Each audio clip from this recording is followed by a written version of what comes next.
Another Savior. Holy, holy, holy, holy, Adimebujuku. Another Savior. Another Savior. Holy, holy, holy, holy, Adimebujuku. Another Savior. Well, this is Mobien. This is dedicated to the gallant heroes of the Nigerian Biafra War and IPOB families all over the world. I remember the Nigerian Biafran War, in the thickness of the Biafra genocide. Hey, one man revived the vanishing hope to life. Let the great Biafran army to fight, and they were singing out, holy, holy, holy, holy, Olumewojuku is another Savior. They were singing out, holy, holy, holy, holy, Olumewojuku is another Savior. Holy, holy, holy, holy, Olumewojuku is another Savior. Many years after the genocide, whoa, yet another great leader has risen up now. Oh, and he's leading the Biafrans to victory. Inyamadika yabika kwa namno wao. Hey, anamekele mazuche mefo. Mwanemo, it's an honor having you on board. When I'm singing along, holy, holy, holy, holy, Nnamdi Kanu is another Savior. Just sing along, holy, holy, holy, holy, Nnamdi Kanu is another Savior. When I sing along, holy, holy, holy, holy, holy, holy, holy, holy, is another Savior. Getting moving right and getting moving faster now. Holy, holy, holy, holy, is another Savior. Holy, holy, getting moving right, moving faster, get the freedom. Is another Savior. Yeah, for freedom. Holy, holy, holy, holy, Nnamdi Kanu is another Savior. Buhari is dead and buried in a shallow grave in Saudi Arabia. Another Savior. Holy, holy, holy, holy, Adimebujuku. Another Savior. Another Savior. Holy, holy, holy, holy, Adimebujuku. Another Savior. Well, this is Mobien.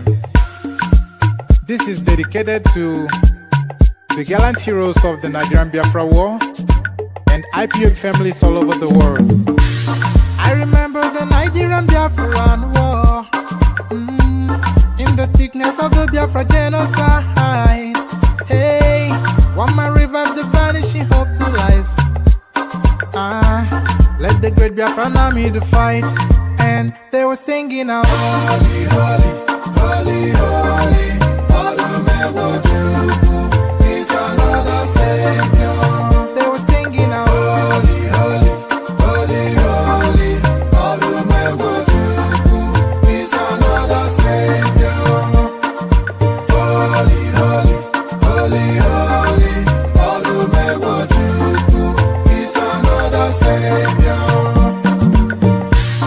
Many years after the genocide, whoa, yet another great leader has risen up now.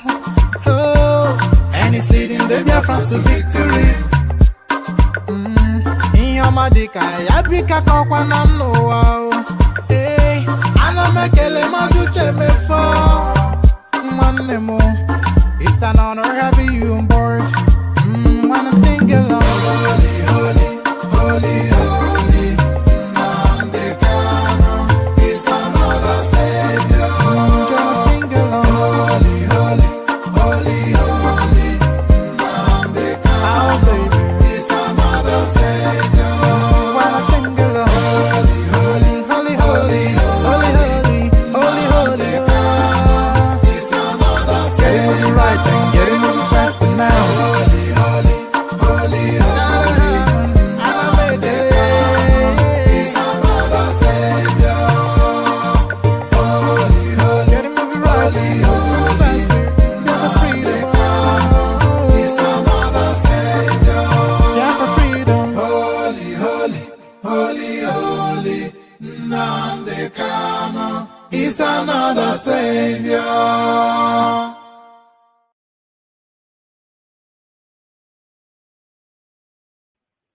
And there it is right there. So there it is right there. So cometh the hour, cometh the man. That's how the saying goes. Cometh the hour, cometh the man. The hour cometh, but what is the fate of the man? So the day today is that decision day. It's Nnamdi Kanu sent to the gallows to be in the customs of the Middle Eastern, have his head removed from the rest of his body, or would it be set on the path of freedom? So cometh the hour, cometh the man. There was never a moment in time that a musical piece is more seminal to the moment. So Nnamdi Kanu is their mother's savior. That's what they tell us. But is he? So that question gets answered today.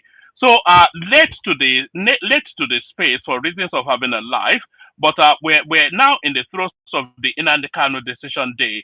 So we'll start it from the very beginning, and then we'll move it very quickly forward to the latter half. So because I know the thing has been ongoing for quite a while now. So but we're just coming in straight. So let's document where we stand in this particular. You already know what the sentiments of the platform is. Somebody that has done as grievous atrocities as Nnamdi Kanu has done, there can be no other movement outside of the judgment that is suited to his crimes. And we already have a teaser, a little taster with the Simon Ipa sort of judgment. So we know the direction that is likely to follow. And the one thing that nobody has any anticipation of is that the judge will say, pack your bags and go home. So we have no anticipation of that. But what is the judge going to say? So we pick it up from here.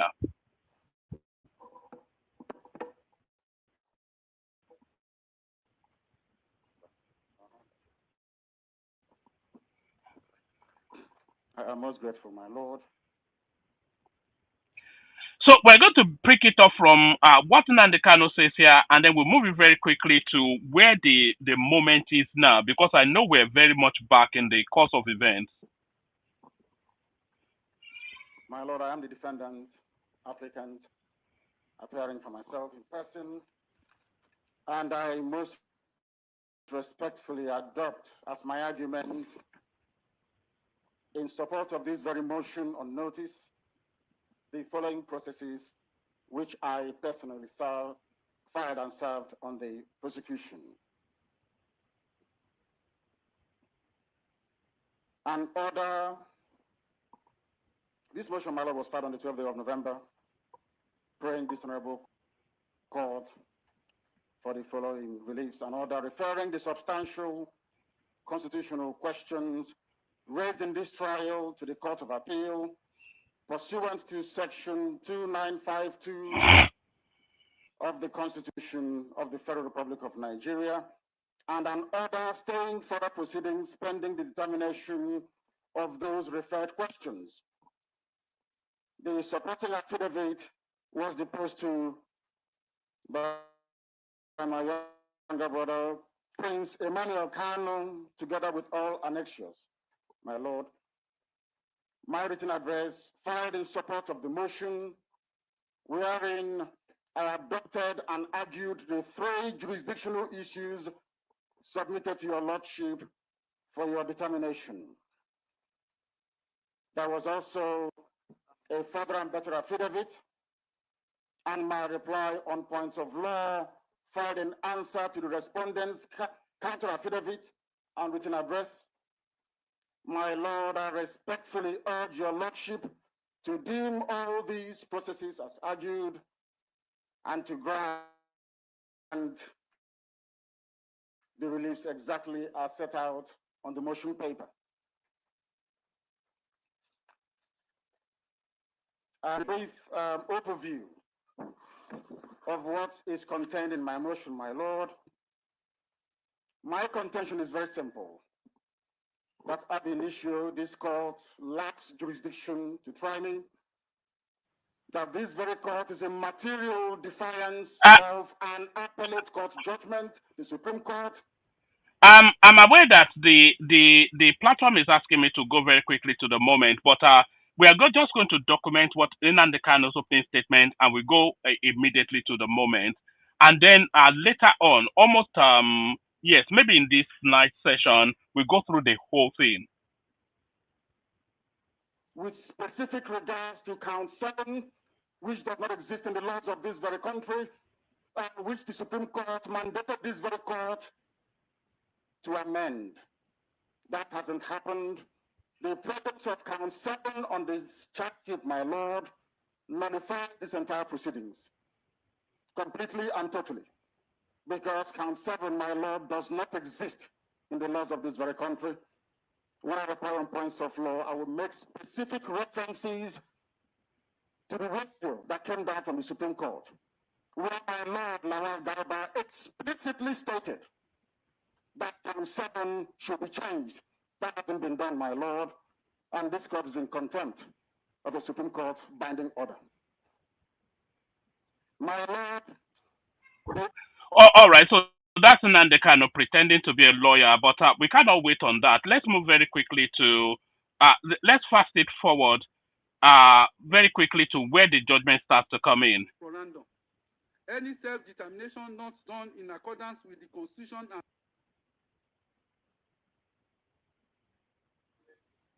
with respect to count 7 of the charge. The defendant is charged with importing into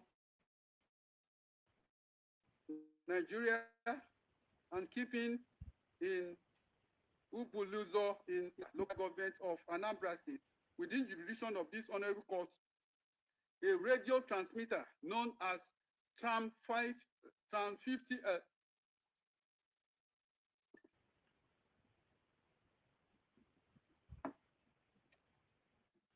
concealed in a container of used household items which he declared as used household items, thereby committing an offense contrary to section 47(2)(a) of Custom and Excise Management Act Cap C45 Laws of the Federation of Nigeria 2004. The dispute as to which law provides for the offense in count 7 has been conclusively decided by the Supreme Court in case of Federal Republic of Nigeria versus Kanu Supra, where my lord M.L. Garba, DSC, while reading the lead judgment, heard, and I quote, a calm reading of the details of the facts stated as constituting the offense mentioned or named therein would clearly and undoubtedly reveal that it deals with the offense punishable under the provision of section 47(2)(a) of the Custom, Excise and Management Act, Cap C45, Laws of Federation of Nigeria 2004, which provides as follows: 47(2). If a person A imports or causes to be imported any goods concealed in a container holding goods of different descriptions, or he shall be sentenced to imprisonment for 5 years without the option of fine. In the above circumstances, that the mention in Criminal Act as being Chapter C45 or Chapter C45 in Laws of Federation of Nigeria 2004 is a mere mistake in place of correct law. The Customs and Excise Management Act, under which the facts alleged to constitute an offense in count 15, is punished and punishable. The offense in count 15 is consequently recognizable and grounded in an extant existing law in Nigeria in which it was defined and described, unquote. Thus, the court will follow the decision of the Supreme Court and decide count 7 based on section 47 of the Custom and Excise Management Act. The ingredients of the offense are: the defendant must have imported or caused to be imported goods concealed in a container. 2. The imported concealed goods must have been of a different descriptions. The evidence led by the prosecution through PW4 is that the defendant imported into Nigeria a radio transmitter known as TRAM 550L concealed in container which contain used household items which he described as such. PW4 stated that indeed the Department of State Service had tracked the transmitter of Radio Biafra to a compound in Umuluzino in Ihiala, local government of Anambra State, belonging to one Benjamin Madubulu. The officer secured a search warrant, exhibit PWT, and proceeded to the compound where they recovered the container. Prior to going to the scene, PW4 testified that he watched a video of the defendant inspecting the container and the transmitter with Benjamin Modubugu. The court visited where the container was kept in the custody of the DSS, and same was admitted in evidence in the presence of the defendant as exhibit PWY, and he did not object to same. The container itself contains several household items which appear to be covered for the transmitter concealed in it. The prosecution has led evidence to show that the transmitter was smuggled into the country without same being declared to custom. That the cover of the household item was used to disguise its true content. The surrounding facts also show that the purpose for which the defendant intended to use the transmitter was to broadcast program on Radio Biafra, and this makes it conceal the transmitter. This is also not, there is also no evidence that Radio Biafra is registered with the Nigeria Broadcasting Commission as stated by PW4.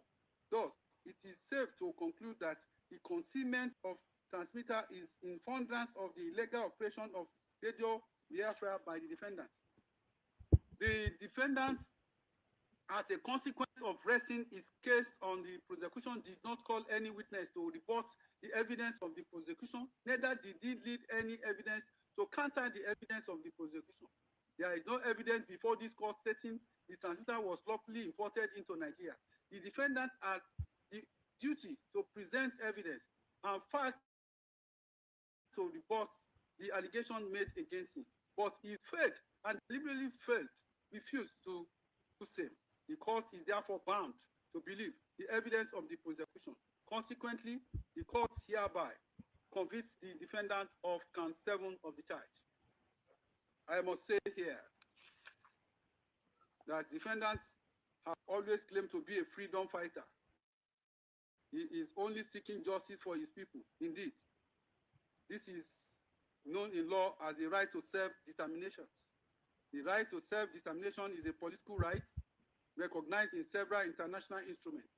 Article 1 of the International Convention on Civil and Political Rights, 1966, provides, and I quote, all people have the right of self-determination. By virtue of that right, they freely determine their political status and freely pursue their economic, social, and cultural group of people to form their political entity or their own government. Article 20 of the African Charter on Women and People's Rights also provides, and I quote, all people shall have the right to existence. They shall have the unquestionable and inalienable right to self-determination. They shall freely determine their political status and shall pursue their economic and social development according to the policy they have freely chosen. 2. Colonized or oppressed people shall have the right to free themselves from the bond of domination by resorting to any means recognized by the international community. 3. All people shall have the right to the assistance of the state parties to the present charter in their liberation struggle against foreign domination, be it political, economic, or cultural. Unquote. Nigeria has domesticated the African Charter, which is known as the African Charter on Women and People's Rights, Ratification and Enforcement Rights, which means the provision of the Charter are enforceable in Nigeria. provided they do not conflict with the clear provision of the Constitution of the Federal Republic of Nigeria 1999 as amended. Section 2(1) of the Constitution of the Federal Republic of Nigeria 1999 as amended makes it clear that Nigeria is an indivisible state, which means there is no room for division. The said section provides, and I quote, Nigeria is one indivisible, indissoluble sovereign state to be known by the name Federal Republic of Nigeria, unquote. This means that anyone agitating for a breakup of the Federation of Nigeria is going against the Constitution. However, any person agitating for self-determination can do so through the National Assembly seeking for amendments of the Constitution regarding the indivisibility of Nigeria and to reflect the condition of the agitating state. It is after this that the procedure can be said to be completed, but not excluding referendum. Any self will be illegal. That is not only agitating for secession of the state of the southeast, south, and some middle belt states.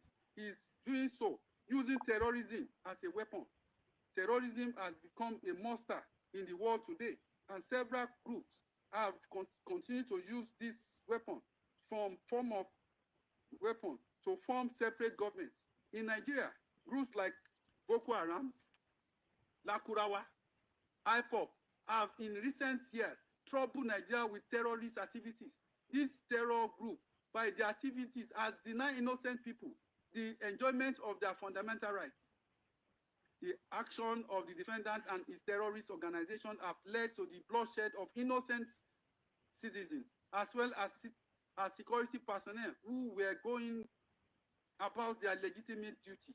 His incitement through the broadcast on Radio Biafra as well as the social media platform of the group has led to the destruction of lives and property, as well as affect the daily life of his people of Southeast. The defendant did not only threaten the government of Nigeria, but his own people. This is seen in a broadcast while addressing the death of one of the commander of IPOP, named Ikozo. The defendant on 25th day of April 2021 made a broadcast where he stated, and I quote, Ikozo was not killed on the battlefield, but was killed in his village in the middle of the night. Not on the battlefield, because of the battlefield, no army or police can defeat him. Ever since Eastern Security Network was launched, I have not seen anybody tell me that their life have not improved since it was launched. Around 21 minutes, Mark, the defendant stated, vengeance is a monster of appetite, forever blood-tasty, never filled. Ikozo is in heaven.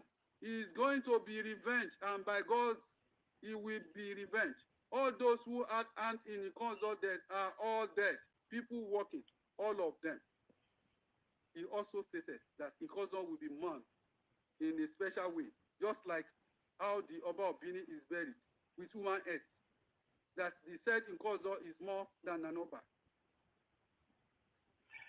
You know, in that particular broadcast, he actually, I think he actually asked for the head of 200 or maybe even 2,000 young girls to travel to the afterlife with that person that was spied. He said that publicly, and it was captured and recorded, and these people acted on it and reported back to him. So Nnamdi Kanu is singularly the most dangerous man in Nigeria, without doubt.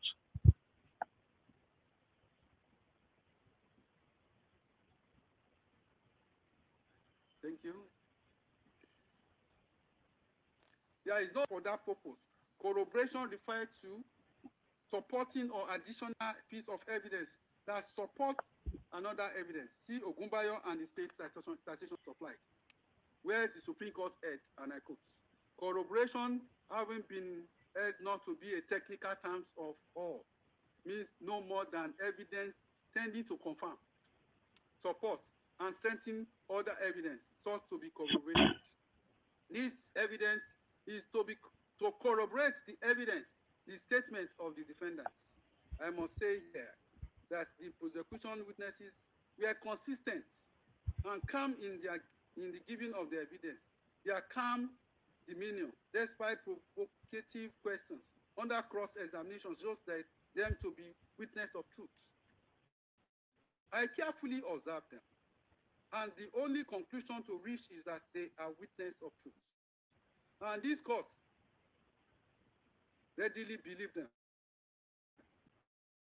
The defendants, on the other side, from its attitude in court, was truly very cocky. He stated that no court can convict him. This is a direct affront on the power of the court, which this court will not take for granted, but will do justice. It is interesting to note that the defendant, who claimed to be a freedom fighter, has even caused more harm to his own people, who are predominantly Christian faith. Can this be said to be agitation for self-determination? Not at all. Agitation for self-determination cannot be to the detriment or to be detrimental to people who are supposed to be beneficiary of that said self-determination. The usual sit-at-home order primarily affects his own people of the Southeast. The killing of people who disobeyed the order are his own people. Ordering of closure of churches and schools as well as markets also affects his own people. They are unable to trade. The stress of violence and death have prevented these people from going about their legitimate businesses. Are these acts of the defendants consistent with the agitation for self-determination? The answer is in the negative once again. The defendant was not elected by anybody, also cannot dictate for the people of Southeast, especially through intimidation and threats of violence. He is a terrorist. He must be treated as such. In final analysis, the prosecution has successfully established the 7-count charge against the defendant beyond reasonable doubt. Consequently, he is convicted on all the 7 counts.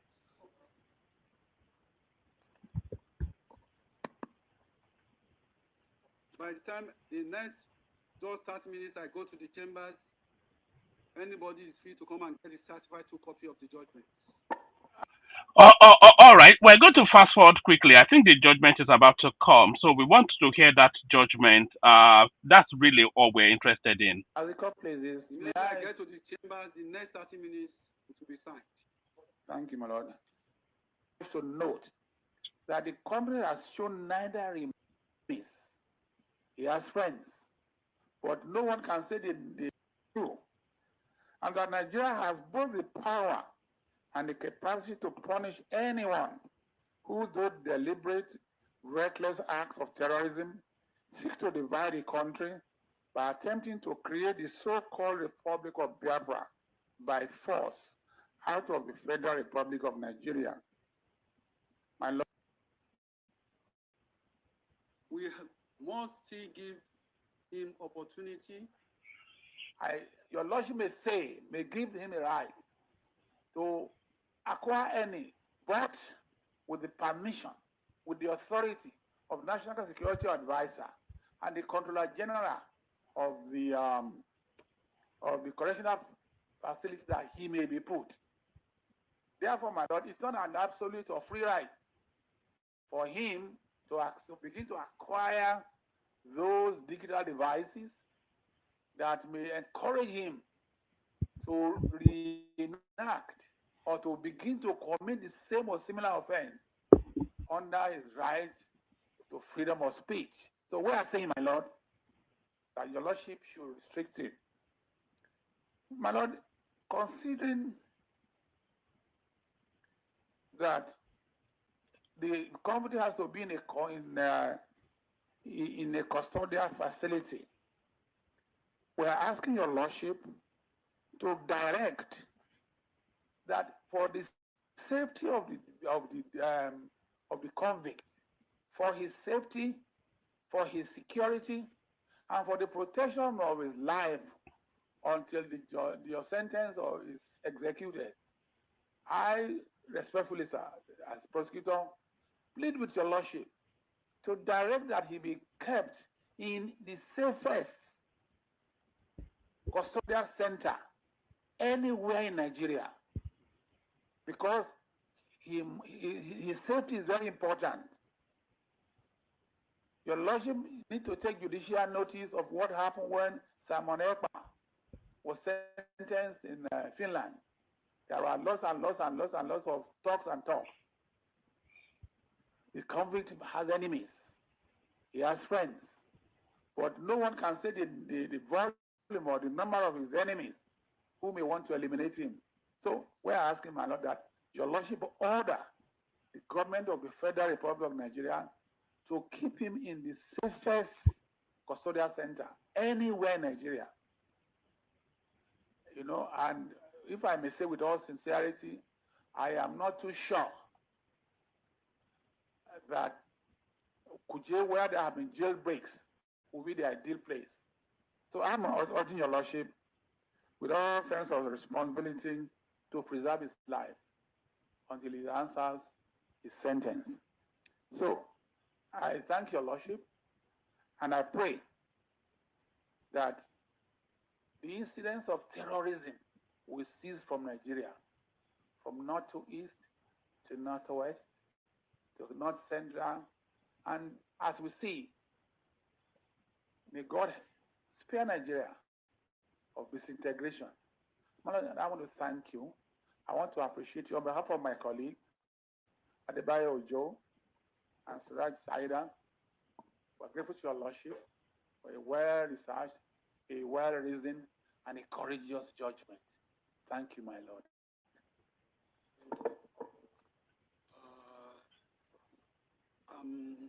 There is no doubt that the convict has waived his right to be present through his unruly attitude, the habitual unruly attitude to be in court when the judgment was read. But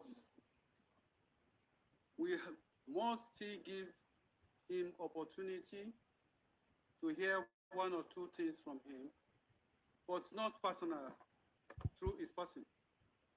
Since his consultant is here and the offense has to do with death sentence, I will call his consultant, that was his lawyer.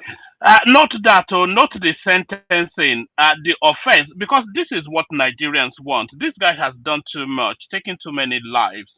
So there can be no other sentencing other than capital punishment. And the judge has already indicated in the direction that he's going. Before he converted him to consultant, if he has any allocutors to make on his behalf. Mr. Jimako, do you have any allocutors to make on his behalf?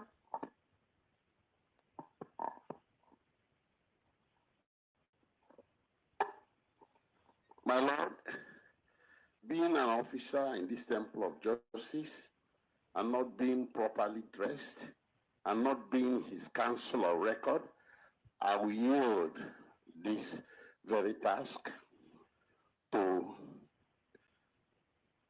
Honorable Obinna Agocha, who is better qualified than me being the member of House of Representatives who represents Mazen Nnamdi Kanu. It's okay. Honorable, let me have your full name and restrict yourself to allocutors. Allocutors is what we mean. Yes, so don't try to start doing egotic campfire dance, because once you see people like this, there's nothing that comes out of them. This character in the white outfit right there. Once you see elements like this, there's nothing that comes out of them than ethnic chest beating. So that's why the judge is very quick to direct him that stay on topic. We don't care for your ethnic jingle. Mitigate the sentence. Is our brother. Let us consider, let us hear you. You tell us your name. We can't, because of your rude behavior, deprive him of allocutors. Can I hear from you? Thank you, my Lord. My name is Right Honorable Obi Agocha. I represent the good people of Iguano, Umuahia North, and Umuahia South Federal Constituency in the 10th National Assembly. My Lord, I am the direct representative of Nnamdi Kanu. That's why you see me here almost every time, showing presence and also showing solidarity with him. The matter has come to a closure for now. I'm not his lawyer. I wouldn't know whether they will seek appeal. But for now, the Lord, he's my brother. He's my friend. I went to school with him. We attended primary and secondary school together, though he was my junior.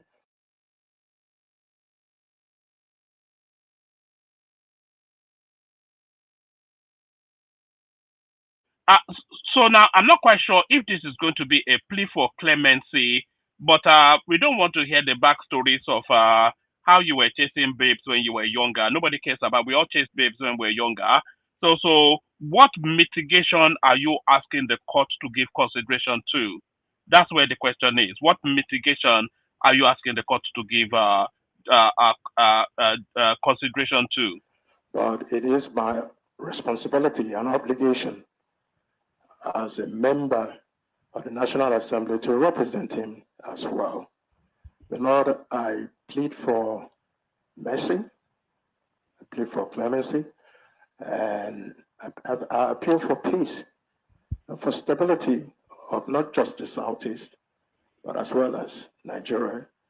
Like the prosecutor said, Nigeria is bleeding over the last few days, and we must bring some of these issues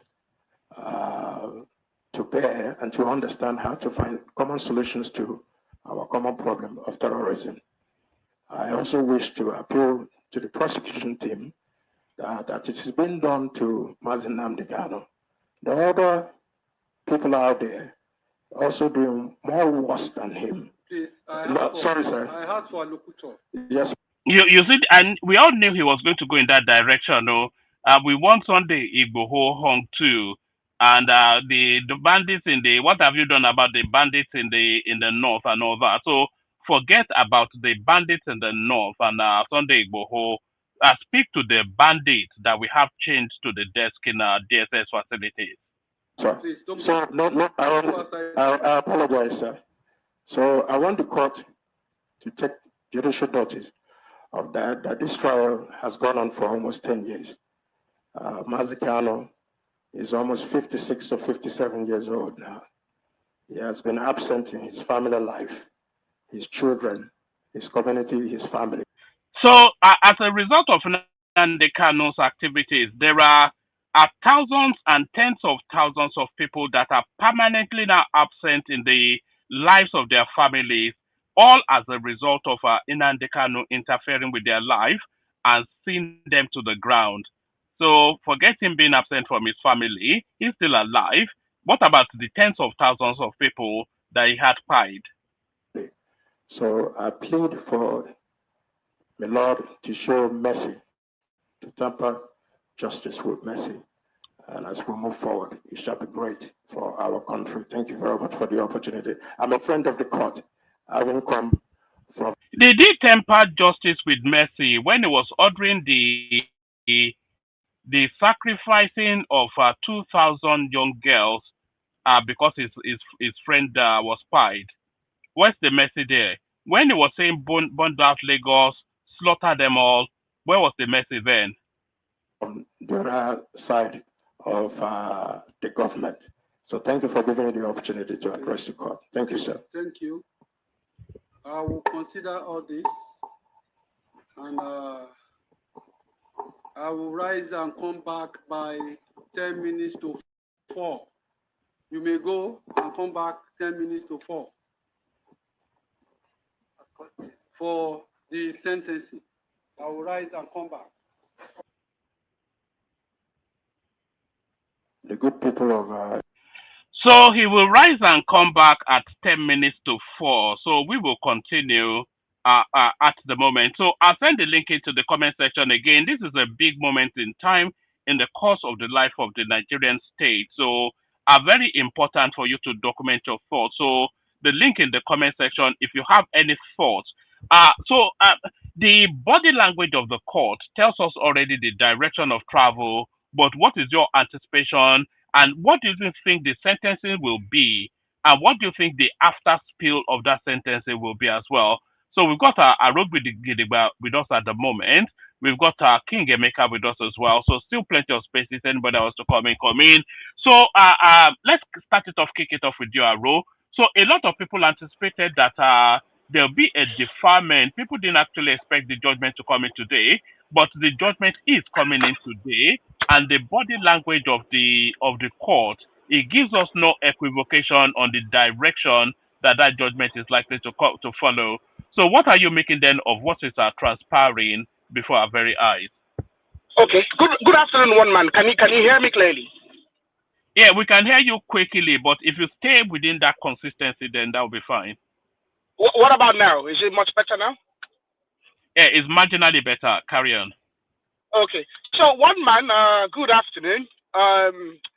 I listened to before you started off today. I was already listening to the proceedings in the court. Nnamdi Kanu was rather very boisterous today in court. He made some statements. Some of his supporters that came, including a lady, made some rather inappropriate ethnic and tribal statements. He has not helped his cause, but most importantly, looking at what the judge has said, he's gotten himself in a lot of trouble, and he's in a very, very precarious situation. And he's endangering his life. He's playing with his life, actually. He's toying with his freedom, and most importantly, he's toying with his life. I do pity him, actually. I was listening to the judge, and I felt a lot of pity for him, because I see, it's such a terrible situation. He might lose his head. Let's just put it that way. He might lose his life. He might be condemned. Because the minimum. Are you saying might or should? Because we can't sit on the fence at this moment in time. The court was quite detailed on what's been alleged, and the sentencing is based on. They were telling us that he was asking people to be paid, sacrificed to his parliament. There's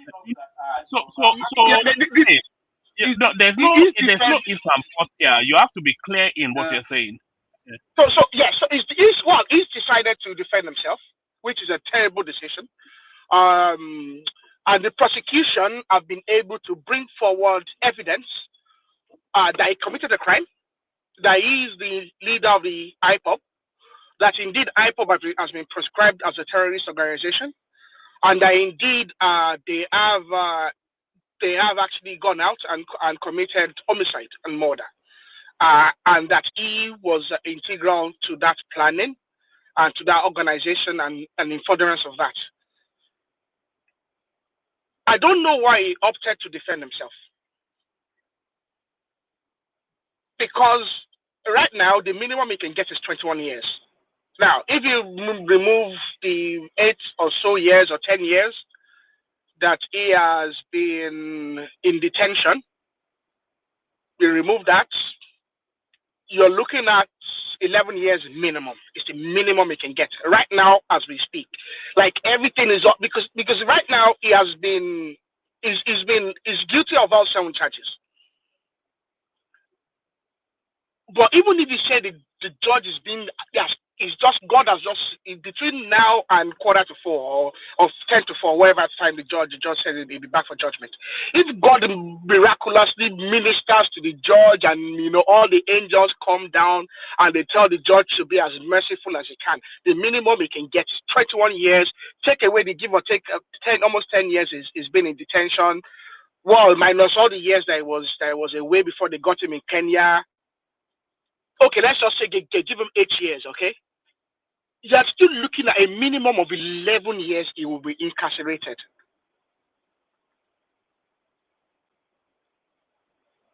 For what? My brother, let me ask you this question. Why are you pleading for? Why are you talking this way? You see, I'm being very rational. You say you pity for. Why do you pity a criminal? No, he's a human being. I mean, it's not like I pity a criminal, but at this point in time, I'm listening to it and I'm looking at his humanity and I'm saying, why have you gotten yourself in this kind of situation? Are we right to still keep giving consideration to Nnamdi Kanu being a human being? There is nothing in his conduct. There is nothing in his conduct. The guy hold on. There's nothing in his conduct to suggest he's a human being. Tens of thousands. He's not biting people. Do you know that his followers they were buying and cooking people and eating them? I know. I've seen the videos. I have the pictures. Is that the conduct of a human being? Don't grant him. Really, don't show no mercy. Yeah, I know. See, one man. I'm not part of the people because 44 lawmakers yesterday wrote a letter to the president, asking the president to instruct the attorney general what's that word they say? To essentially to drop the case. Essentially, I don't support that. I think the judge is going to make a very conclusive judgment today. I think that judgment should guide the president and should guide the federal government in how they're going to deal with all other forms of insecurity and terrorism in the country. And they can use that as a bulwark to actually then go after all the other troublemakers and all the other nuisance, elements wherever they are in the country. And I think this is an opportunity for the federal government. I do not believe that the federal government, after this judgment, is probably going to seek appeal.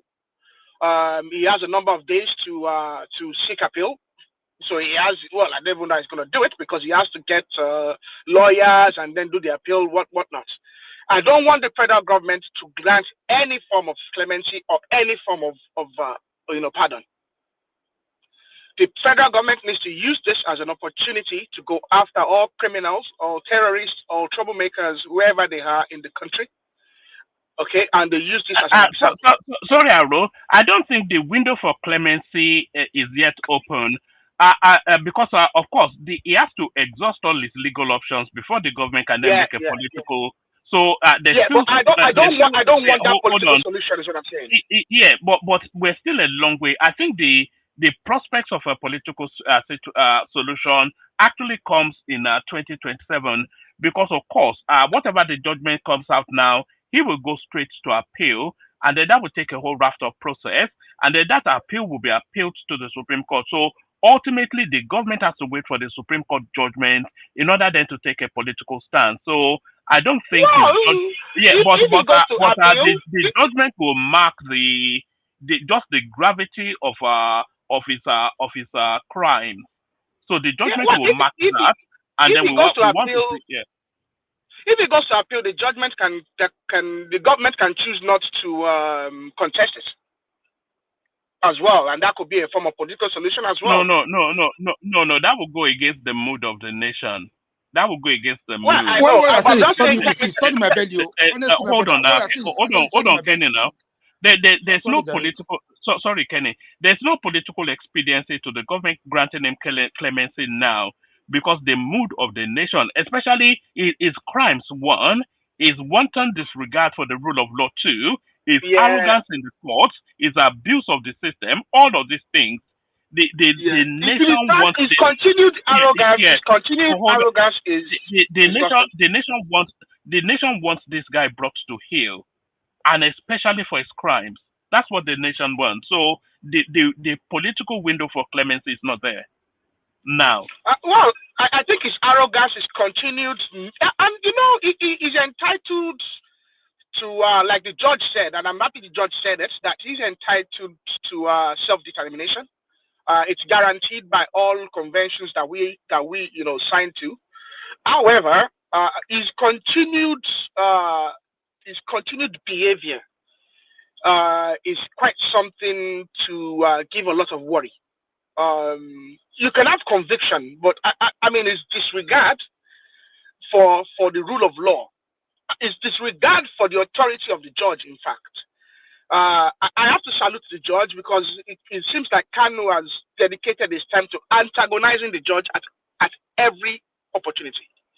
And we can't have a country like that, where some individuals decide that they are above the law and they can choose which laws they obey and which laws they flout, and in fact, they can make laws for themselves. It's unfortunate he has found himself in this situation, and I'm worried that he might lose his head. He might. I'm worried that he might be sentenced to death. Are you worried that he might be sentenced to death, or are you worried about the after spill of that is further go into some sort of anarchy? No, there will be quite a lot of trouble. There will be a lot of incitement in the social media space, and we have to look at that against what we are going through in Nigeria at the moment. There's a lot of this genocide talks, of which I believe BT also told me earlier on that the DOJ in America, the Department of Justice, has released some documentation to the effect that there's an IPOB connection to these genocide claims and whatnot that the Americans have responded to. So I think there will be a lot of incitement. There will be a lot of trouble. There might be protests.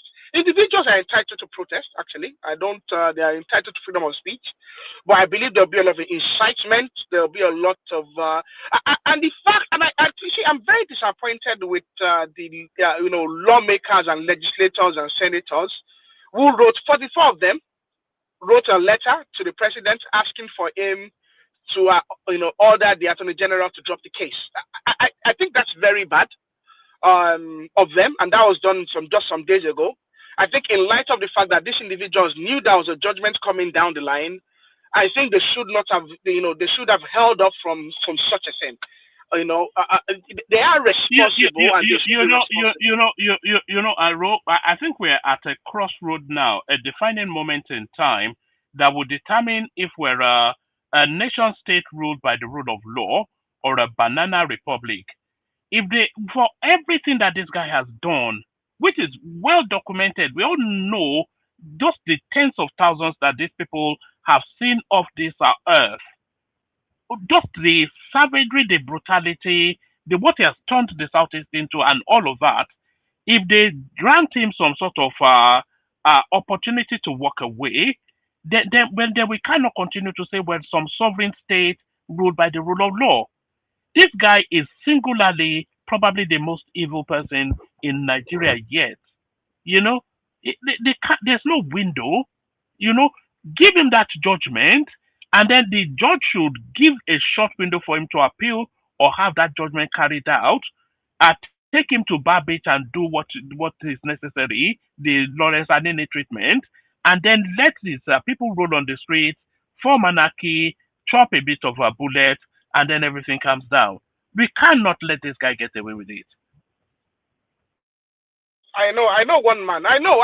It's just, one man. I've been very disturbed in the last several. In fact, I've actually noticed that I've not been present to it lately on your show.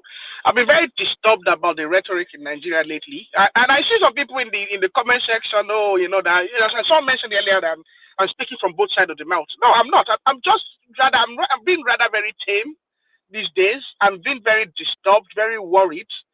I can't deny other individuals of I think a lot of people are concerned, but I'm very worried about the country, very, very. And this Nnamdi Kanu is an element in the country, and I think his conviction is gonna cause quite a lot of disquiet in the coming days. So that's why I'm going to leave it one man. I feel I don't know. I don't know how to. Well, I know I want him to be convicted. I want the government to set an example. I don't want the government to enter into any political solution. But at the same time, I pity him because I see that he has brought himself into this situation. Is this where he is right now is a consequence of his actions. And he's brought himself to this situation, and I'm asking myself, for what? Can I ask you a question, Aro? Yeah. When they pie Bolage and Abiola, what happened? The Nigerian, what happened to Nigeria? Nigeria has moved on since then. Exactly. You see? And the world has moved on to a world where there's hyper sensationalism. There's now unrestrained use of social media to instigate. So Nigeria has moved on since then, I want us to be quite aware of that. And even the people that lead us and the security for everywhere around the world, everybody is quite aware of that. We have seen the destabilization of countries using social media and weaponization of social media. We have seen the use of social media by the Chinese and the Russians to influence elections in different countries around the world. And we have seen we've seen it with Brexit. We've seen it with at least the UK elections. We've seen it with elections across Europe. That there's been a hyper-sensationalism. There's a weaponization of social media to destabilize governments, to upset elections and whatnot. So we can't just close our eyes to that reality. That is a real fact. And I think what's going to happen with this conviction is we can expect quite a lot of unrest and unease in the country, sensationalization, and all sorts in the coming days. Not of such will happen. Forget. That was just playing your head. Nothing of such will happen. Anybody that make mess, they will put them together. It's as simple as that. Nothing will happen because the person that. So what about the family of those that pie? The policemen, the policewomen, the shops, the property, and all that. The innocent victims just going about their lives in the southeast. Somebody died. You asked for 2,000 heads to bury. One man, is it my turn? It's your turn, Emeka. I was just waiting for Aro to land. So it's your turn. So is that moment in time now? Done, one man. Oh, all right. Thank you, Aro. Stay with us. So is that moment in time, Emeka? So we've been in anticipation, and with what the body language of the court already points us in the direction that the judgment is likely to go. But what are you anticipating to hear from Justice Omotosho, and what are you anticipating will be the after spill of this? Or, of course, you are in anticipation of an immediate appeal, but what do you think this moment in time means? Well, good morning, everyone, wherever you are. It's morning my time, or good afternoon, or good evening, wherever you are listening. I will try as much as possible to pick out some good stuff, despite the anticipation of the news or the judgments that Justice Omotosho is about to pronounce. We've been asking for Nnamdi Kanu to go through the process of the judiciary process, that he has been kept illegally. His case is not moving. We are the charges, he's been in detention for quite a long period of time, and that is not a normal situation. Also, let's not forget the fact that the extradition process was not followed. He was kidnapped from Kenya, and must also include that the Supreme Court ruled on that matter and disparaged the Nigerian government and security operative with the way they went about bringing him from Kenya to Nigeria. But yet, still said he has a case to answer, and they referred the matter to the Federal High Court. At this point in time, looking at the scenario, the situation, I think Nnamdi Kanu is not helping himself. They've been people interceding on his matter. We have governors, we have House of Representatives. There was one who just spoke, a former House of Representative who claims to be very close to him. And also, as one of the panelists said, 44 House of Representatives wrote to the president. People are trying to help his cause, but the man himself seems to be arrogantly ignorant, and I don't understand his reason why.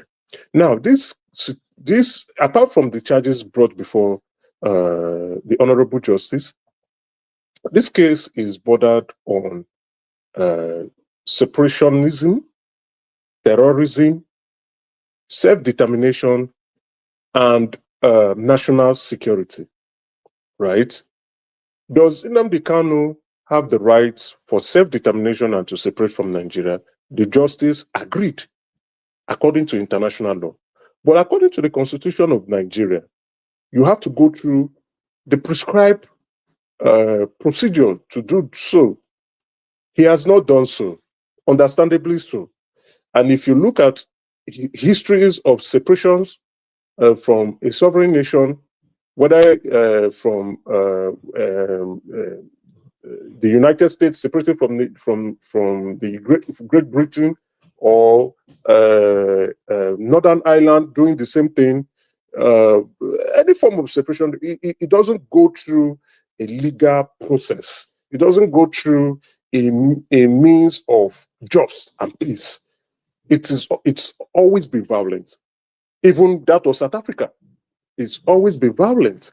So history has shown us that peaceful separation is quite difficult, right? It's quite difficult to achieve. You either go through forceful separation, and then when you are at the point of succeeding, other people can come in to say, okay, let's not make this situation more of a mess. Carry your load and go. So Nnamdi Kanu, and not just only Nnamdi Kanu, those who align themselves with the views of separating from Nigeria have legitimate concern. Legitimate concern, they do. And if we want to also go through our own history as Igbo people, I think we should be allowed to express our opinions, express our rights, express our views, express our actions to leave Nigeria in view of the consequences, the circumstances, the issues, the problems, and the situation. We've gone through a civil war. That was an Igbo genocide. We persevered. We've not been involved properly into the political discourse of Nigeria. We've not been involved or integrated properly into the affairs of Nigeria.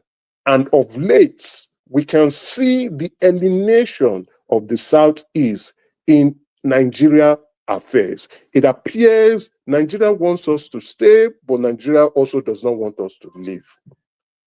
So in terms of self-determination and separation, the Igbo people has a concern, and Nnamdi Kanu, being championing that cause, has concerns too. Now, on the case of terrorism and other security issues being cited, those casualties are uncalled for. Why? Because the people you are trying to liberate, the people you are trying to free, the people you say you are speaking for are actually the victims.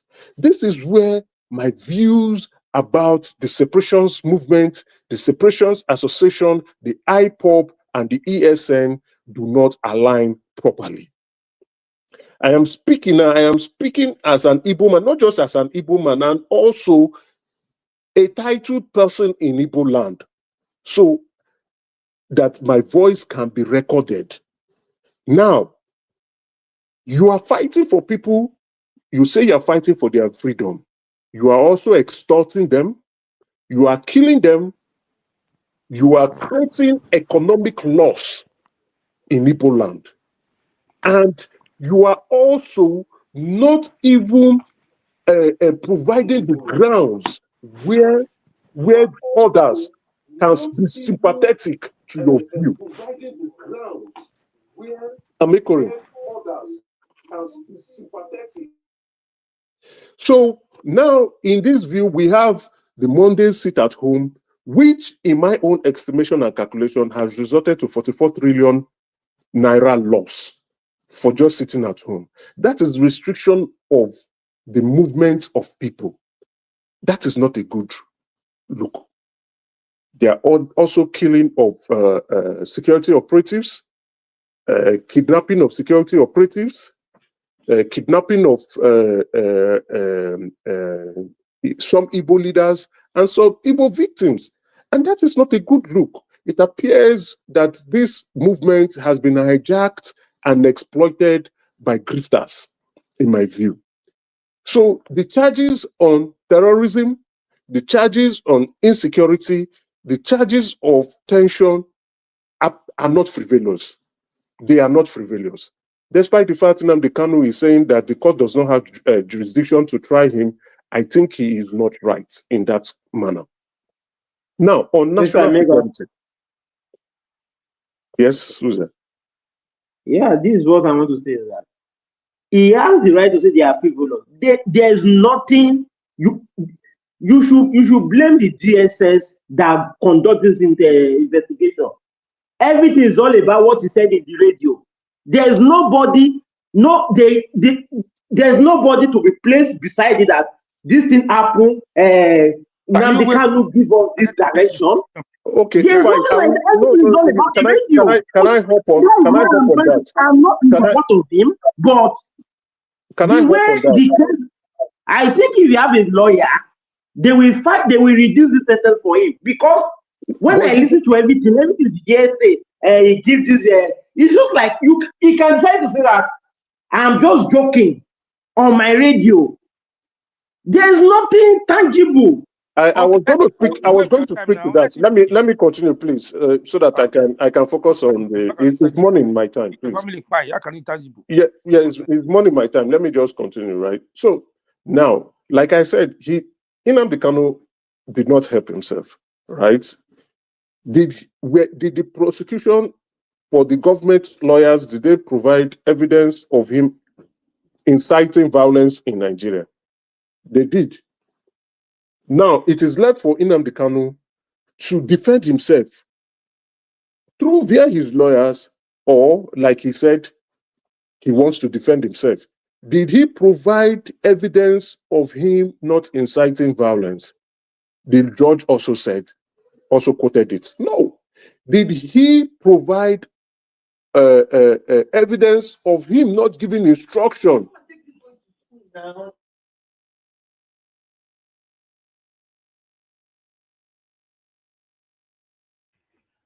Sorry, Emeka, carry on.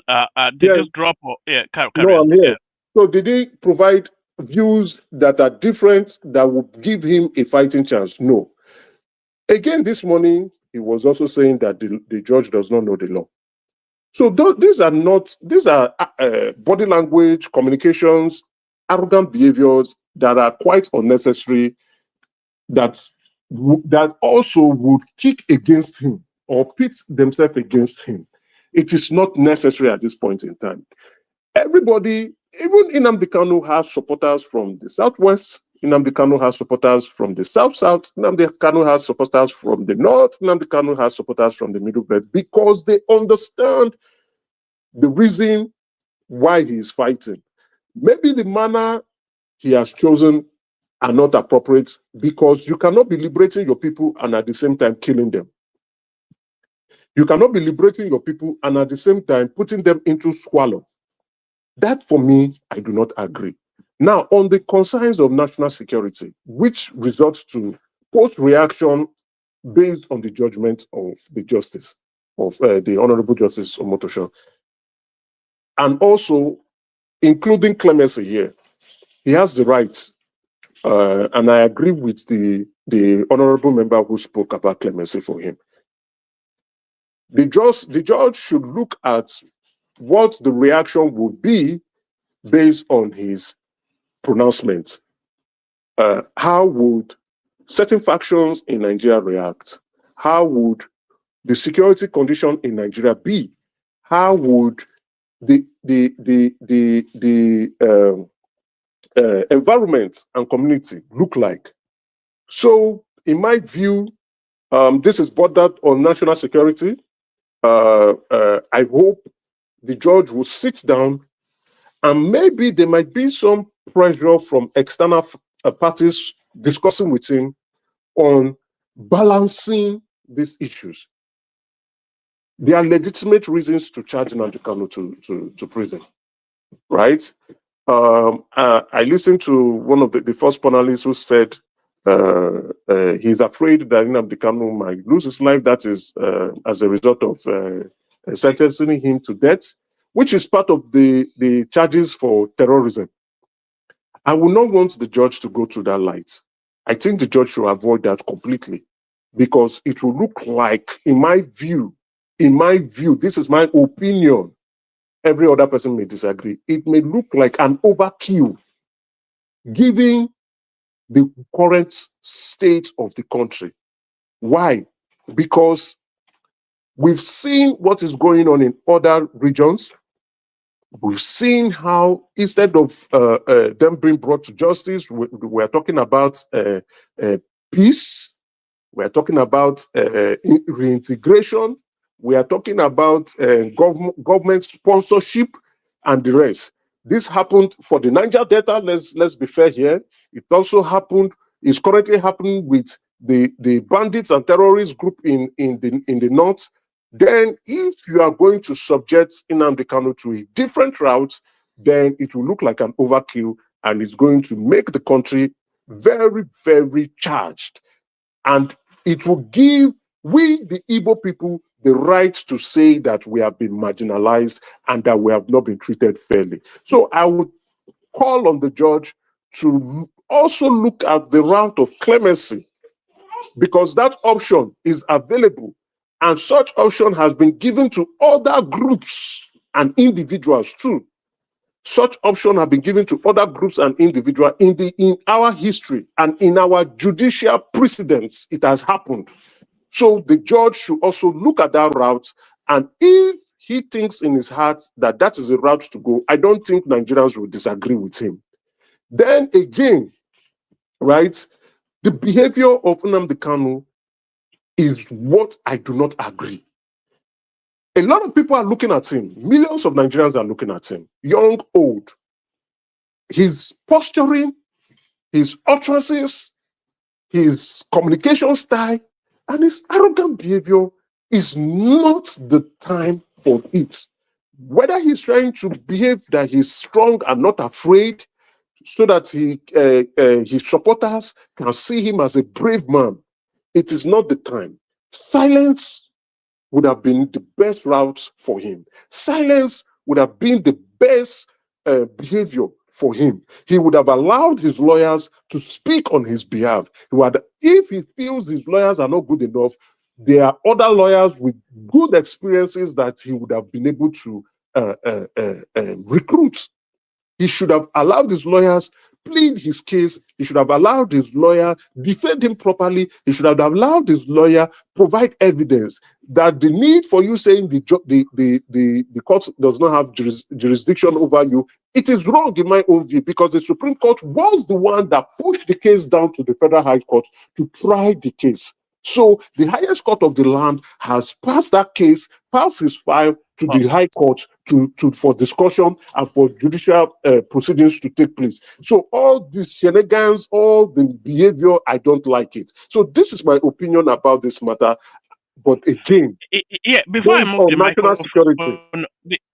Before I move the microphone on, Emeka, I was going to ask you a question, but I think you may well have already answered it in your submission.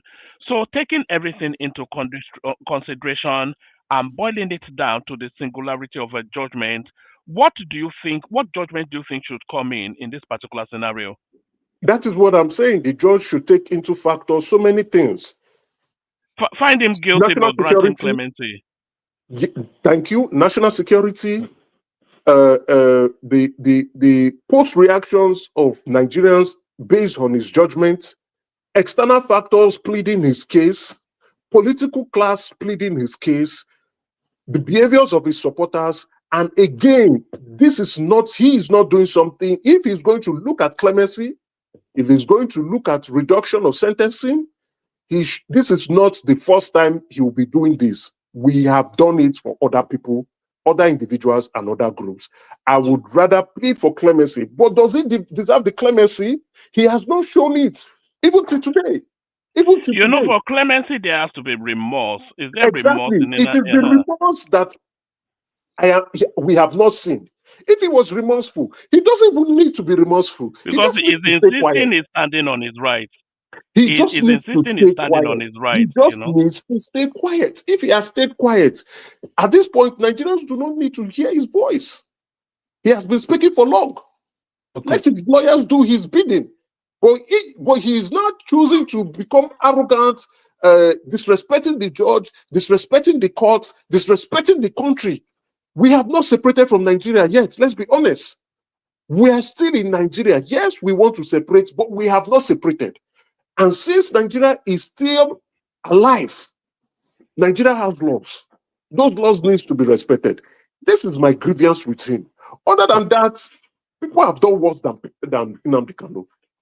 And people have gone scot-free for the worst atrocities they've committed to Nigerians. Thank you very much and good morning. Oh, all right, Brian, that's excellent. Always, this is why we always miss your voice so much, Emeka, anytime you go on your hibernation. So that's Emeka, of course, who crafted a narrative in quite a compelling fashion. So I'm coming next to Kenny and Femi, but Alexander Gomez joins us, and of course, everybody on this platform knows that Alexander Gomez gets preeminence. So Kenny and Femi, just hold for a moment. But Alexander, that moment in time, comment the hour, comment the judgment. So the body language of the court points us in a particular direction. But what is your anticipation of what's to come later on today? Good morning, folks. I don't know actually. He's guilty as charged. I mean, he's done the most terrible things, especially to his people. So I'm not surprised. The judgment didn't come as a surprise to me. I think what's going to happen is he's going to be found guilty, and he's going to be pardoned state. He's going to be pardoned by the president. That's what I think is going to happen. But is the judgment unfair? No, he's committed crimes against the country and against his people, so he needs to be found guilty. That's the only thing about it. From a medical perspective, I think he's having a mental issue now, and I think that needs to be addressed. His conduct in court is unbelievable. I don't know why he thinks he can just call the judge a motosho and be obnoxious to the judge and all that. I don't get that. But that shows me signs of mental illness creeping in right there. And like someone who has been with the DSS told me recently, if you go there, you can never come back the same. So I can understand what he's going through.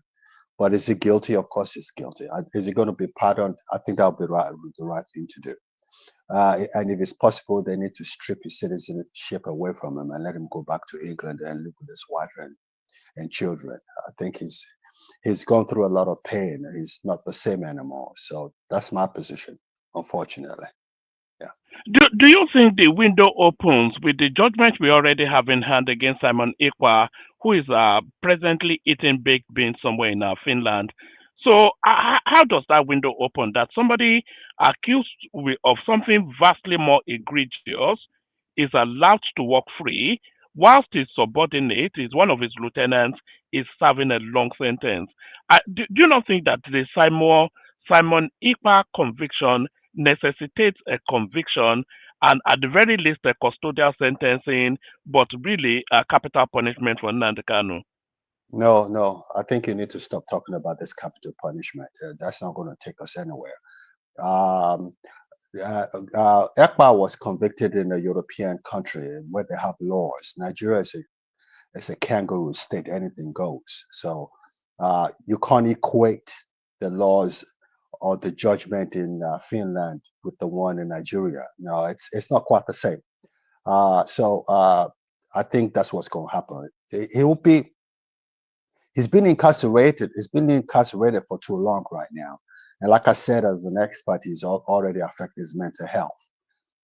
They need to strip his for treason. They need to strip his citizenship away from him and deport him. Let him go back to England and live with his wife, never to come back to Nigeria again. That's what I think they should do. It's too much. I mean, what he's done is unforgivable. But we're Nigerians. We know how the law works over there. There's one law for A and another law for another person. So that's the way. That's the only way to go about this. You know, if you want peace, don't. I always say when I come on this platform, don't underestimate the determination and the anger of an Igbo man in Nigeria. I mean, you can hear Emeka. Look at Emeka.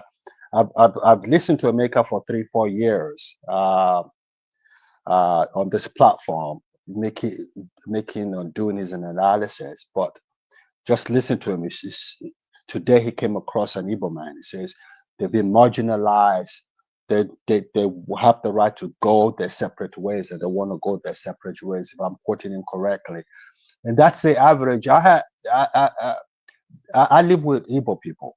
99.9% of the people around me are Igbo people, and some are extremely successful.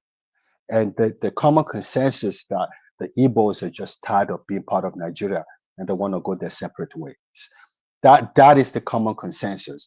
Even when I spoke to someone who I thought was extremely liberal, I was surprised the way he came across as to his desire to have an independent nation out of Nigeria. So if anything happens to Samuel Ikpa, to Nnamdi Kanu, alarm go blow. So I think what you need to do, is found guilty. Obviously, he's found guilty. He's been incarcerated for a long time right now.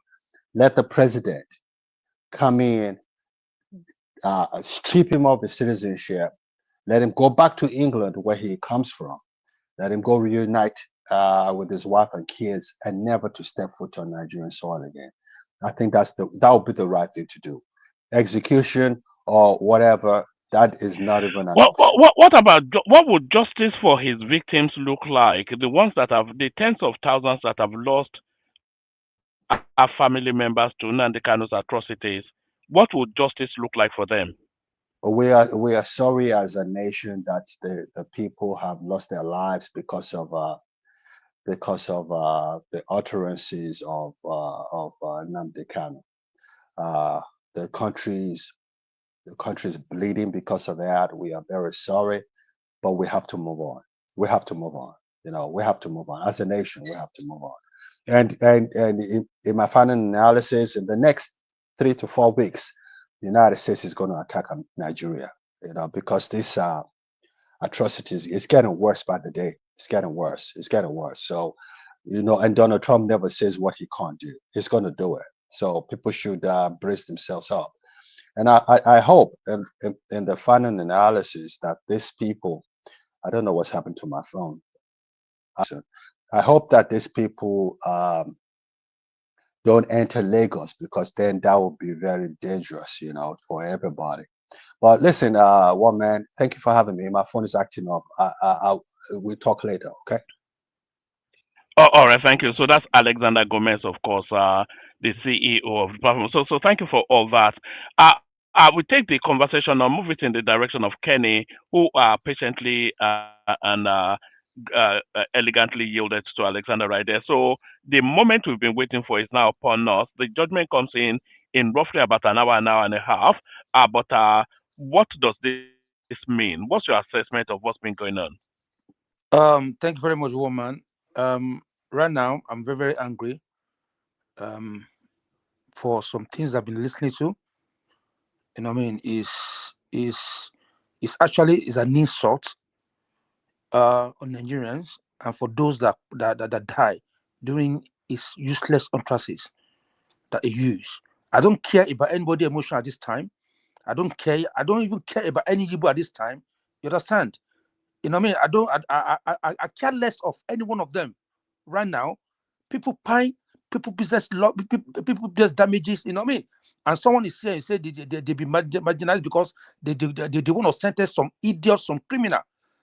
One man, what I wish for that guy is to hang him on the street and strip him naked. That is what he deserves. No, there's no mercy for criminal. So if anybody feel that because Nigeria, with due respect for Mr. Gomez, Nigeria is not just it's not just a nation. We are suffering country with the law. People can be doing whatever they want to do with whatever they do, but if no one catch up on you, he catch up on you, and the law and the thing that it come out from his mouth is catching up on him. See, the judge said he's guilty without reasonable doubt. And we all listened to what that man referred for over almost 2 hours. And somebody is coming here and say because if they pay Nnamdi Kanu, that means they marginalize Igbo people. One man, I want them to pay him so they can go in their separate ways. They can go and take care of the 5 states. Enough is enough. You understand? We are human beings. Blood go through our veins. So during that time, I didn't be the money to cash Nubu, they'll pay him. People pay. Now, they just said they find 40 human head on them. They are eating human flesh. And you are saying, they marginalize you. What the heck is that? You know what I mean? It's an insult on me as a Nigerian person. It's an insult because I've got family that lose their business in Lagos State during that useless untranslated and that useless broadcast. So if they pay him, you know what I mean, he will go to hell. And I'm challenging Emeka to show me, to mention one person, because Emeka said they've released some people that do similar things that Nnamdi Kanu has done in the past. Give me one person that did what this man has done and that they release at this stage of time. How can we be compare evil with evil? Say okay, they release someone evil man, so therefore they should release my evil person. You answer me a question. One man, do you want me to answer the question? Let me finish. I call you hard for that, and I'll give time to do that. All right, just be patient. But the problem here is that you are speaking on an Igbo matter here, and you see, I don't want to get emotional. You are speaking on an Igbo matter, and you have no right. You called him out now. Kenny, hold on. You called him out now. So you have no right to speak on Igbo matter. You are not an Igbo man, and you have no right to speak on Igbo matter. The victims are Igbo people. The flesh you are talking about are Igbo people that have been eaten. I have the right to speak on Igbo matter. We want to leave. The only problem is you guys can go. Who give a fuck about that?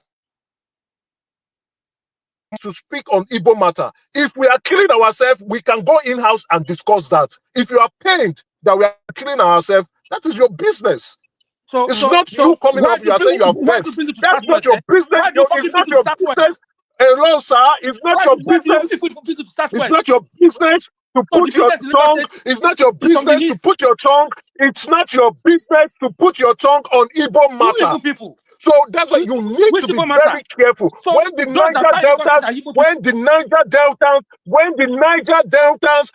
Niger Deltas were doing theirs and seeking for their own freedom. What did they do? They did not only they killed foreigners. Okay, they killed foreigners. They killed foreigners, and those people are owning oil rigs. Those people are working free. They killed foreigners. They killed militaries. They killed themselves, and they killed foreigners. Okay, don't let me use my ancestors to abuse you this morning. This is an Igbo matter. To be very careful. Be very careful how you speak about Igbo matter. So if you want to go, yes, you can go. Yes, we are still in Nigeria. We are still in Nigeria. We are still in Nigeria, but this is still an Igbo issue. This will divide be very careful. Let that country divide because of these people. Enough is enough. If this thing, if pie of Nnamdi Kanu will divide that country, let them go. Let everybody go their separate ways. We have enough. Are you the only people? Are you the only type in that country? Are you the only one? Every single evil thing in that country is you. Fake drug is you. Chemical is fake drink is you people. Why? Why? We cannot continue like that. Even baby food, you are doing fake. Baby food, a child, baby milk, you are doing fake. Are you the only one? And you are saying they marginalize you. Fuck you and your marginalization that you are talking about. What are you saying? Are we daft? Are you talking to a fool? You don't want to go in that direction with the maker, but are we speaking about Nnamdi Kanu specifically or the brother? Because if we stand Nnamdi Kanu alone, there's sufficient enough for him to get punishment. Alexander Gomez said capital punishment is fanciful, but I don't see with everything that the judge has listed, pronouncing guilty on all of them, I don't see anything outside of capital punishment. But if we isolate it just to Nnamdi Kanu and his atrocities, and if we take into consideration the conviction of Simon Ekpa as well, is Nnamdi Kanu's conviction, his sentencing, he has to be greater than Simon Ekpa's, and a lot of Nigerians are actually thinking it's a capital punishment crime. Woman, we're going to be a laughing stock if they leave that guy. You understand? Nobody will take us serious.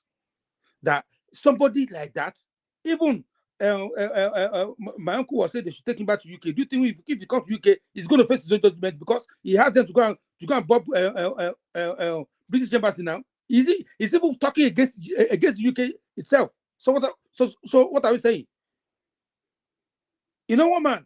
You see, you know, at this point in time that we have now, like I said before, if his judgment and his pine, would defend that nation, enough is enough.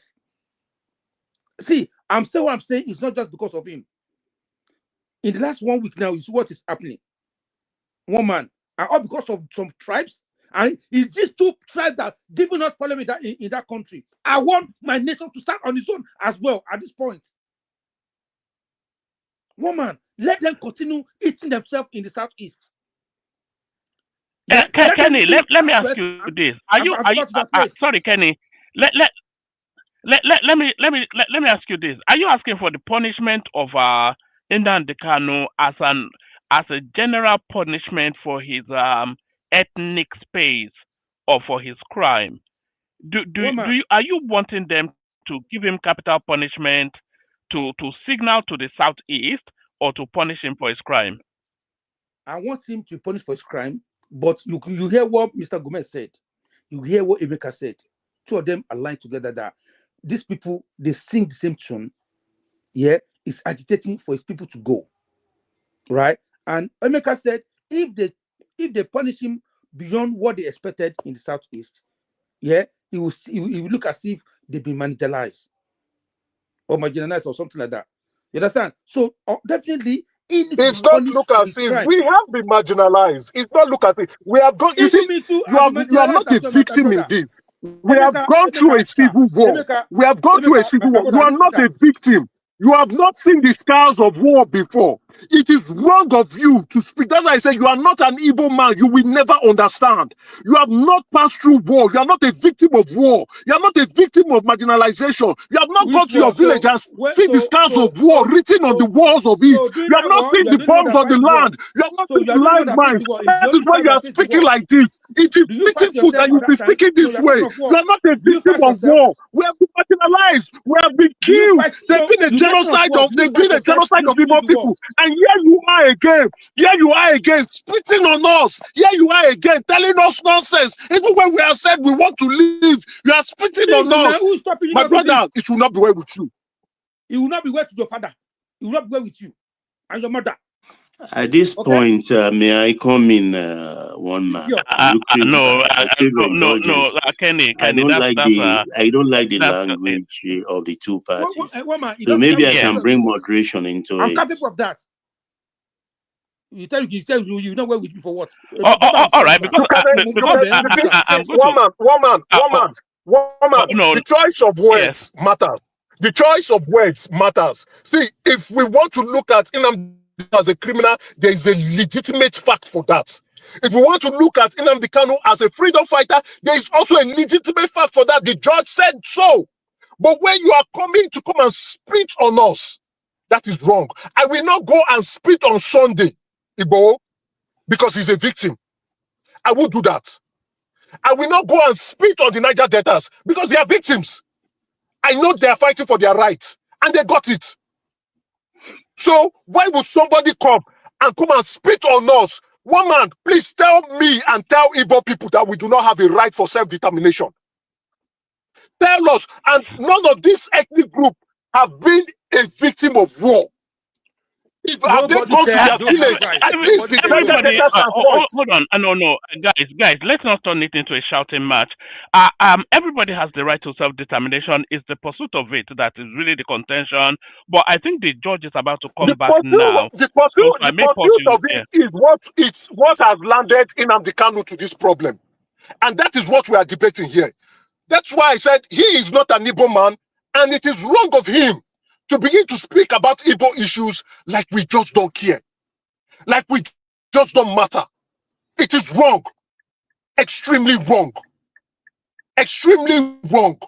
I am not talking about Igbo Nnamdi Kanu on this matter. I'm not talking about Nnamdi Kanu, who is a criminal too. I am not talking about that. But when you want to generalize about the Igbo problem, and you are not an Igbo man, I think you need to be careful. I think you need to be careful. Thank you. All right, let's bring Baba in to bring some moderation to. Yeah. Huh? So sorry, sir. Baba.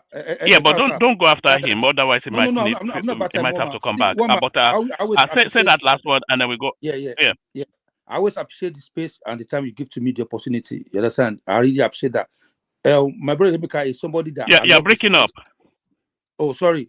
He's somebody that I love so much. Anytime he speaks on these channels, I always listen to him. I have no issue with him. He's my brother. You understand? But the truth must be told. Baba Lagbolo Ojoditi about that to him. Yeah, thank you, Kenny. Lafia. I salute you. All right, Baba, floor is yours. Kenny, stay with us. You are the only one that has the tools now. So I may need to drop in about 10 minutes, and then but Baba, floor is yours. Okay, thank you, man. I think there is no problem in all of this. As far as we remain one Nigeria, I'll tell you for a fact. A few weeks ago, we did a quiet poll. We took a quiet poll in Lagos State, restricted to Lagos State. Not scientific, random, I will say. And basically, the Igbos are the people referenced there, Okada riders, artisans, and some traders all over the marketplaces on the streets of Lagos, asking the question about the question on Biafra. 87% of them want Biafra, rightfully so. But here is a problem. When asked that, okay, if were Biafra to be established today, will you go back? 71% said no, they will prefer to remain in Lagos. And that's where the whole thing bogs down. The conclusion was, be careful what you ask for. Because a lot of them don't know the implication of Biafra as a country. It's going to be very difficult. The Igbos, according to whatever census Nigeria is using, they are about maybe 70, 80 million people. And those staying in the enclave today, the 5 states, I think less than 30 million. So imagine if the external ones pour into that state based on the establishment of a Biafran country. I'm so sorry, Baba.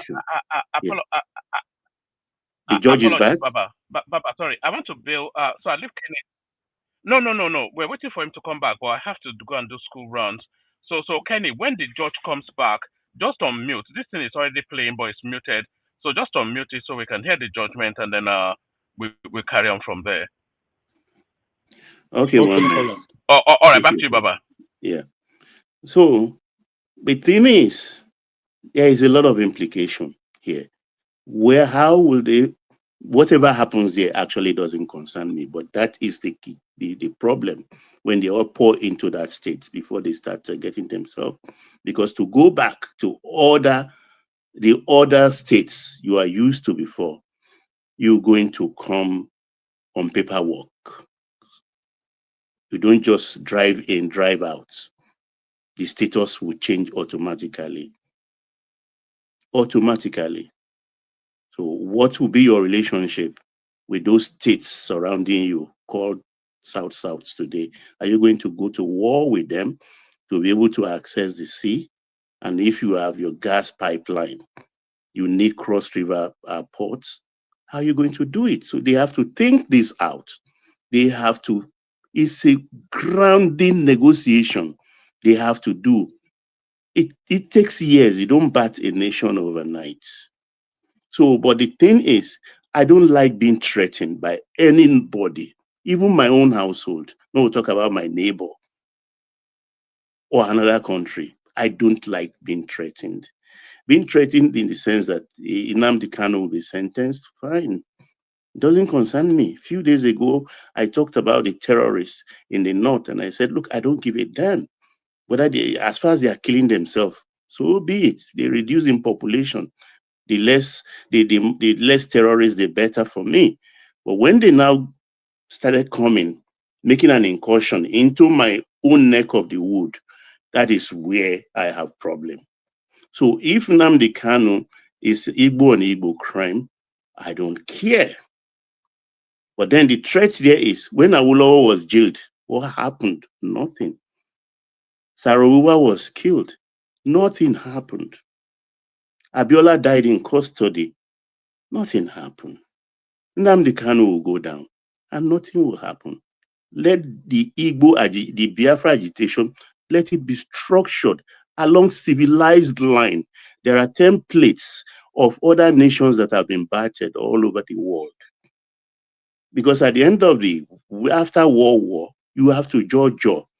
In recent times, Yugoslavia is an example. We know what went down in Bosnia, Herzegovina, Sarajevo, and all the rest. But at the end of the day, they all have to sit down on a round table and talk. So that talk, if we must have it for the Biafran listing, let them, the intelligentsia in Biafra or the Igbos, let them pick up the gauntlet.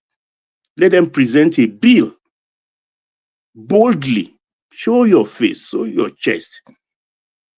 The intelligentsia is there.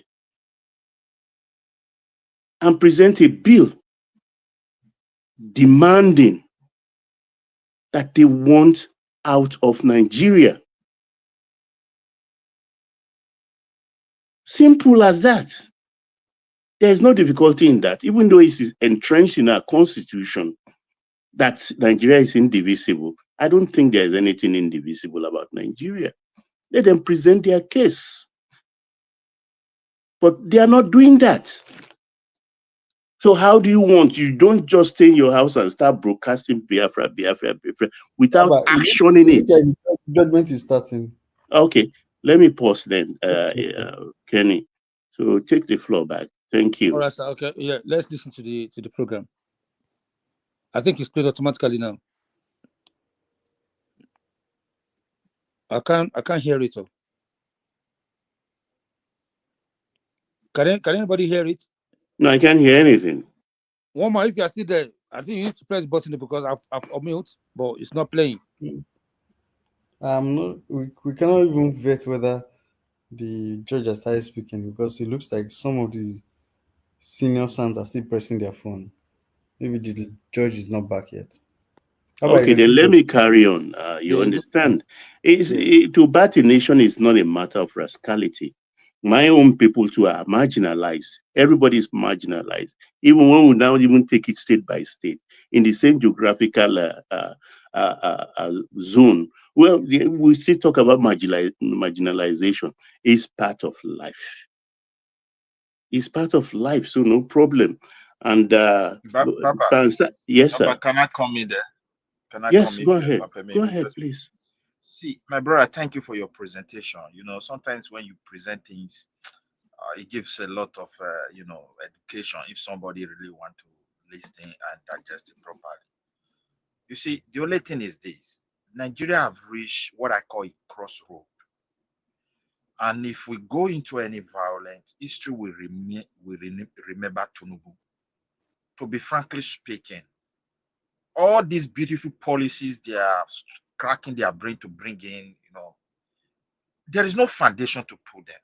It is our time we sit down as people and renegotiate the existence of this country. I believe we can coexist, but because of the high level of distrust, let's sit down and talk. Everybody free marginalized the way you said. Me, I'm from Benin. If there's any space and territory in the history of Nigeria where indigenous people sat down and say, we want to be like this, is the Midwest region. Where is it today? Politics of Wazobia work against it. And now we've messed up our country. If I want to blame Yoruba, I can blame. If I want to blame us, I can blame. But I can't threaten them. I can't see them only as our problem because they're also victim. Everybody is not a victim. For example, if every region is to manage their people or state that said, I want to be state, you manage your resources, you contribute. Nobody will come out from his place and say we are being marginalized. My brother. Nobody. Hold on, sir. Can you allow Baba yes, to sir.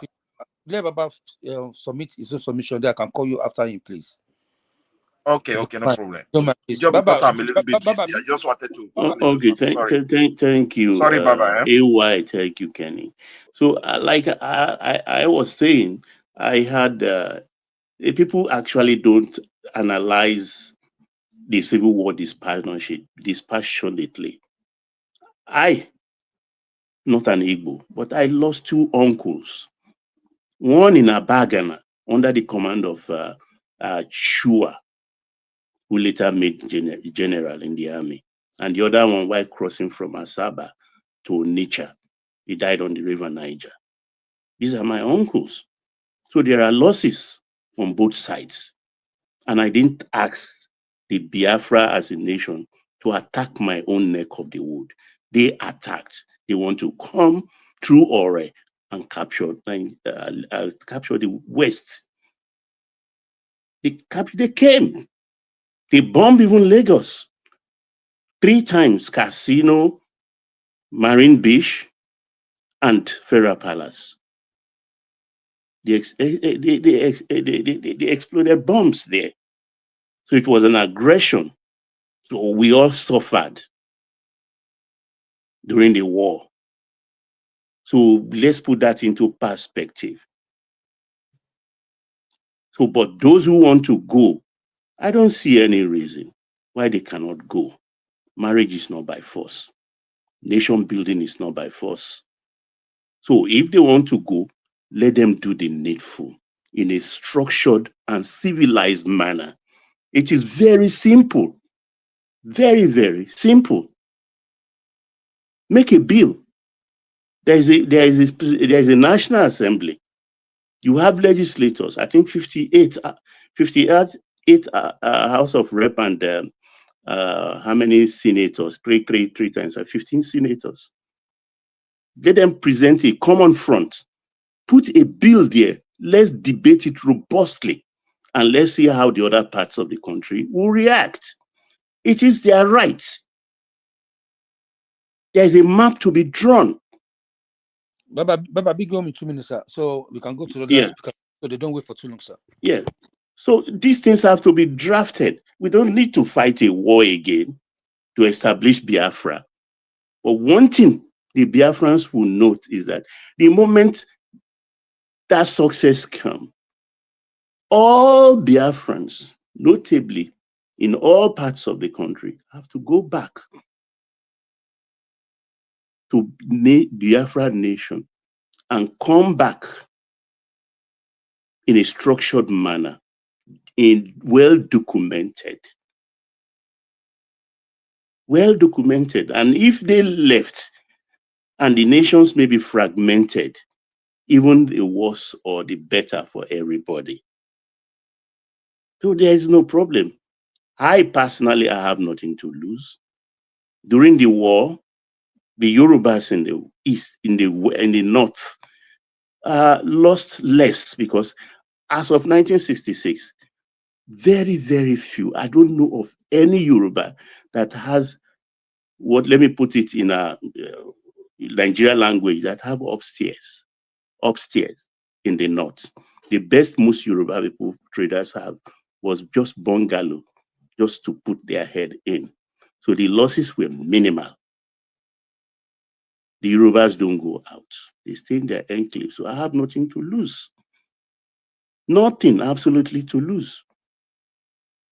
So they can bring it on and present their papers. Let's talk it.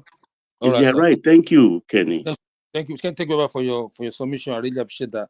That's why we need to have when we talk about model latima thank you, sir. I mean, let's hear from you. You got 5 minutes because we have 5 minutes to go to the live stream. Okay. All right. Thank you, everyone. So, Baba, I'm fully aligned with your position, but I was listening to the judgment today, and I actually figured out that actually dissolving this country is not really a big deal. If people that were following the judge already told us in the constitution today that there's an African charter that we've already domesticated internally in the Nigerian, constitution.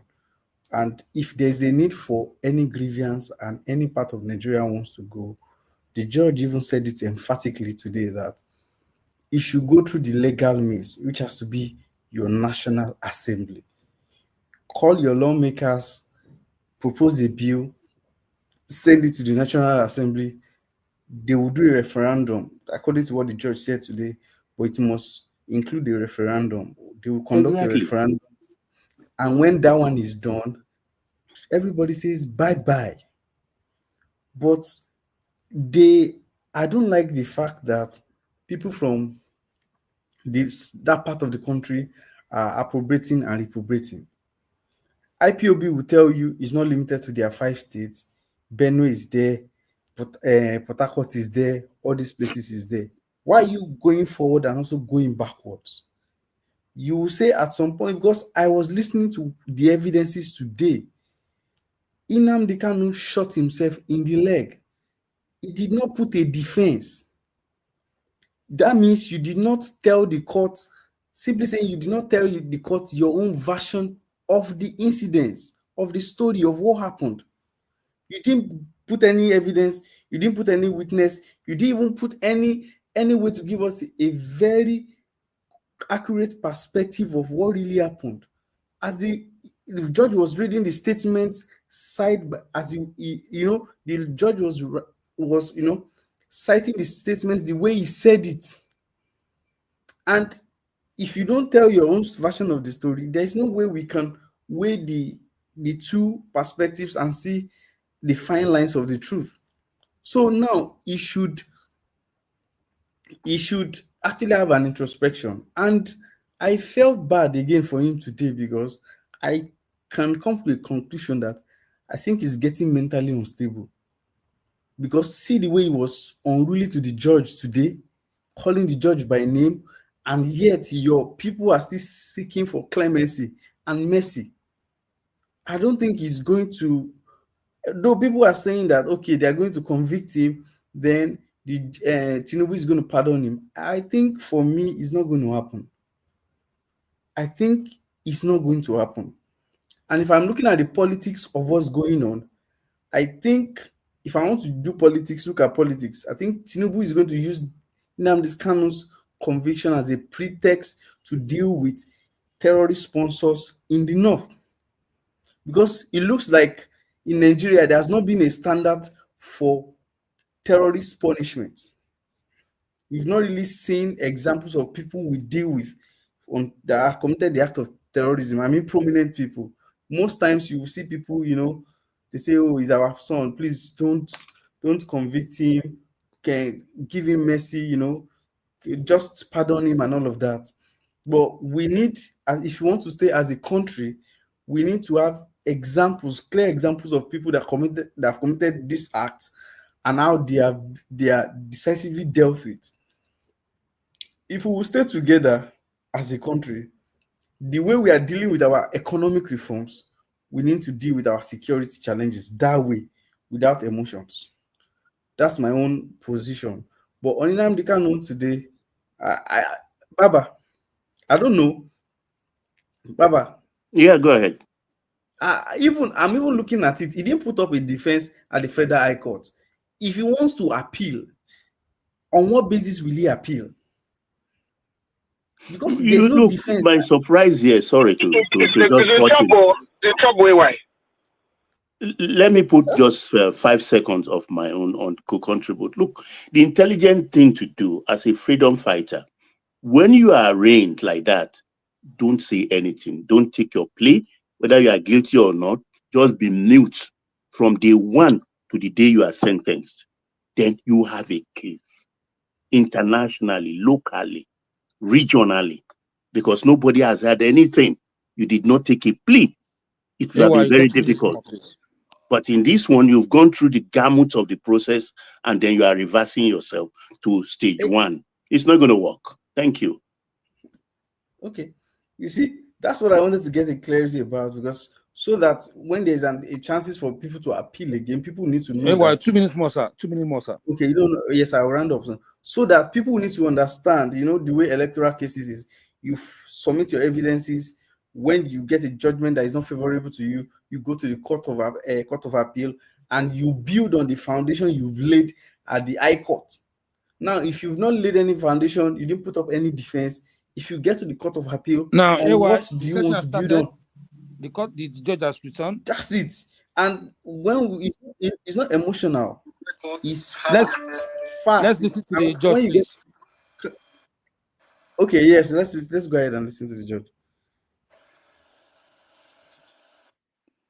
Can anybody hear what they're saying on the screen, or I should play it here? We can't hear a thing. Okay, hold on, sir. Let me play here so you can listen. You can increase the volume.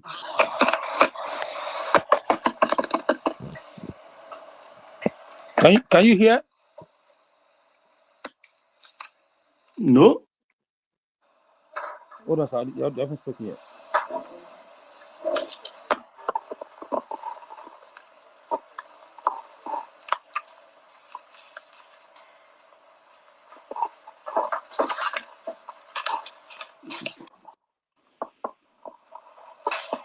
I think Awumolo is talking, but we can't hear him. No, he hasn't spoken yet. Okay. He hasn't spoken yet.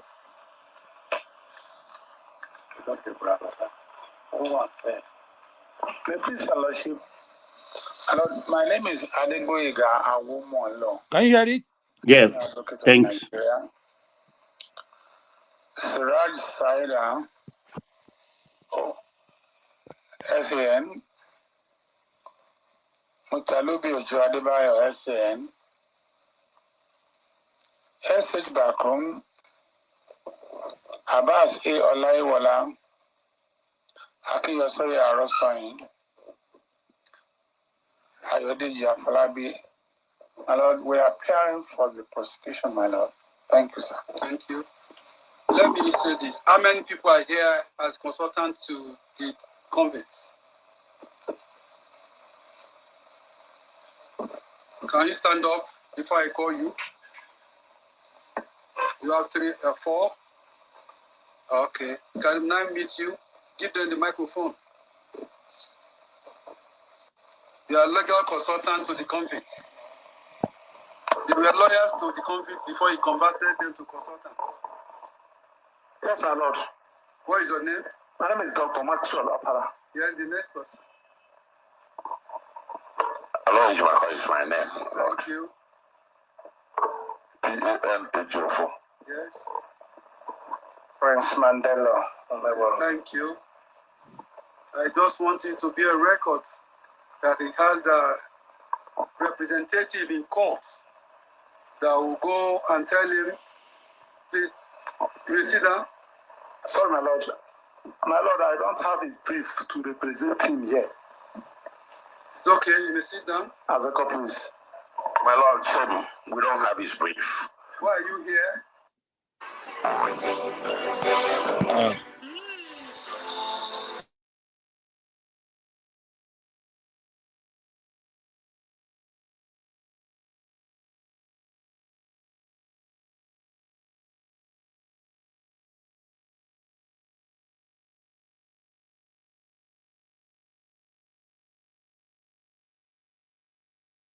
No audio.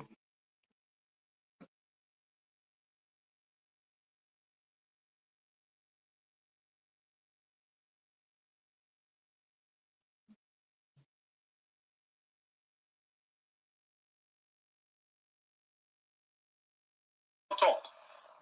This council was disengaged, and some of them were converted to consultants, and they come to court to act as consultants, and their lawyers. And Ejimako acted as consultant this morning and telling the court now that he does not have his brief. I'm not calling you as a lawyer. You have been converted to consultant that you ought to be, you ought to be.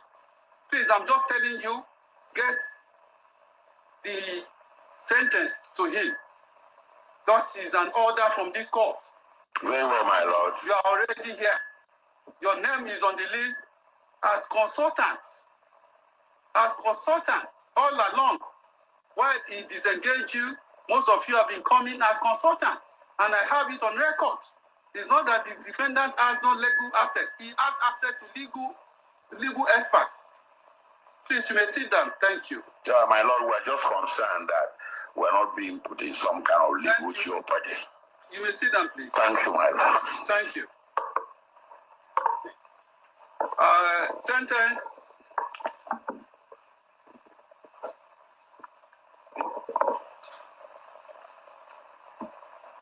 I read the entire file from the time the matter started in 2015. No doubt, the convict has not acted well throughout this period. He has caused delay severally. He caused delay and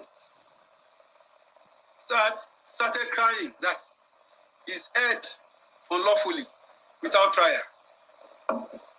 And also, his unruly behavior from the beginning down to today, even today, is noticed.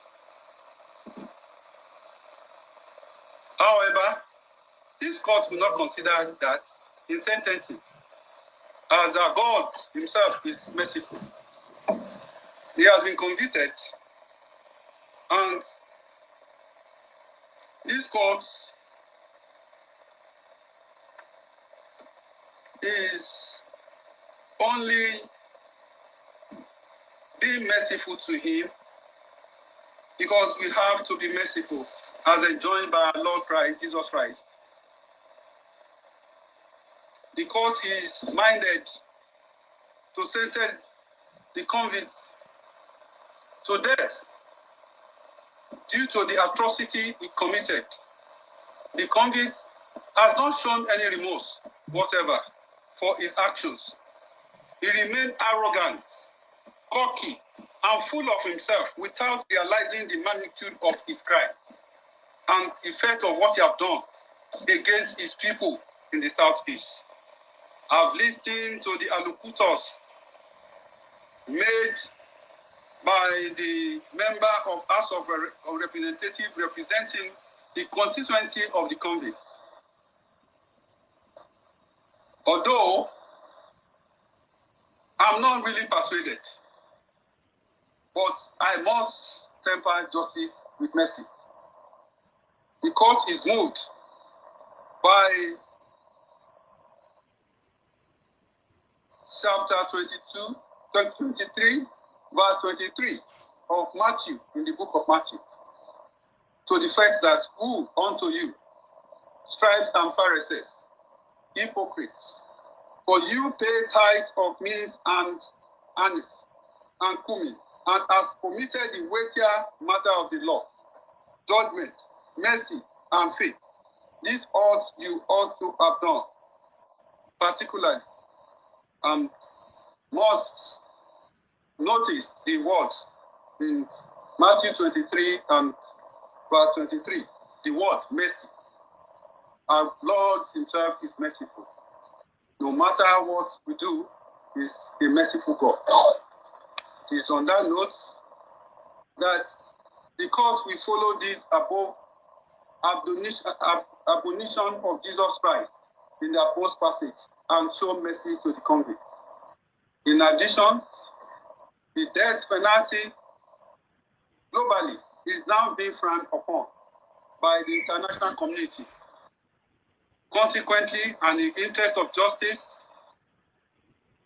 I hereby sentence the convicts to life imprisonment for the third count 1,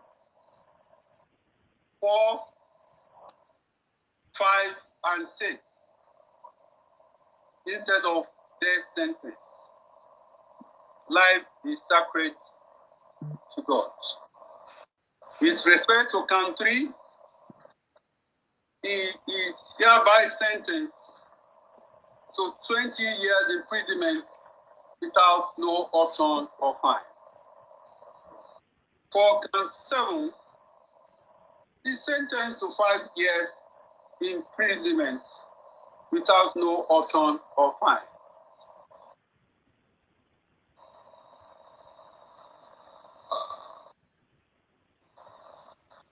To extend the mercy, I hereby order that the sentence shall run concurrently. And due to the nature of the offenses that borders on terrorism and the attitude, violent nature of the defendants that I have taken judicial notice. The last adjourned date, he was so unruly and expressed violence, even was about to beat the security officers there. This morning, he repeated same. That has been his trait, his attitude. So I have no hesitation in coming to the conclusion that convict has the tendency of violence. The tendency of violence has not left him. It is based on this that he must be kept in facility that is suitable for his custody, as putting him in Kuje Correctional Center may not be appropriate. And also, I take judicial notice and that for conclusion of the judgment, and from the exhibits that I've analyzed in my judgment, substantially, the convict made use of computer device like phones. He mentioned broadcast to his sites and called for all these atrocities. It's based on that without hesitation, I agree with the counsel to the prosecution that the convict must not be allowed near any digital device, and if he must be closely monitored by the Office of the National Security Advisor. And also, with the atrocities, the number of killings, and the effect of the act of the convicts on the people of Southeast, I think it deserved protective custody. Due to this offense, I ordered that if the convicts be kept in protective custody in any custodial center in any part of the country. And also, the objects of crime in respect of count 7 that has to do with the transmitter. The transmitter is hereby forfeited to the federal government.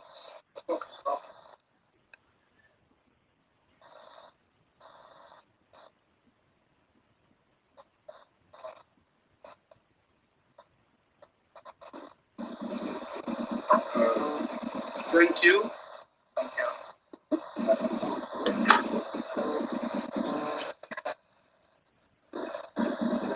And regards other exhibits, if at the expiration of the 90 days, the statutory time for appeal. If there is no appeal, an application may be brought for necessary consequential order. Yes, thank you.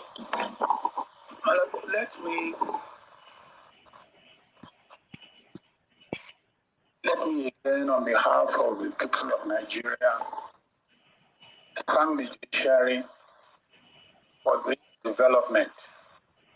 It's now clear that law has consequences, and anybody who breaks the law must be ready to face consequences.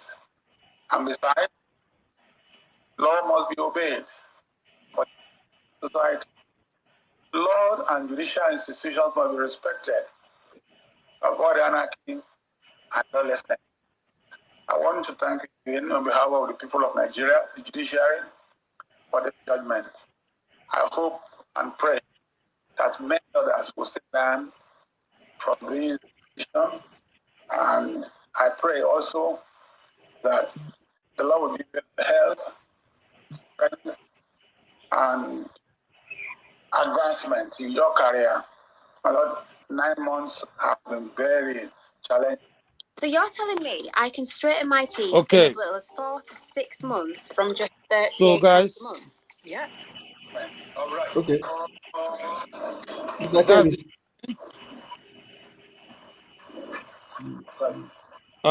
that's the judgment.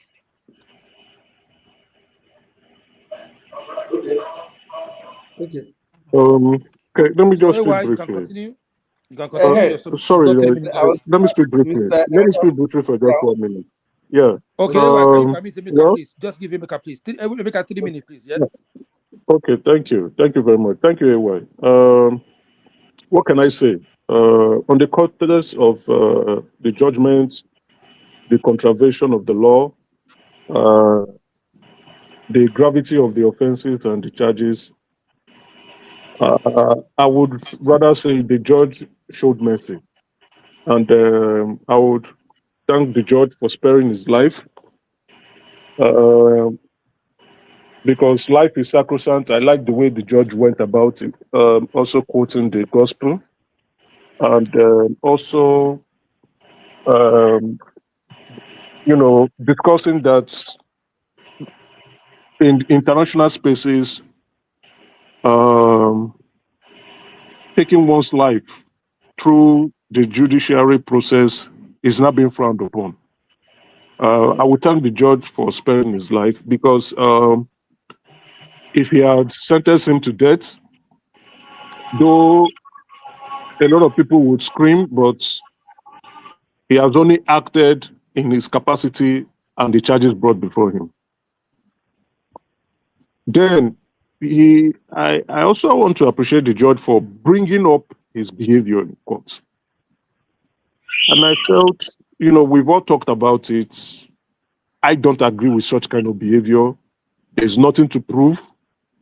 Why would you be assaulting security operatives, insulting the judge, disrespecting the courts?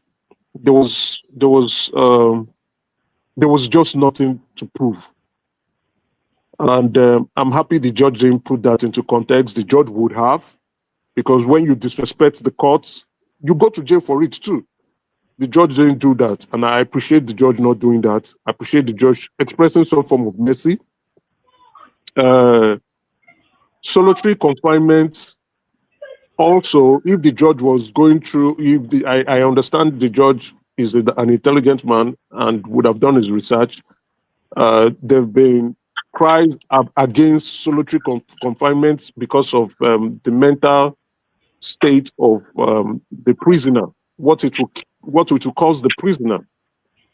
But I understand why the judge did that, and that was based on Nnamdi Kanu's behavior in court. So far, he sees him as an aggressive individual, somebody, if left out in the company of others, may cause them harm.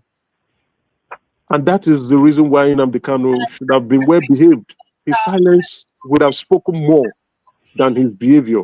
He appeared to be lousy. 1 more minute, sir. So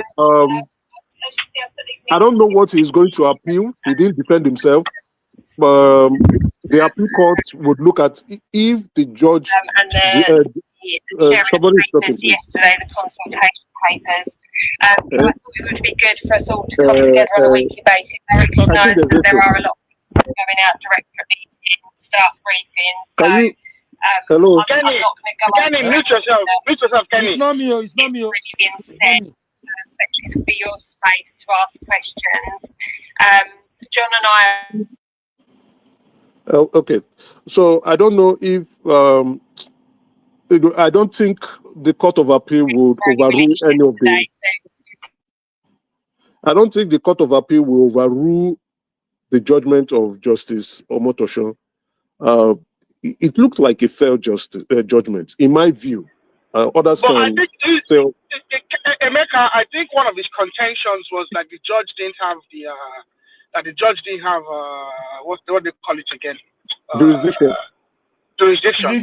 No, that is not. His primary argument. No, that is not correct. It's not correct. His lawyers, I think his lawyers advised him, maybe that's the reason why he kicked them out and they became consultants. It's not correct. Let's be honest. Let's be truthful. It's not correct. The court has jurisdiction. Not only jurisdiction to hear the case, the Supreme Court also pushed that case to the High Court to preside over. So Nnamdi Kanu is wrong on that premise, and I don't think the Court of Appeal would do anything. Can I ask a question? Can I ask you a question? You might know this. Why is Aloy Ejiamako avoiding and accepting to be his counsel? And then he said that the reason he didn't want to do that because he was afraid of legal jeopardy. No, because they know they don't have a case, they're going to lose anyway. It's all been a charade from the onset. But why doesn't he want to be his consultant? So I agree with Prince Daddy on this. I agree with Prince Daddy on this matter. The charges speak for itself. Let's be honest. The charges speak for itself. And like I spoke earlier this morning, I felt, in my view, the judge has taken into consideration so many factors, right? He also took into consideration the behavior of Nnamdi Kanu since the process of this case, the proceedings of this case, I beg your pardon. Then, to my other utterances, I've forgotten to the individual. I must apologize. I want to ask you a question. Yeah. Now, does this judgment now gives every victim an opportunity to express their grievances against Nnamdi Kanu's family and demand for damages? I don't know. I really don't know the victims. It's up to the victims. It's up to the victims. I really don't know. I have my grievances against Nnamdi Kanu. I also understand Nnamdi Kanu. I do not appreciate the process he went through about calling for separation. I do not appreciate it. Sorry, guy. Please hold on. I'm going to remove myself from the screen and I'm bring Uncle Gomez. So I think he has something to say. Let me just wrap up. Let me apologize to the individual. So what I said was, you see, this is an Igbo issue. It's just a matter of choice of words. When you begin to speak, let me tell you, it's not an Igbo issue again, because from what I'm seeing, apologies. From what I'm seeing, there are people that have properties in Lagos that their properties were destroyed. And from the judgment being read, when the judge was reading the guys, let's allow Mr. Gomez to speak. Let's allow Mr. Gomez. Let me wrap up my opinion. Sorry, Mr. Gomez. Just give me 1 minute, please. Okay, you see, where Nnamdi Kanu is at fault, I will call him out. Where he has done something right, I will call him out. Some of the things he has said are becoming facts now. But again, I'm happy that he's not been sentenced to death. I'm happy he's still alive. So there is hope that he might be freed at a certain point in time in his life. But then again, he must express remorse. We don't want a situation whereby you are not remorseful for the criminal activities that his actions, statements, directives has caused and inflicted on Igbo people. Please. Thank you. One man don't like to keep Mr. Gomez waiting. Let him speak, please. Thank you. I just wanted to say if there was any day that I was proud to be a Yoruba man, is today. The judge was amazing in his judgment. I got emotional. Nnamdi Kanu was obnoxious, was rude, was cocky, but this man put everything and said that as Christians we have to look at things from a different perspective. Nnamdi Kanu got this. He had this coming his way. He did the most unforgivable act to me in our history. You know, a lot of people that abide, like you people say, in the process. He needs to be locked up for life. But having said that, I think for us to be able to move forward, at some point, my senior brother, the president of Nigeria, needs to come in, forgive him, strip him of his citizenship, and deport him to where he comes from in London to go reunite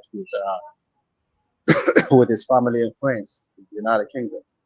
But I was so proud of the judgment. I mean, the tonality is all about the tonality.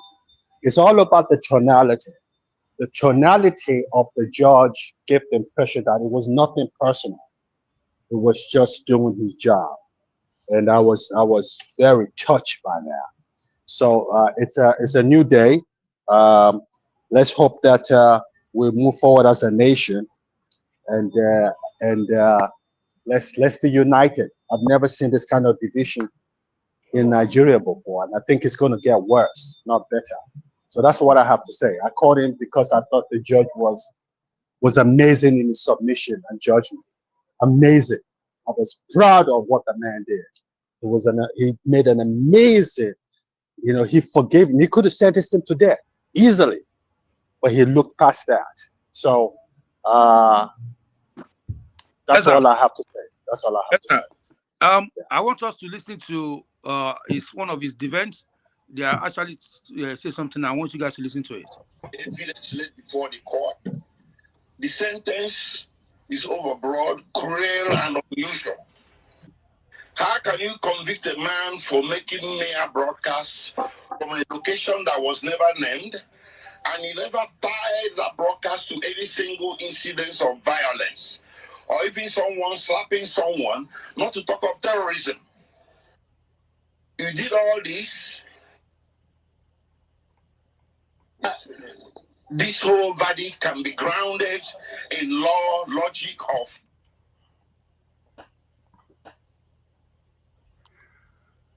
Can you guys hear it? Wait, is this not the same lawyer that was avoiding being a consultant just less than 20 minutes ago? Yes. So these are the things we're talking about. Not just say that he's afraid of legal jeopardy. But, yes. Now they have there now talking trash again. So let's go back to debate. Ola, can you come back, please? No, Kenny, you understand. These people are trading in Kanu's misfortune. You understand? We all know what is happening. We are no children. They are traders in Kanu's misfortune. He understood the judgment, and they pushed Kanu to the edge where he ended up jumping today. So these people should be dealt with, and they are lawyers. They know why they are not roped and coming to court to show this belligerence. About 20 minutes ago, this same alloy refused to That's be what I'm Kanu's saying. consultant. They know what they are doing, but they will be derobed That was afraid of legal jeopardy. So this is just posturing, right? All they're doing is just posturing, and to make money too. There is a money economy of this. Agreed. Then again, they need to be careful. Like I've said, this is also borderline on national security. Whatever they say, people are listening to them. They need to be very careful. We do not want an increased security tension in Igbo land anymore. Please please. All right. They have to be well behaved. Let's go. Let's hear from Simba. He's been there. He has not said anything. And Prince Daddy is there as well. Please, any one of you can speak. Prince Daddy or Simba. Okay, let me talk. I greet everybody. Good evening from here. Why should you talk over me? Don't greet me. Don't greet me. Can you take over, please? Yeah. I know you'll be waiting for me now. You'll be avoiding duty. I wait for you now. Okay, thank you, sir. No problem. Okay, Prince Daddy, you can go ahead. I'll wait for you. No. You should go ahead. You are here before me. No. I There is know. no malice. No. No malice. No, Just you'll be giving a just pass talk. now. playing. You'll Go be ahead. giving a pass. Simba, what's the unholy thing you are Prince doing there Daddy. that you are avoiding this thing? Just speak if you are not Hello. doing anything unholy. Hello, we can hear you.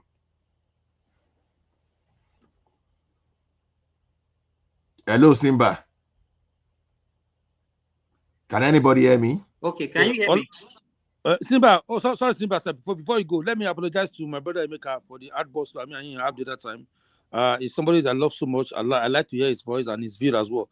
So it just, everybody's, the tension is high, emotion is high. You know what I mean? So I'm sorry about the way we spoke to each other as well, Mr. Emeka. I'm so sorry about that, my prince. Thank you, sir. Emeka and no problem. Kenny, My I thank you both for showing Omoluabi ethos. Thank you, both of you. Apologies accepted, and my apologies to you too. So this is a very sensitive issue, Baba, right? So I want that's to have fire. I want to have fuel. The two of them are Luther. They are activists. There's no need though. Please let our utterances be very sensitive to the matter, please. This is a very sensitive. This is a very sensitive issue. I will cause another katakata now. So let No, me talk. there's no need. Honestly, there is no need for it. The judgment is fair. The judgment is fair. Please, it's a very sensitive matter. Some people would not agree. Some people are not learned enough. Let's be honest. Some people back home, they might twist the information and give them something else. Now, the next thing we might begin to hear is that they use the Yoruba man to imprison our brother. So please, let's be sensitive. But when there's a we are lady in speaking, court please. that said that earlier today, Meka. That's one lady in court. That's all she said this morning. There's a lady in court this day. Earlier today, for those kind of let me beg you guys, please. Let me beg you guys. For those kind of people, either they are malicious or they are completely ignorant. Okay, those are the kind of voices that needs to be suppressed and not elevated or discussed about. This judgment, in my opinion, is a very fair judgment. Let's be very realistic. And I'm speaking the truth here. You've been talking all this. Let other people talk. Fellow Nigerians. So why I want to put this before all you guys, right? Please be sensitive when you express your opinion, so that we do not elevate the emotions of others. Thank you. Fellow Nigerian, I Brigadier General Ola Abasha. So from a 2nd Mechanized Division, Ibadan. So I'm taking over. So the thing is, I don't know where people even got the idea of. I want to talk. Why are you talking when I have not talked? Okay, go ahead, sir. Go ahead. Okay. As I greeted everybody as usual, I want to start by saying this. Earlier on, before the judgment was delivered, Emeka came here and he was shouting on top of his voice, if they deliver any judgment against Nnamdi Kanu, everyone will let loose, and the Igbos are marginalized. They are, some of us are used to all this gimmick. We are very used to all this gimmick, because I was surprised that this same Emeka, now after the judgment, can talk remorsefully the way you are talking. Simba, look forward. Don't look backward in this. I beg you. Simba, I think you are wrong. You didn't listen to me properly, right? Maybe you came in halfway, midway. I have spoken. My grievances. I have to interject. I don't want to be taken out of context. My grievance was with. I keep forgetting who spoke. My grievance was the. Wait now. No. You are getting me wrong. My grievance was, let me just say this and stop. My grievance was the context, the choice of words he used, not about Nnamdi Kanu. That's not the problem. That's the choice of words he used.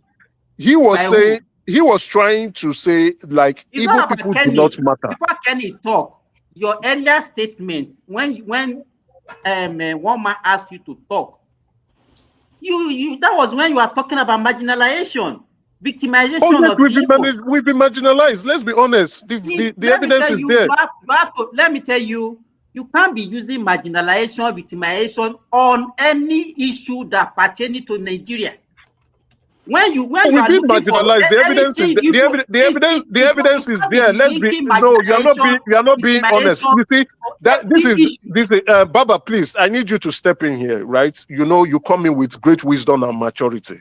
I don't want this to make people get upset. Have we been marginalized in Nigeria? Correct. The evidence is there. Okay, So let's not begin to bring. Please, can we stick to Nnamdi Kanu and not bring Igbo issues up here?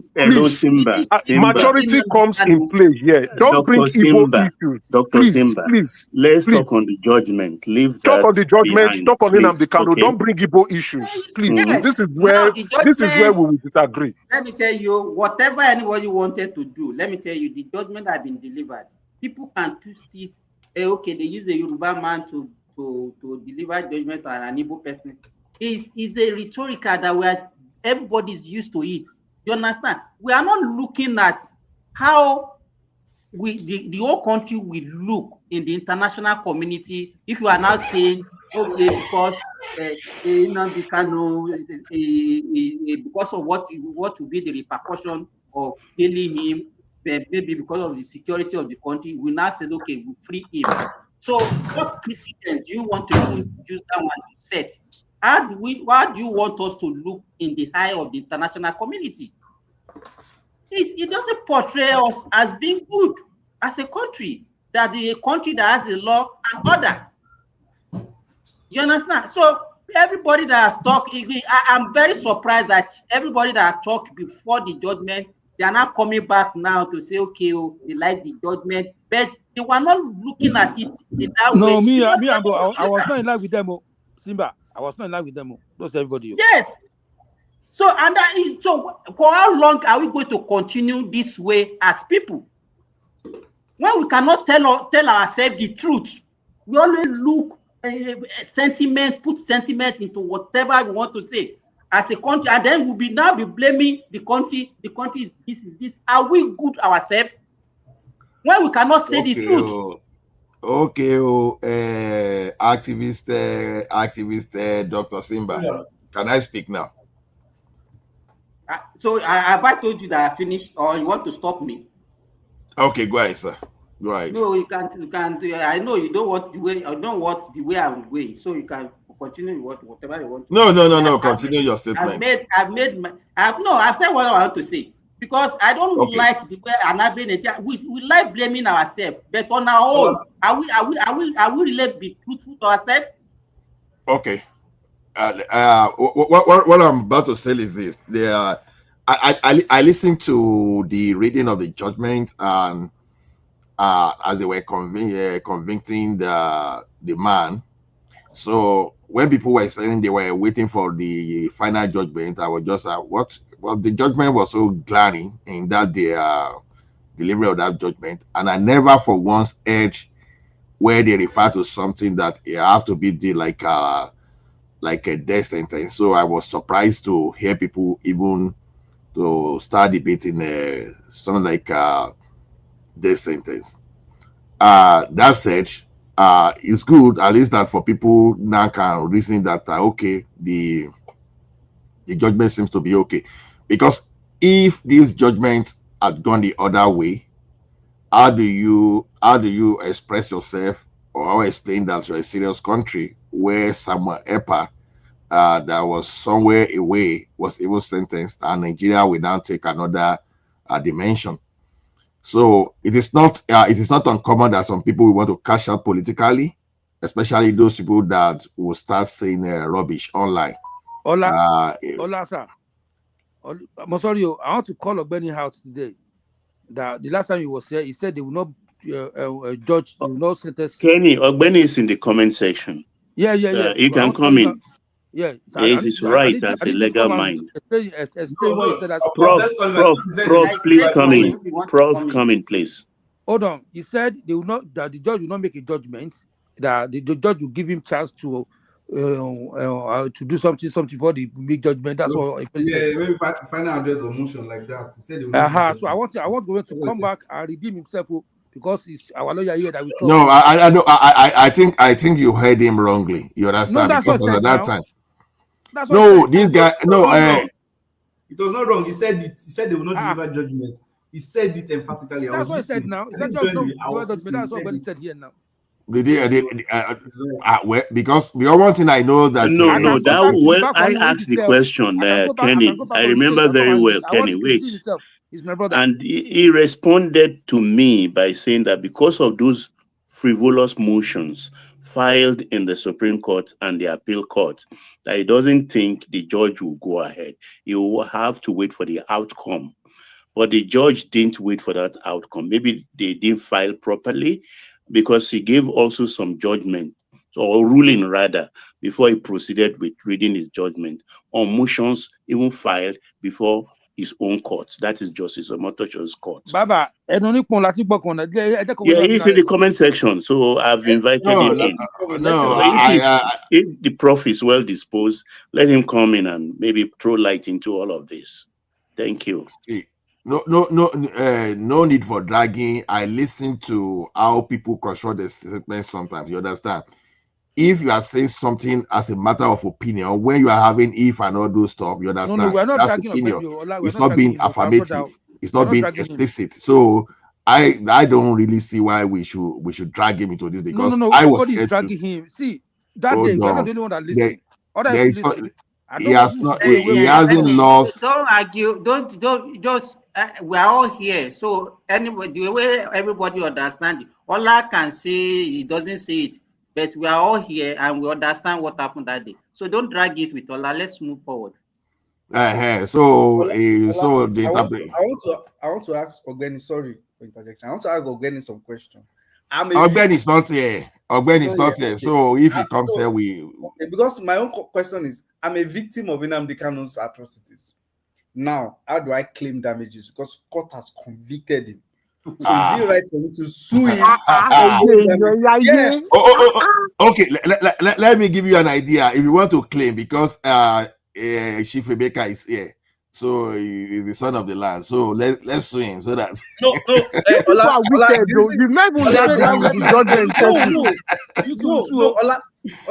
the reason why I'm saying this is that two things that are within the last 1 hour. Two things has happened. I saw that DSS has released, like, they've started filing counts for some terrorists, IPOB terrorists linked to Simon Ekpa. Because of this conviction, there are some things that would start unfolding. But me, as a victim, or people that also knows other victims, we need to, because Nnamdi collected money from federal government because they brought him unjustifiably from Kenya to Nigeria. The court awarded damages against the federal government to pay him money as compensation. He has collected for compensation. So for victims that are direct victims of Nnamdi Kanu now, which I am, I have to take out of that money, because a criminal cannot go with compensation, and a victim will not go with nothing. No, I have to go with something too. So how do I claim for legal means? Good luck to you. Good luck to you on that. Someone that is already falling. This man is in life imprisonment. This man is sentenced to life imprisonment, so he may decide to even be more criminal from whatever he's doing there. So, and it's not going to share so much. So I don't know. Anyway, on this issue of this marginalization, I think we've weaponized it, because everybody is marginalized in that country, and it will always be. There's no way people will not be marginalized. So, but the marginalized we are discussing, sometimes we have to put it in perspective. When you talk of political marginalization, then the question is this: you have to think about it. Okay, you'll be marginalized because you've not become president. Yeah, as a Yoruba person too, I was saying it when we're not president too.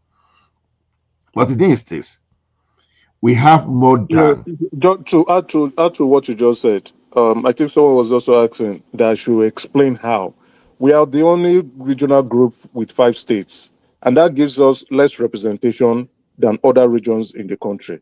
That's political marginalization. So okay, how big it now depends on how you define. Hold on. That you are saying is Hold on. other regions have you are 6 not a states. region. Southeast is not a region. Hold on. Southeast is Hold on. what? It's a It's not a geopolitical region. region. It's just It's a an geopolitical ethnic region. group. Southeast is a geopolitical region. Southeast Simba, is you are wrong. geopolitical, It's a geopolitical geopolitical region. region. You are wrong. Please, and please, let's be careful when we're saying things that are not right. We can debate it. It's not it's not a matter of money. It's debatable. What are you saying that we should be careful? Your space is not big You enough need to be you need to be careful. You see, I pleaded here. I know why I'm saying this. You are not an Igbo man, you would not understand. I pleaded. Why I will you say pleaded. we not? It's not an Igbo issue. It's a national issue. No. Simba. Don't say that. You see, these are remarks that lead to. I think you're trying to make someone get emotional, and it is not okay. You need to express empathy when you are speaking. When we say marginalization, someone asks, "How are you marginalized?" I think Ola was now explaining that every other region in the country has been marginalized. And I'm not denying that. I'm not disputing that. Nigeria, a good marriage, nobody wants to leave a good marriage. If a marriage is good, everybody wants to stay. If a marriage is bad, people want to leave. But have we been marginalized politically? Yes. The only geopolitical region with 5 states, less representation in the House of Representatives, less representation in the Senate House, because we have 5 states. Other regions have 6. Hold on, please. Other region has 6 and above, and three senators from each state. So you have more representation as a result of the number of states you have, and also more representation as a result of the more local government you have. And collect more fat allocation monthly. Exactly. Our voices are not being heard properly in the political stage of Nigeria. When we bring our plight, because of the number of people, let me land my point properly. I am trying to explain the marginalization. I am trying to explain. In case you don't understand this marginalization, now this is the time for you to keep quiet and listen. It will not allow any other person. If you want to go to that one, we change the topic of discussion. Exactly. That's why I said let's leave Igbo issue and face this judgment. You are the one mentioning Igbo issue. You are the one twisting everything towards Igbo issue. You are the one. I am not. People are bringing marginalization, and they are saying that we are not marginalized. You are the Why one would that? If you are bringing marginalization, and you are telling, and you are saying that Igbo people are not marginalized, why would I come out to say that Igbo people are not marginalized? Everybody, hold on. Thank you. Let me just finish what I'm saying. You see, the issue of marginalization, you understand, that will never end till we even pass our time on the surface of this earth. Even the coming generation will still discuss marginalization.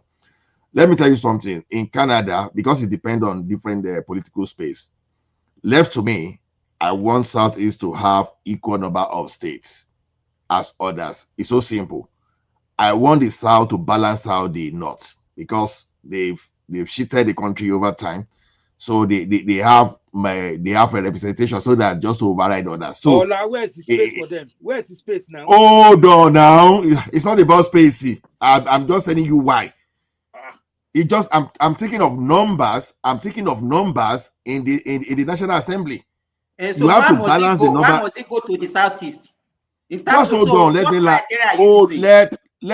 I'm the one. I don't know how you're gonna land. Equity and equality at play here. Tell us the reason why it should go to Southeast. Hold on now.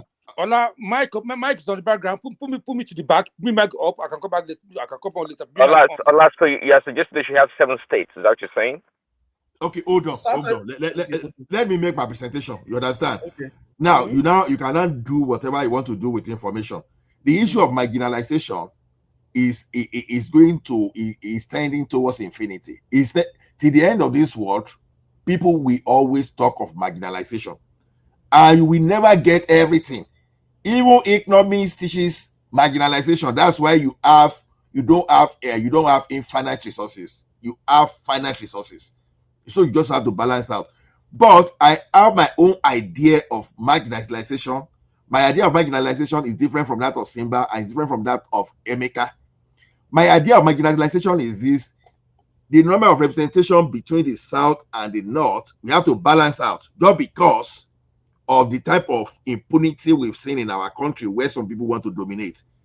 Okay. So you have to do the balancing. Now, so if they are requesting, where or people will compare with people will contest it, but let me tell you what happens in Canada. Representation is done by population, not by the landmass. You understand? I mean, for those people of the member of the parliament, I'm not even talking of the Senate, is by your population. So by so saying, there is mean, for example, now Lagos is marginalized because Lagos has a very huge population. So when you want to look at Lagos need more representative than any other region, because I don't believe in that population of Kano. So over time, because the military officers and especially those people from the northern northern side, they've used that position. They abuse their position to allocate more. We're talking about Southeast. You are going to No. Oh my goodness! Let me land. Continue. I don't even have this energy. I'm trying to talk generally. Southeast has tried to request. Then you put it to test. If it passes the test, it's good. I've told you that in Canada they do by population, and you just cut me off. You understand? So where is the population in the Southeast? Just hold on. Please continue.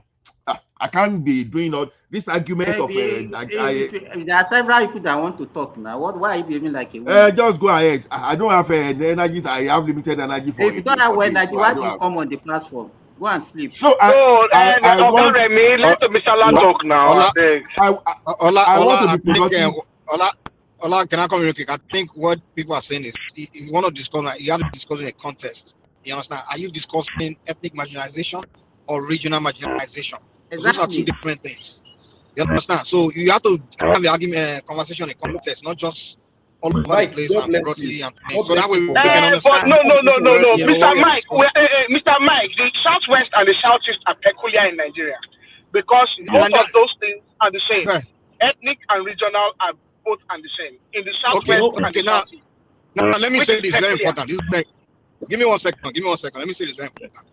If you are having conversation saying regional, which we have 6 geopolitical regions, right? So if you want to have a conversation about regional marginalization, then I think we have arguments because, like, I think in Northwest, I think they have 7 states or something like that, right? Right? I think so one of them have 7 states in the North. I can't remember. That's 7. Yes, 7. So now the Southwest can say, oh, I have 6, you have 7, that kind of stuff, and Southeast can say I have 5, you have this and that. But that's regional. In the context of regional, but if we're talking about ethnic marginalization now, in these other geopolitical zones in the north, they have more than one ethnic group within the geopolitical zone. In those, except the only two geopolitical zone that only has one single ethnic group in the entire geopolitical zone is Southwest. And now we cannot claim ethnic marginalization when the other geopolitical zone. Let's use South for example. So are you marginalized? Yoruba is not marginalized than Calabama, or even let me say Northwest that has 7 states and Southwest has 6. I can't say me as a Yoruba man, I'm more marginalized than a one small tribe or another tribe from that Northwest where they have 7 states, because each region has 7 states. But he as an ethnic group have to share that geopolitical space with many other ethnic groups. His voice is not really loud. He has to have less. Most of those minorities in those Northwest won't even have a single senator. You understand? So those ethnic groups, I cannot say more marginalized than them because the geopolitical zone they come from is 7. The same way Southeastern, I cannot say is ethnically more marginalized than a Edo, a Benin man, where this region they have 6 geopolitical zones, right? They have 6 states in their geopolitical zone, but he has a Esan or Bini or Robo. He can say I can produce. I have more senators in the house than a Yoruba man or Igbo man. So ethnically, you can say in fact, ethnically, the Yorubas and the Igbos are the one that enjoy Nigeria the most. To be honest, we have the most of everything: the most ministers, the most senators, the most everything. So ethnically, we are not marginalized. But if you want to say geopolitical marginalization, that's a different argument. But ethnic marginalization, I'm sorry, we can't be complaining, man. Any Yoruba person that come and say I'm marginalized, I'm sorry. Okay, Mike. Mike. Okay, hold on. I don't know where you got that information. I was speaking generally. Which information? I told you that which when we talk of information? Which marginalization. information? Hold on, that's right. Which You think I'm now? talking of ethnic. You said I'm talking No, of I didn't say. No, I didn't say you are talking. I didn't even address you. I'm just saying we have to put in context. Are we saying ethnic marginalization or regional marginalization? I wasn't addressing you. I'm just saying, you know, to me, if we're talking regional marginalization, geopolitical regional marginalization, we can present all this argument or have a less state and this other geopolitical zone. But if we say ethnic, I just personally think the Yorubas and the Igbos, we got it the best in Nigeria. I'm sorry. We have the most ministers, most senators, the most everything. Even we're more represented in civil service than any other ethnic group, even more than the Hausas. Like, even if you are talking about ethnic, I'm sorry, we got the best in our country. I'm sorry. Even in the southwest, we have the Ijaws. We have the Ijaws in the southwest. The only homogeneous geopolitical zone is only the southeast. It's only the Igbos that can claim that they have 5 states and they have 5 representatives. I mean, whatever they want to claim. Simba. Let me only homogeneous. It's only the southeast that is homogeneous. Even southwest is not homogeneous. Okay. Ola, let me give you a context. The southeast is homogeneous now, but they have some people towards. Wait, can we just discuss this Nnamdi Kanu's judgment, please? Emeka, let me say this final thing on the final note. From what you said, we've been talking here in this space that we should have resource control. Everybody should control their region and all of that. If I look at from what you are talking, we don't have senators, we don't have this, we cannot get this from FARC. It's going back to, this issue of sharing money from the central government. If everybody says you have your resource control, you control your resources, you send whatever small portion of what you have to the central, nobody will be talking about marginalization. Even if you have 6 states or you have 7 states, so far you control your resources and you say small to them, nobody will talk about marginalization. But marginalization mostly comes because we're having a pool in the central government and everybody's trying to take their share. That's what I see. Because if you look at Southwest,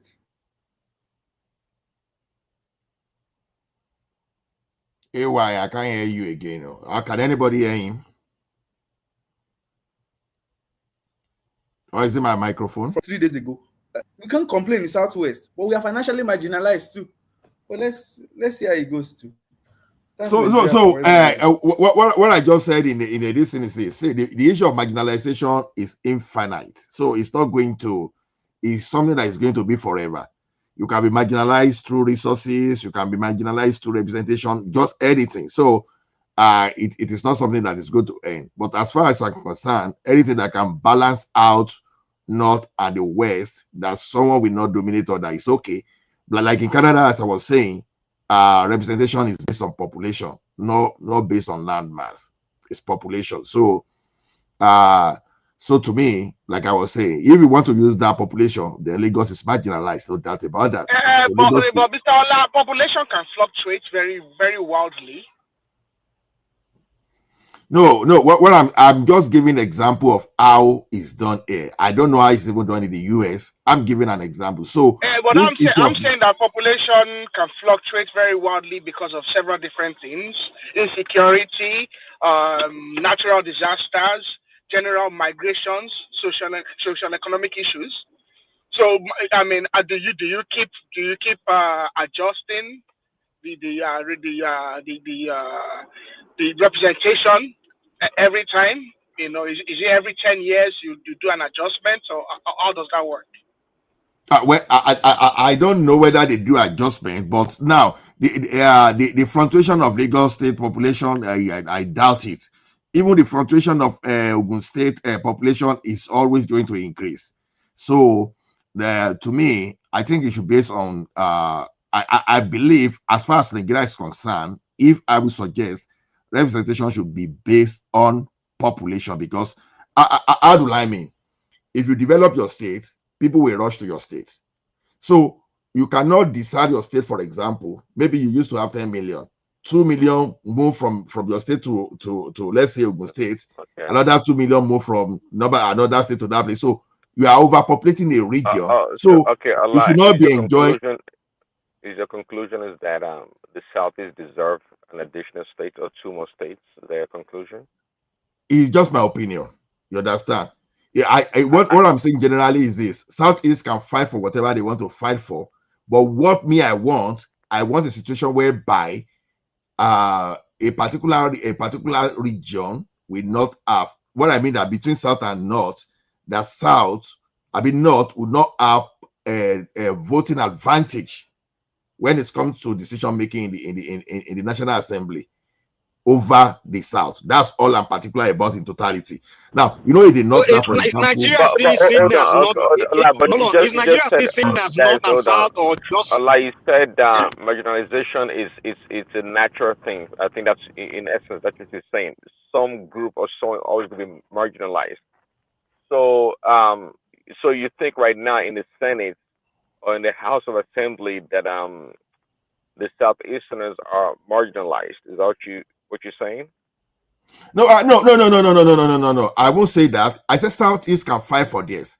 But if the population of Southeast are rushing down to Lagos, for example, I would rather have more representation in Lagos.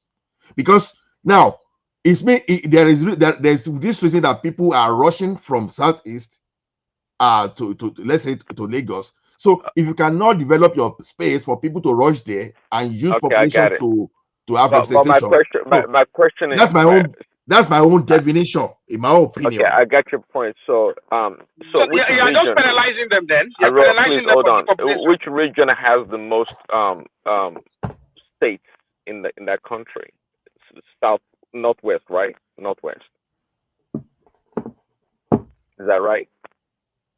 No, sorry, I didn't. There was a signal interruption there. So can you please repeat that, please? Which state has the most region in that country? Northwest, correct? I think Northwest, yeah. Yes. Okay, so if Southeast gets one more state because they have and become 6 states, how come they're not going straight? How come they're not going straight for 2 more states so they can have 7 states? I'm just trying to see the rationale behind it, because at the end of the day, they're still going to be behind, be marginalized somehow. I think. You see me, I have different opinion when it comes to those states. So we have different opinion. To me, everything like we are having all this regional development commission now. I think we should graduate to having regional development, and if you like, go to your state and create 1 million. Go to your region and create 1 million states.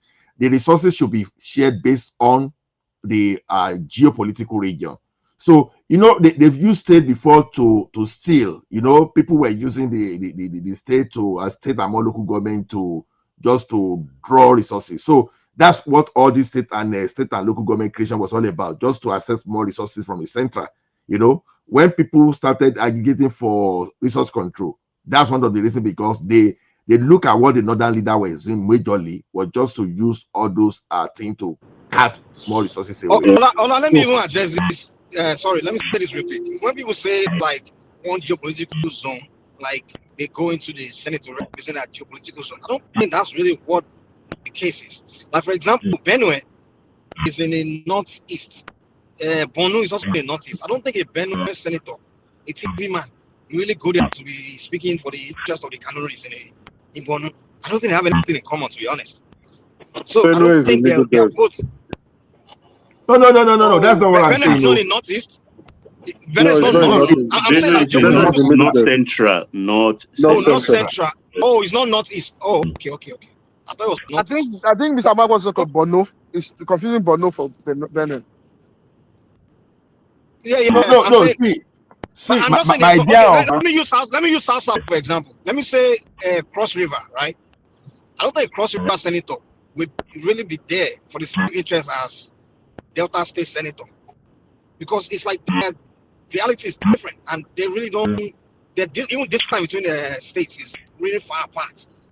So the idea that geopolitical senators are really there to vote, they are along their geopolitical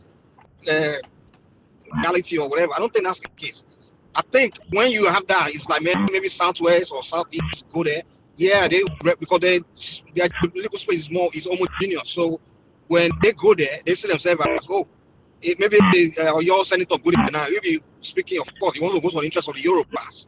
You understand? Because the entire geopolitical space is Yoruba or a Southeast, But when a South senator goes there, I don't think he's necessarily coming there to say, "Oh, I'm voting for based on the interest of the entire Sasa geopolitical space," because they really don't have a lot in common. Not all of them have anything in common, to be honest. The same with the North. No. No. He's going to represent his own territorial. Let's not. Probably best example would be the North Central, like Kwara, for example.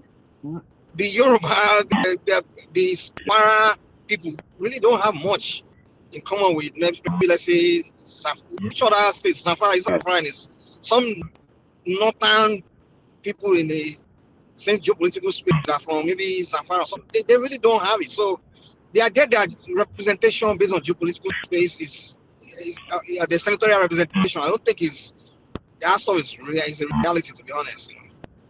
No. I think you didn't get my point very well. I got your point. See, senatorial district is different from our state, but state we give advantage to more senatorial districts, surely. But what I'm saying about regional is this: I'm thinking from what I've seen here. Like in Canada now, the federal government, the major dealing is between the government at the central and the provincial government. Now, the provincial government, they can create 1 million cities if they so desire, but the dealing is between the federal. It's between the federal and the province. Now, what I'm saying is this: if we go back to something like those 6 geopolitical region now, so if we have 6, so now within those 6 geopolitical region, you understand, you know that those geopolitical region will be dealing with the federal. So whatever allocation, anything you want to share, because all this idea, all this story of this more state and all this, it's all about resource sharing. They just want to have access to the money. That's all what this thing is all about. So if you reduce the dealing to be between the 6 geopolitical region and the federal, so when you get to allocation within your geopolitical region, if you want to create 1 million states within your province, go and create it and allocate your resources to them. It's your business. Then for all those geopolitical regions, you have the maximum number of senatorial districts you can present. If you like, go to your region and allocate the way you like it. You understand? Assuming we are supposed to have that required them to actually do some real work and real thinking, exactly, and real innovation and creativity. They don't want to do that. Everybody wants the free money. Are you kidding me? Exactly. But because the idea behind state creation and all those more local government, it's all about money sharing, nothing more than that. So it does not necessarily mean development sometimes, because now look at you. Okay, if you and I now we come from the same state now, I realize that okay, Prince Daddy is stronger than me. Maybe if you are contesting 10 times, Prince Daddy is going to win. The next thing, I want to find a way to break away, so that I know that if I break away from that state, then I will be on the other side. Then I will have an advantage. So that is what all this agitation for more state creation and all this is meant for. It's not actually, in my own opinion, humble opinion, it's not for the development. It's just for more political inclusivity. You understand? People just want to more political dominance. I think so. So that's what they want. That's the way I say it. So to me, I do not necessarily support state creation. To be honest with you, I support reinforcing, strengthening the geopolitical structure. You know, that's because so let everybody, you go to your region. The matter for okay, if I want police in my city now, is a matter for the province. City of Calgary, it is the province of Alberta that granted that license to create a city of Calgary police. So if city of Calgary police is not comply, the province of Alberta can withdraw the license. So So those are the things. So many matters that federal handles in Nigeria, we can actually move some of those things to those geopolitical zone. That's just my humble opinion and what I've seen operates within my environment. I think Emeka should be a politician here too. I don't know. You should be talking about structure. You should try to join a party here, Emeka. I'm in the Conservative Party. Okay. We are not going to allow you guys to become to get that seat anyway. Don't worry. Yeah. So that's my opinion. Anybody that want to speak and go ahead, please. Ola, I wanted to ask you a question, whether if you have an idea. Like this, my brother, you put his picture here, Sibo, always make reference to how Canadian government build battery factory, spend his money for a private companies, so it can be able to create a job for the Canadians. Do you really have an idea of what really happened during that season about that investment? Clear idea. No, build what? Because build what? I don't understand. Okay, like this guy you put his, I don't know that is talking. His name is Isibo. He's from Edo State. He always referred to trying to cover up Obaseki high level of criminality. I can describe it that way. By just giving an example that government have no business in running business, so therefore they have to just privatize everything. Then you take your national money, you build like a company for Bill Gates, then Bill Gates will start running it, you dash him everything, and then so he can create job. So and he use Canada battery factory. You know, these when we enter this electrical vehicle, Canada battery factory. Yeah, for vehicle, he said the Canadian government, I don't know, that's why I asked if you have an idea anyway. He said the Canadian government invested his money building a factory where they manufacture electric battery for vehicles, just for the company to exist so they can, you mean batteries for electric vehicles, not electric vehicles, battery. Yeah. Oh, sorry, electric for battery for electric vehicle. That's what I mean. Battery factory. I don't even know what he's talking about, because this is what they are parading your system there. How government is the one that bring out this money and be establishing business for people, and so they can create them. One thing about Canada is this: if you are incorporated, let's assume you are incorporated and you'll be doing your business, and you need some kind of funding. Yeah, there are some kind of program there that when you make your presentation, that you can access some kind of funding. Is it granting? Is it a grant of funding that you, at least if you progress, you pay back? Well, it depends on what you mean by grants. Because this money is not free. It's not free. You are going to pay the money back. Okay, this is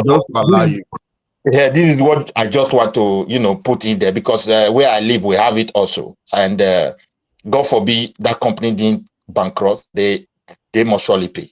It's only when bankruptcy happen and the government, they insure those kind of things, because maybe perhaps a lot of other people have invested buying shares and bank and all of that. So you see these guys, I just draw your attention, because when they always make reference, they just baboozing our people back home and saying all sort of rubbish. Sometimes you wonder, why are these guys just coming out to say, I want you to understand something. When you mention Canada, sometimes you have to be very careful, because the province is different now. What will happen in Alberta now is different from what will happen in Ontario. So I can speak to what is happening in Alberta.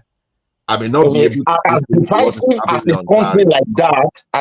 Imagine, as divisive as a country like that, the prime minister or president you have will just decide to go and establish one factory for an already existing company and say we dash you. So because when you start operating, you are going to be employed Canadians, because he's trying to to justify how Obaseki spent close to 90% of the cost of building a hotel for a company that has already made its name in that field, and how this MOA, the donor, as we speak, even those state government finance don't even have record how they spend that money. The account those money went to, we don't know. Who signed those documents, we don't know. You understand what I'm saying? So it speaks volume when you see the way these guys, the way they do their things, and the way they choose to blackmail innocent people maybe the king, people who stand for truth, so they can just have their way. That's why I just asked this question. I know we are in a waiting phase. Although I don't know the model you are talking about, but there are situations where government can finance your company. You understand? But like I said, you are going to pay back. So there can be some maybe what is happening in those states is like PPP. Look at what is happening in those states. They build the hotel and they gave the right to the person. Haven't spent like 90% of the cost. The person they gave it to, they said, those states will only be having access to 10% of the revenue. You understand? Any profit you made. So we that build it with 90% will be making profit of 10%. Because that company has made the name, with their name, tourists will come. Do you see the this is the explanation? Hold on. What you are saying, what he's saying is it's not bad though. That thing is concessioning. Look at let me give you an instance. The Port Harcourt terminal, airport terminal, they've concessioned. They are concessioning the facility to somebody that can run it. Then over time they recoup back their money. Maybe they sign for 30 years. I don't want to use Nigeria model. I don't want Nigeria model here because they don't even refer to Nigeria. Because if you want to refer to Nigeria, refer to the one that has been successful at least for many years. If you have anyone, then I can learn from that, not just what they want to do. You know, these promises for me, it doesn't settle well with me when it comes to my country. But there have been a lot of state government. Tinubu has even concessioned a lot of, there's a lot of things. Okay, for instance, let me give you an example. This Lagos State Art and Culture, this Randall Center that they commissioned about a few years ago, they concessioned it out, and it's a private organization that is managing the inflow of people. No. Look at this way. The facility is for Lagos State. Yes. Yeah, this is what I want to clarify here about. Like where I live, there are a lot of government, like transport service. All these things are privatized, but they are owned by the government. So those who run it, you understand me, these are big wrong. But when it comes to ownership, you kick the government away, you spend the government money to build it for private people and give them ownership. Is that the model? Hold on. Let us understand this structure. Now, there's a difference between profit sharing and the owner of the assets. Yes. Now, this guy built the hotel, and the government gave him. Why are you turning these questions to a topic of discussion? There are several people that have not talked on the platform. Why do you just switch topic and then we start discussing concession and all those things? I'm referring to the person that I saw on the screen there. I saw him talking. I don't know who put it there. That is why I feel maybe they're talking about the issue. Let me even respond to Simba. Simba went for wait. They use Canada as a model all the time they want to talk. So I've not been to Canada. So people who live in Canada, they are here. I just want to hear their own model of how government operates. Because when my government involves money here, where I live 100%, that thing is based on innovation. You understand me? They want people to be in the school, like professors, cracking their brain for problem solving. So they bring a lot of money to make sure. And at the end, they are waiting for what is called the know-how sharing. Because with the know-how, they are going to make money. Let's say they enter agreement with America, Canada, all these people, EU, cracking their brain. They will bring their money out for that. You understand? But when the company is already in existence and they support that, they expect their money back. No, so that model, you need to be very sure of what that model is, because the way I see it is this. Okay.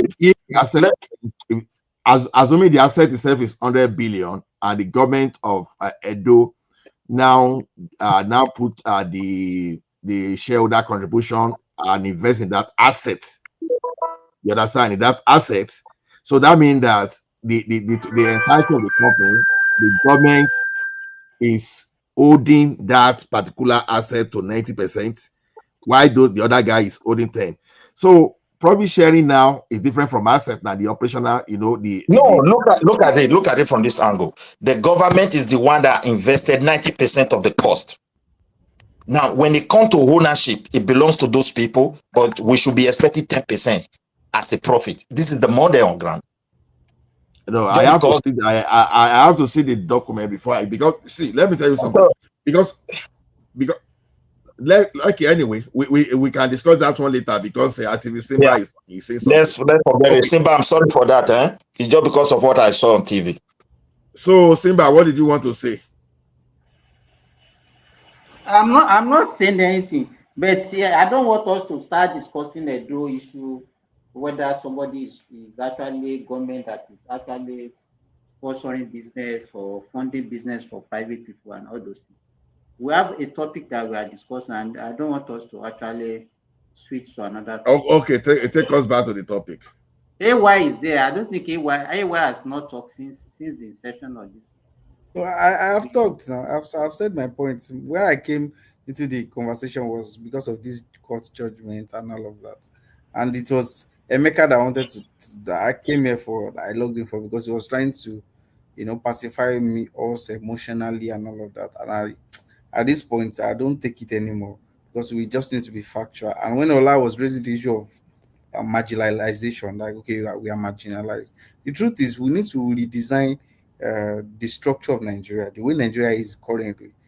We need to look into it and sit down and talk, and everybody claim their land, because it looks to me that we are even distorting history. If you look at the border lines of states and composition of tribes, we are divide. If you look at the state boundaries, we are taking off some tribes into some states, they become minority in those states. Then when they are being oppressed, the look at now, for instance, Port Harcourt and Bayelsa. Bayelsa is fully Ijo, but there are some Ijos that actually, are moved into Port Harcourt a little. So when the Equaries are talking and saying this is our state, the minority Ijos will be feeling oppressed. Then they will, seek efforts, try to seek support from their brothers that are majority in the boundary states. So all those things, for me, I feel the outcome of this judgment should push us to proper restructuring. Let's restructure the state boundaries, let's restructure the regions, and let's restructure the let's I don't know, let's fine tune the constitution if we really want to stay together. Because that's what I feel that is going to solve all these problems. You cannot say that, for instance, Emeka was saying that in the southeast we need more states. But if you look at truly, when I did the research and looked into southeast, I discovered that the Igbos are just the majority. There are still some ethnic groups in the southeast that don't have their voice. There are Igalas in Enugu State. They don't come up to talk. They are minority tribes that they are not talking. And a lot of minority tribes are like they're not talking, because the majority tribes are talking. If you look at the north central, there are Jukuns, there are thieves. There is issues between thieves and Idomas in Benue State. That's one of the conflicts, because thieves have been the one becoming governors. Idomas don't have opportunity because of population size and all. So Nigeria is a country with a lot of tribes. And what I see that can solve Nigeria is, if you're a minority tribe, at least you should have one local government to yourself, where the chairman has an autonomy and can decide your economic pathway. You guys can chart your economic pathway. That will work. If a minority tribe, you are not up to a state, and at least have a local government or two that you can control, and you people can vote yourself in, then there's local government autonomy. Everybody can. Don't you think that if you are talking about restructuring, don't you think it could also fuel ethnic tensions in Nigeria? A very solid foundation to convict all those terrorist sympathizers in the north. That's what I see for myself.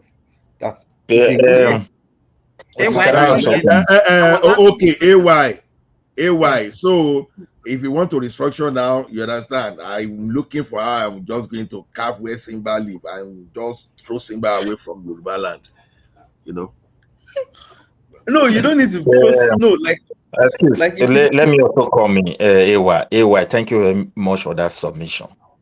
You see, what you just mentioned was the core foundation that the Midwest region was built upon. I use that region as an example all the time, because they sat down and they recognized the entire tribes that make up that region. And what they did was to quickly capture the territory and space of every one of them, were documented, were surveyed. I think when we were in Bende, that was when Ogbemudia had perfected everything anyway. But the foundation was already there. That to the extent, you see, houses in the village when I was growing up in that Bende then, you must see the owner of that, the name and the number of that house. But when the military guys, they started posting them to that space, they bastardized those structure and we lost all those documentation. But however, we are all Nigerians. We are free to move from one place to another. Some people know when other tribes settle, either because of water in their area, allow them to do their fisheries. Those people are not telling them we are the owner. So it's just a keg of gunpowder. And that is why I said, it's better for our leader to see the complex of this issue that we are facing today. Forget about these policies of economic policy. The foundational issue, for me, it puts our life at a very big risk. And if there's uprising like demonstration, that will pave a way for these guys who want to come in, just come in. Because what they are afraid of is the complexity of that country. If they start it, they don't know how it's going to end. That's just the truth. But if there is one opportunity for them, may I throw some light into all of this, please? You understand? Look, it's not about how long a state has been established or how well they are doing. It's about utilizing what you have. Take, for instance, July allocation of FAC, basic allocation. Bayelsa got 41 billion, I think 41.1 or 0.2 billion naira. River State got 41.65 billion. Now, Bayelsa State's population is 3.7 million. River State is 9 point something. But look at Bayelsa State and look at River State, which is more developed. Of course, Rivers. They share almost the same thing. What I'm saying here is that, look, it's just for geopolitical relevance and sharing of largesse that we are talking of more state creation. Because unfortunately for the Igbos, they are their own worst enemies. Well, let's not go back into history. But for this geopolitical zone structure we are operating right now, it was the baby of Chief Alex Ekweme. He suggested it. He brought it to life. He breathed into it. And every other person bought into it, all other political leaders. But in giving the Southeast 5 states, he didn't agitate that it wasn't enough. He was at that round table. He was at that round table. That's where the agitation should have started, and that's where he should have stood his ground. He did not. Today we are having that problem. But does the Southeast deserve an extra state? Yes. By the sharing of the country's largesse. Because we have in the totality of the North, we have 19 states.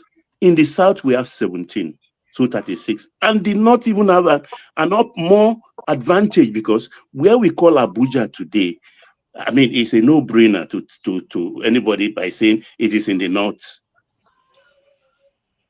So, and if you have Governors Forum as one of the political tools in Nigeria today, the North can easily outvote the South. Baba. Yes, sir. Baba, sorry, Baba. Just very quick one, Baba. No, I've not finished my point. If you have to ask, I want to ask Baba, if you are asking for, like, I want you to look at something. If you're asking for a balance between the North and South, there are 2 states that are missing between the North and South. If we want to go by that logic, that means Southwest should get 1 to make 7. Of course. That means Southwest should get another 1 to make it 6. Exactly. But if you do no, it's not correct. No, let me I don't agree. Let him finish. For me, I don't agree on that. Wait now. He's going somewhere with his question, I believe.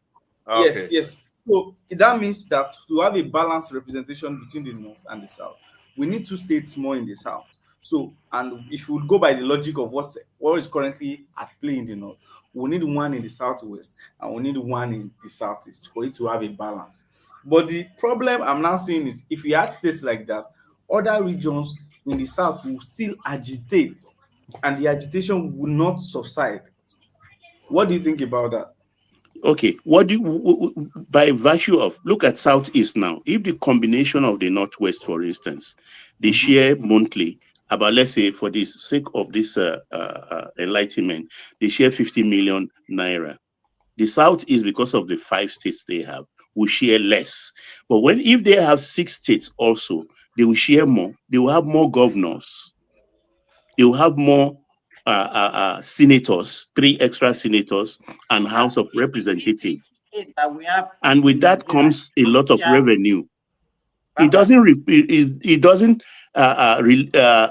interpret into development, but for equity, for the equitable distribution of the resource of Nigeria accruing to states, it's a fair deal for them. Yes, Simba. Baba, sorry, Simba. Let me I talk don't now. approve. Who's talking? It's See, Remy. please, let me say this. Okay, you want to allocate, we want to share the resources. One, the distribution of allocation to state. All the states in the federation, they don't get the same allocation because they have criteria what they use to actually allocate money to each state. So for the fact that you have 5 states, you might even be getting more than what regions that have 6 states are getting.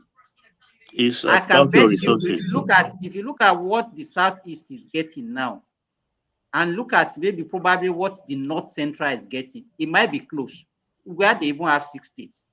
So it's not based on the number of states that you have that will determine the allocation that you are getting. The only thing that one is sure is probably senators and maybe House of Rep member. It doesn't even guarantee the number of local government that you have. Yeah. In addition to what that's the only thing. Then sorry. That makes sense. So the other thing I want to say, earlier on when Midwest was talking, and was talking about when Midwestern state was created. I don't think you know what happened when that state was created that time. Between the Benin Edo people and the other tribes in that Midwestern, the kind of tension that's created because the Benin Edo people are dominant in the governance of that region. And you are not aware of the ethnic tensions between the Ishekiri, the Jaw, the Shekiri, the Yoruba, the Anyoma. Stop me. Let me educate you. Stop misleading people. One moment. Simba, wait. Simba, let me please. Let me correct Simba. In the history of Nigeria, the only region that is free from tribal, ethnic tension in the record of that country is Midwest and Bender people. Indeed, they have differences. Even saying that, but wait, just hold on a moment. Hold on a moment. Let me round up. In the pathway in the Western region, the Akintola and Awolowo almost finished that place. In the East, up to today, the people you call River and all could not agree with Igbo. We never witnessed that in Bender. Don't mislead people here. It was one of the most successful, most progressive set of people that have contributed to. You mentioned one crisis you're talking about. There's a reason why Rivers and Lagos are able to develop. You point to one crisis. That comes back to Sierra Leone, the progressive Yorubas and the Fulani. Even during Obasanjo regime, you are not aware of the Shekiri Ijaw fight? No, they never fought. Look at where they start fighting. Let me correct you. There was a local wait. No. Is that when somebody says something, you go and fact check what I say and come back and challenge me. You are lying. I am from there. Wait, you are from Ekiti and you are not from Edo. You are not from Delta. We have Edo people. We have people from Delta. So why do you know what happened in the South? You hold on a little bit. I'm not talking about people from Delta can say yes, it happened, but I know when Ijaw and Shekiri fought. That was when they created Can Edo. I ask you guys? Can I ask you guys one question? Can I ask you one question? Yeah. Can I ask you one question? Quick, very quick question. Very quick one. Go ahead. Hello. Okay. Which one of your tribe, which one of the faction of the Southwest that built Lagos, the original faction, are they Yorubas from Benin or Yorubas from mix of Nigeria? Those early settlers to Sierra Leone, from Sierra Leone. Look, Africa man, I have not had time actually to debate this routing with you. But wait, let me put some light into this. The people, in all honesty, that built Lagos infrastructurally. No, olden days Lagos. Wait, let me finish. Modern days. Okay. Okay. Let me finish. They are the Ijebus. They are the major Were they traders. the ones that was... These people you refer to as Saro, you understand, are what we refer to on the island in my own youth coming up as Creole. Yes. We call them Creole. Yes. They are all part of this slave brought from the Caribbean. There are two levels of slaves. Wait now. Sierra Leone to Nigeria, yeah. I will catch you one day. We will discuss this in depth. But let me just put a little bit, just 2 minutes into this. Okay. There are two classes of slaves from the Americas and USA itself. One class. Second class are those brought from Europe. Those brought from America came into Liberia, and that's. I know all that. I know all that. Liberia. So putting it in perspective, when you encompass it and said the Sierra Leoneans are the people that built Lagos, or the Saros, the Saro culture is entrenched. You understand, in the Aguda area.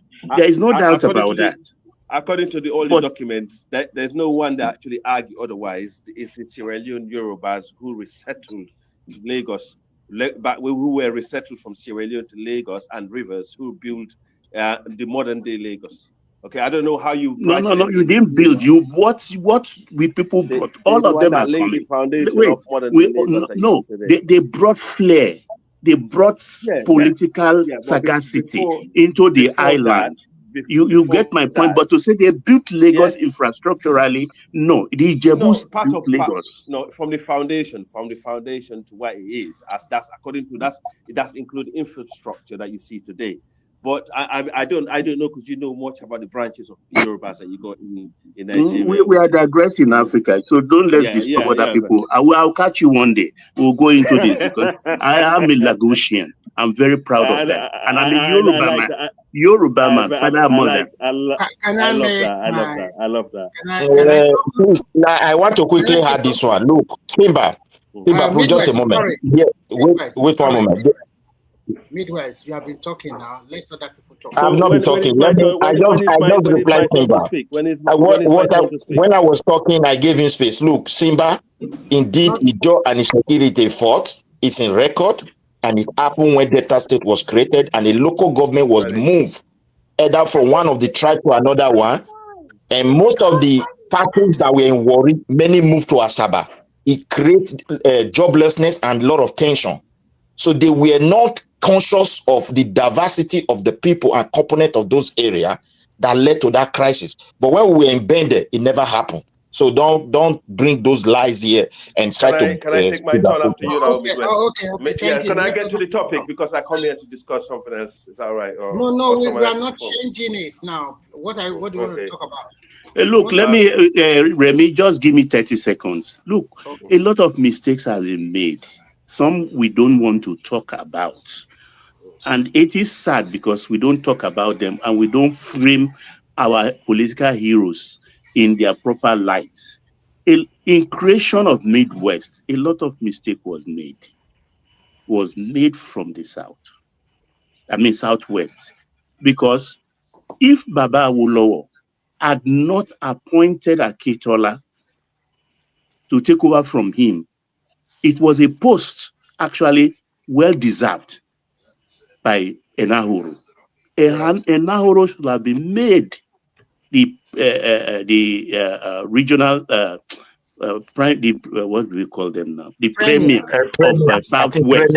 Prime Minister, I don't know. Premier, instead of Akitola. With that, Midwest wouldn't have been created in the absence of Awolowo, because Awolowo was already in jail. And when that region was created, according to Beke de Remo, Edwin Clark, the man we know as Edwin Clark, there was grudge, because when they created it, they did not share appropriately from what they deserve from the West to give to them as a takeoff support, apart from the federal grant given to Midwest. And when it was created, if Awolowo maybe were a free man, it would have helped Enahoro to be the first premier of Midwest instead of Osadebe. No, that won't happen, because Enahoro never supported Midwest creation. So that is another problem. He never supported. No, because Awolowo did not support it, but Awolowo was in jail, so he had no contribution. I'm not talking about Awolowo. I'm talking about Enahoro. Enahoro did not support it. So therefore, there's no way the people we elect him work against it. I'm telling you the truth. No, what I'm trying to say is that if Awolowo were a free man, maybe they would have changed their position. And Enahoro has a high degree of respect for Awolowo's view. Maybe he will have moderated his opposition and changed his opinion. What is he to be? Okay, thank you. Okay, can I speak now? Is that my turn? Not you. You have been speaking too now. So I'm new here. First, I want to talk about what happened today about the judgment. I'm totally looking at it away from the judgment. I'm looking at the several thousands or hundreds of people that lost their life. I pity their family members, because no matter what, even if you put this man into jail or maybe you put him into, hanging, can they really recover their dead ones, those ones that have passed away? So sometimes when you agitate and you really want to put your people out of a country or out of their ministry, this is a very good lesson for young people and for us that we're still living, that whatever you want to do in life, try to put your people first. He didn't put his people first. He was just fixated on the power, on the arrogance, and so many stuff. Today, a lot of people are still pitying him. It's not to be pitied at all. In fact, the judge was super lenient. He was supposed to be hanged, but fortunately for him, the judge is quite lenient. So I hope that those people that have suffered losses. How did you arrive at hanging? Yeah, well, how did you arrive at hanging? Well, I did not arrive at hanging. I'm trying to say that my own contribution is about the people that. How many Fulani bandits that they hang? How many have they tried? I'm not talking about. Not even at that. Because why I said this is because they read the judgment and they applied the appropriate section of the law. None of them is suggesting. I said this. The judge was super lenient. I'm looking at it from the victim of this terrorism or agitation. Yeah, for this administration. Besides jailing a lot of Fulani. So all these victims that they will suffer for the rest of their life because they lose one person or the other. It's quite unfortunate. This is uncalled for. This is something that you can get peacefully. If you really want to get away from that country, why waste a lot of people's life because of this? And a lot of properties were burned and so many other stuff. I was shocked when they were reeling out numbers of security personnel that have been fired or passed out because of this agitation. I was just thinking maybe they would do about 20. It's in hundreds. My God. So sometimes when you are looking at it that the judge really pitied him, try to look at the people that have suffered losses too. So many. And a lot of people, because of this agitation, have to move away from Southeast to the rest of the country. Can they go back now? Can they feel that sense of belonging? No. Meanwhile, those that fight people may get angry because they did it directly. You understand? But this guy is just someone that agitates them. You understand? So No, you have to No, look at. it's their leader, Mr. Ola. I think the terrorism act, the terrorism law that the judge cited, 2011 anti-terrorism law, because he is their leader, okay, yes, and because he is primarily responsible for organizing an incitement, everything they do, it's essentially as though they have done it in his name. I think that's the premise of the judge. Quickly, I move away from that one. I go to state creation. You guys have been talking about marginalization. There are so many marginalization in Nigeria, and when you look at when they divide Nigeria, Even me myself, I have been marginalized by saying that. I look at when you are talking about giving them Southeast one more state. What about Northwest that have 7 states? There is not going to be fair equity in that. What about a state like Oyo that most of their governors always come from Ibadan Hango? Do you think the other part from Oyo State, they are big city like Shaki, Ogbomoso, and so many of them, they have not even, only Ogbomoso tested gone through Alakala. The rest, Okeogun area, very big lands. They have been marginalized for a long time. Ibadan is supposed to be divided into 3 states. When you are looking at it, apart from ethnicity, you are looking at it from the land mass. So sometimes when you guys are asking for this one state for them, then the others are also asking for one more state. At the end of the day, I don't think that equity will not come. It will still this one state parity between the north and the south, whether you like it or not. Because when you look at the land mass of Nigeria, the northern part of the country, especially the northwest, just look at the land there, or even the northeast, is so big that even the whole 5 states cannot be more than 1.5 states in the northwest. So I see it that way, that equity you are asking for, the more they are pushing for equity that the one more state, the more the others are also asking for one more state. In fairness, if you really want it to be okay, then it should be like maybe 19 states in the north and 19 states in the south. But if you are talking about 19 states in the south, Southeast can only get 1, and I bet Southwest can get 2, or South can also get 2, because especially Southwest have more bigger land. So if you are looking at the equity that way, then you can say North 19, South 19. Then how do you not cover the state? That problem will not come. So it's a lot of things. People from Kwara or Kogi, there are so many Yoruba-speaking area in that side. Will they come to the Southwest, living in North Central? So to balance it, you might think it's so simple like that. It's a complex. It's so complex. It's a complex. Well, issue. Remy, the north and south. Okay, that's the easy way to go about it. The balance is about Southeast getting enough states to feel well represented. Fine. But that's what I'm asking. Why don't you give them 2 more states? No, give them 2 more states. What is wrong with that?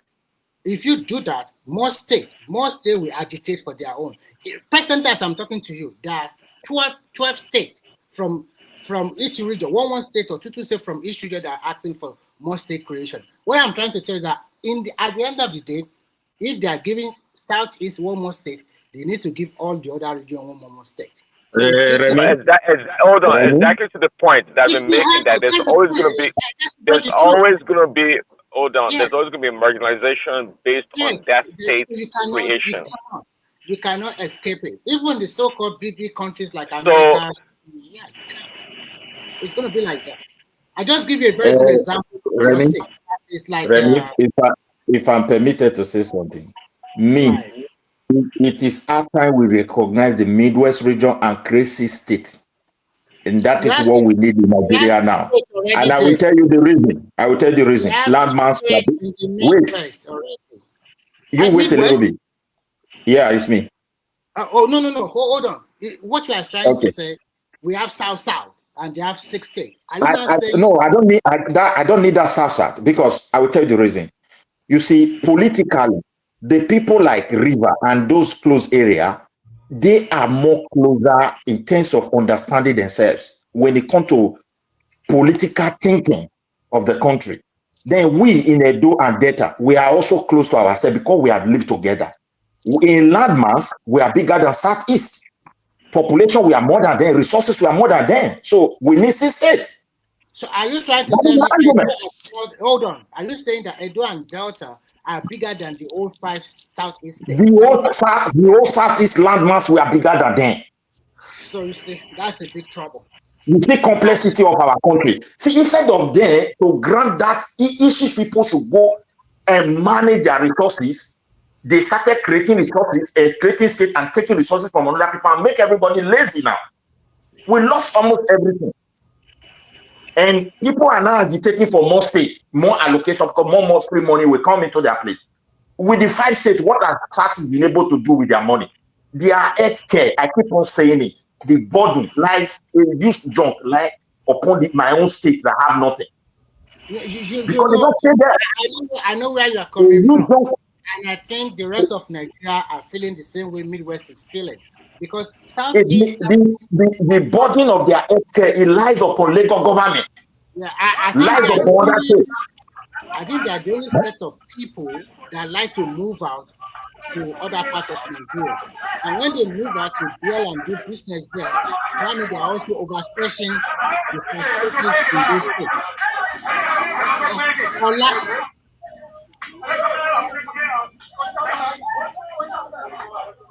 Ola, are you there? Simba ló ń fa sùúrùtù báyìí. I don't know where Simba. I thought Simba náà ni. I understand what Simba Midwest is trying to say, but what can you do? Everybody is free to move around Nigeria to find his or our own Nigerian dream. Simba, well, Remy, the thing is that if the people of Midwest talked of it, we will surely have it. Whatever we stand for, we always get it. It's just that our political leaders, even these no in one core, they were all blind. I think the people we are moving it was Obaseki's brother, this Pedro and all the rest guys. But when we had Obaseki and Okowa, they derailed the whole thing because one of them were strongly to be, deputy to Atiku. I think what they are trying to do is that to carve out from Edo, Delta, and part of Ondo to give you another state. No, we don't need that. Hold on. What part of Ondo should they go to? Are you okay? I won't tell you now so that you won't fight. No. Just see. Come. Remy, are you from Mali? You want to come? No, Remy has come with his fake creation of states. No, Remy, he has been peddling these lies for long. Remy has been peddling these lies for long. No, Simba, you know the worst part of it. Remy is right. There is hold on, Midwest. Why should they carve Ondo? Where don't you want to carve and join Edo State? Ishekiri, that's the part of Yoruba now. Our people, we are not even fighting for them. So you want to carve our land? Who told you Shekiri is part of Yoruba land? How? They are part of Yoruba land. If you don't know, did they vote to say we don't want to be in the West in the past? Yoruba land. That is not an issue anyway. The thing is that everybody will respect them to decide for themselves. For me, I don't see any problem in that area. So I don't want to go to that because that will be so divisive. It will be so divisive. Hold on, no. Let me just behave like a bandit now. Because bandits are the ones who deliver people's lives. Okay, continue. Okay, you are grabbing a line. Right, Remy is a bandit.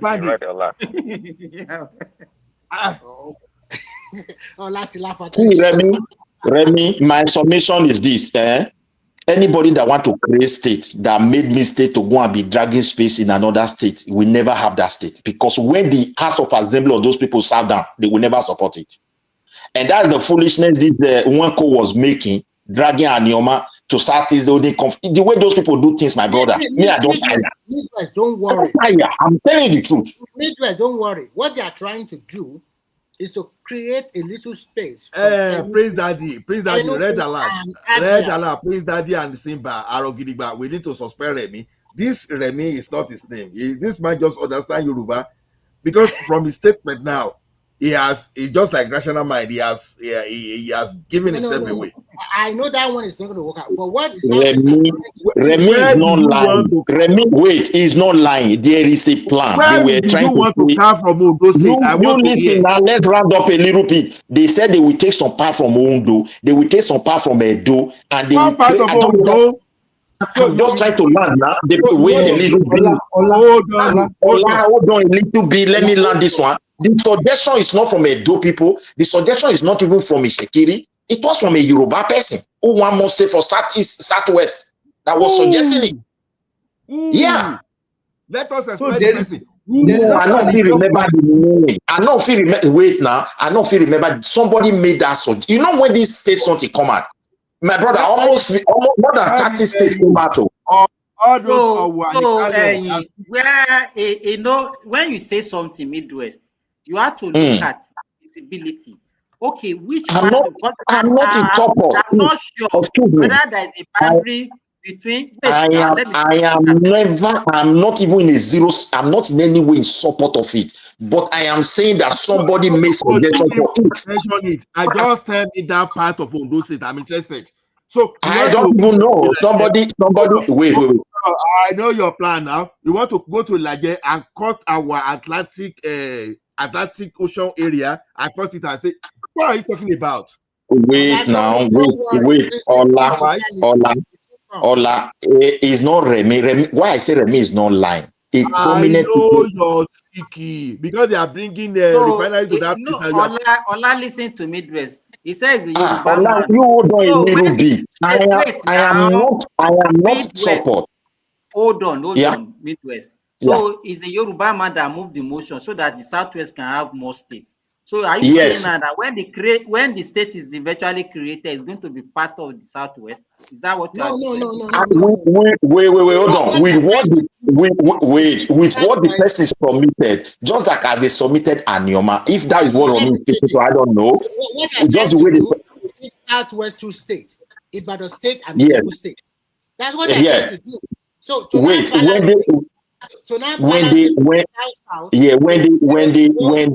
they were suggesting it, the person was only suggesting it to create more states to western part of Nigeria. And you know, many people, even your own place where they call it, some people they high area there where they go adjoin the other side, take another state for Southwest. My dear brother, that is where I'm speaking to. Not that I'm a support.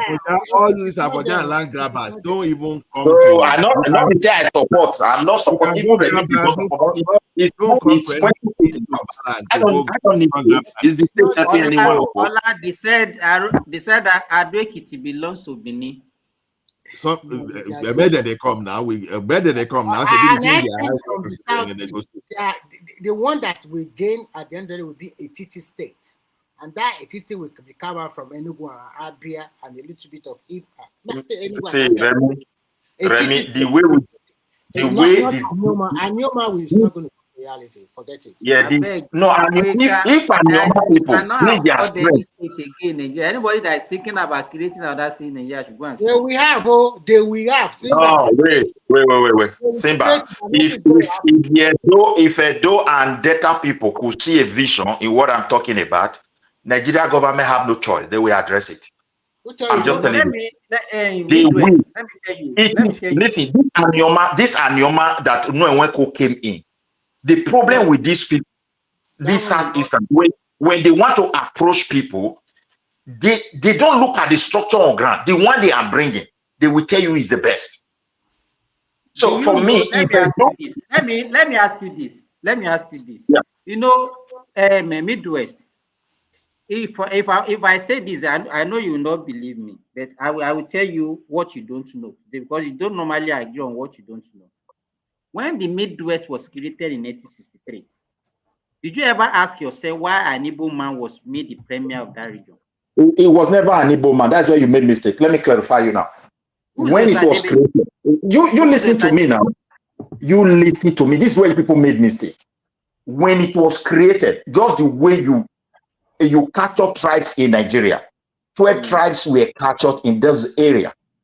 And those 12 tribes, then we have Igbo as a president of our country. And the person was in charge of, whether Senate they call it that, I don't know, the federal house. Let me use that word. You can understand. Like what we have in Senate today, whether they call it Senate. The person that was in charge was an Igbo man. And in those documents, there was never a tribe recognized as Igbo in that area.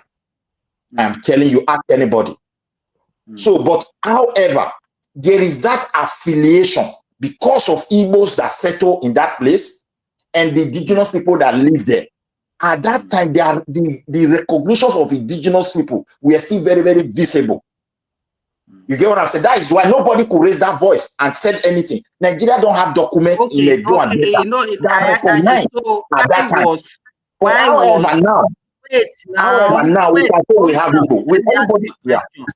You are just ranting on what you. So why was Chuk Dennis Osadebe made the premier? Okay, I want to clarify you why he was chosen. When they got the region, the people, you know, these are civilized people already.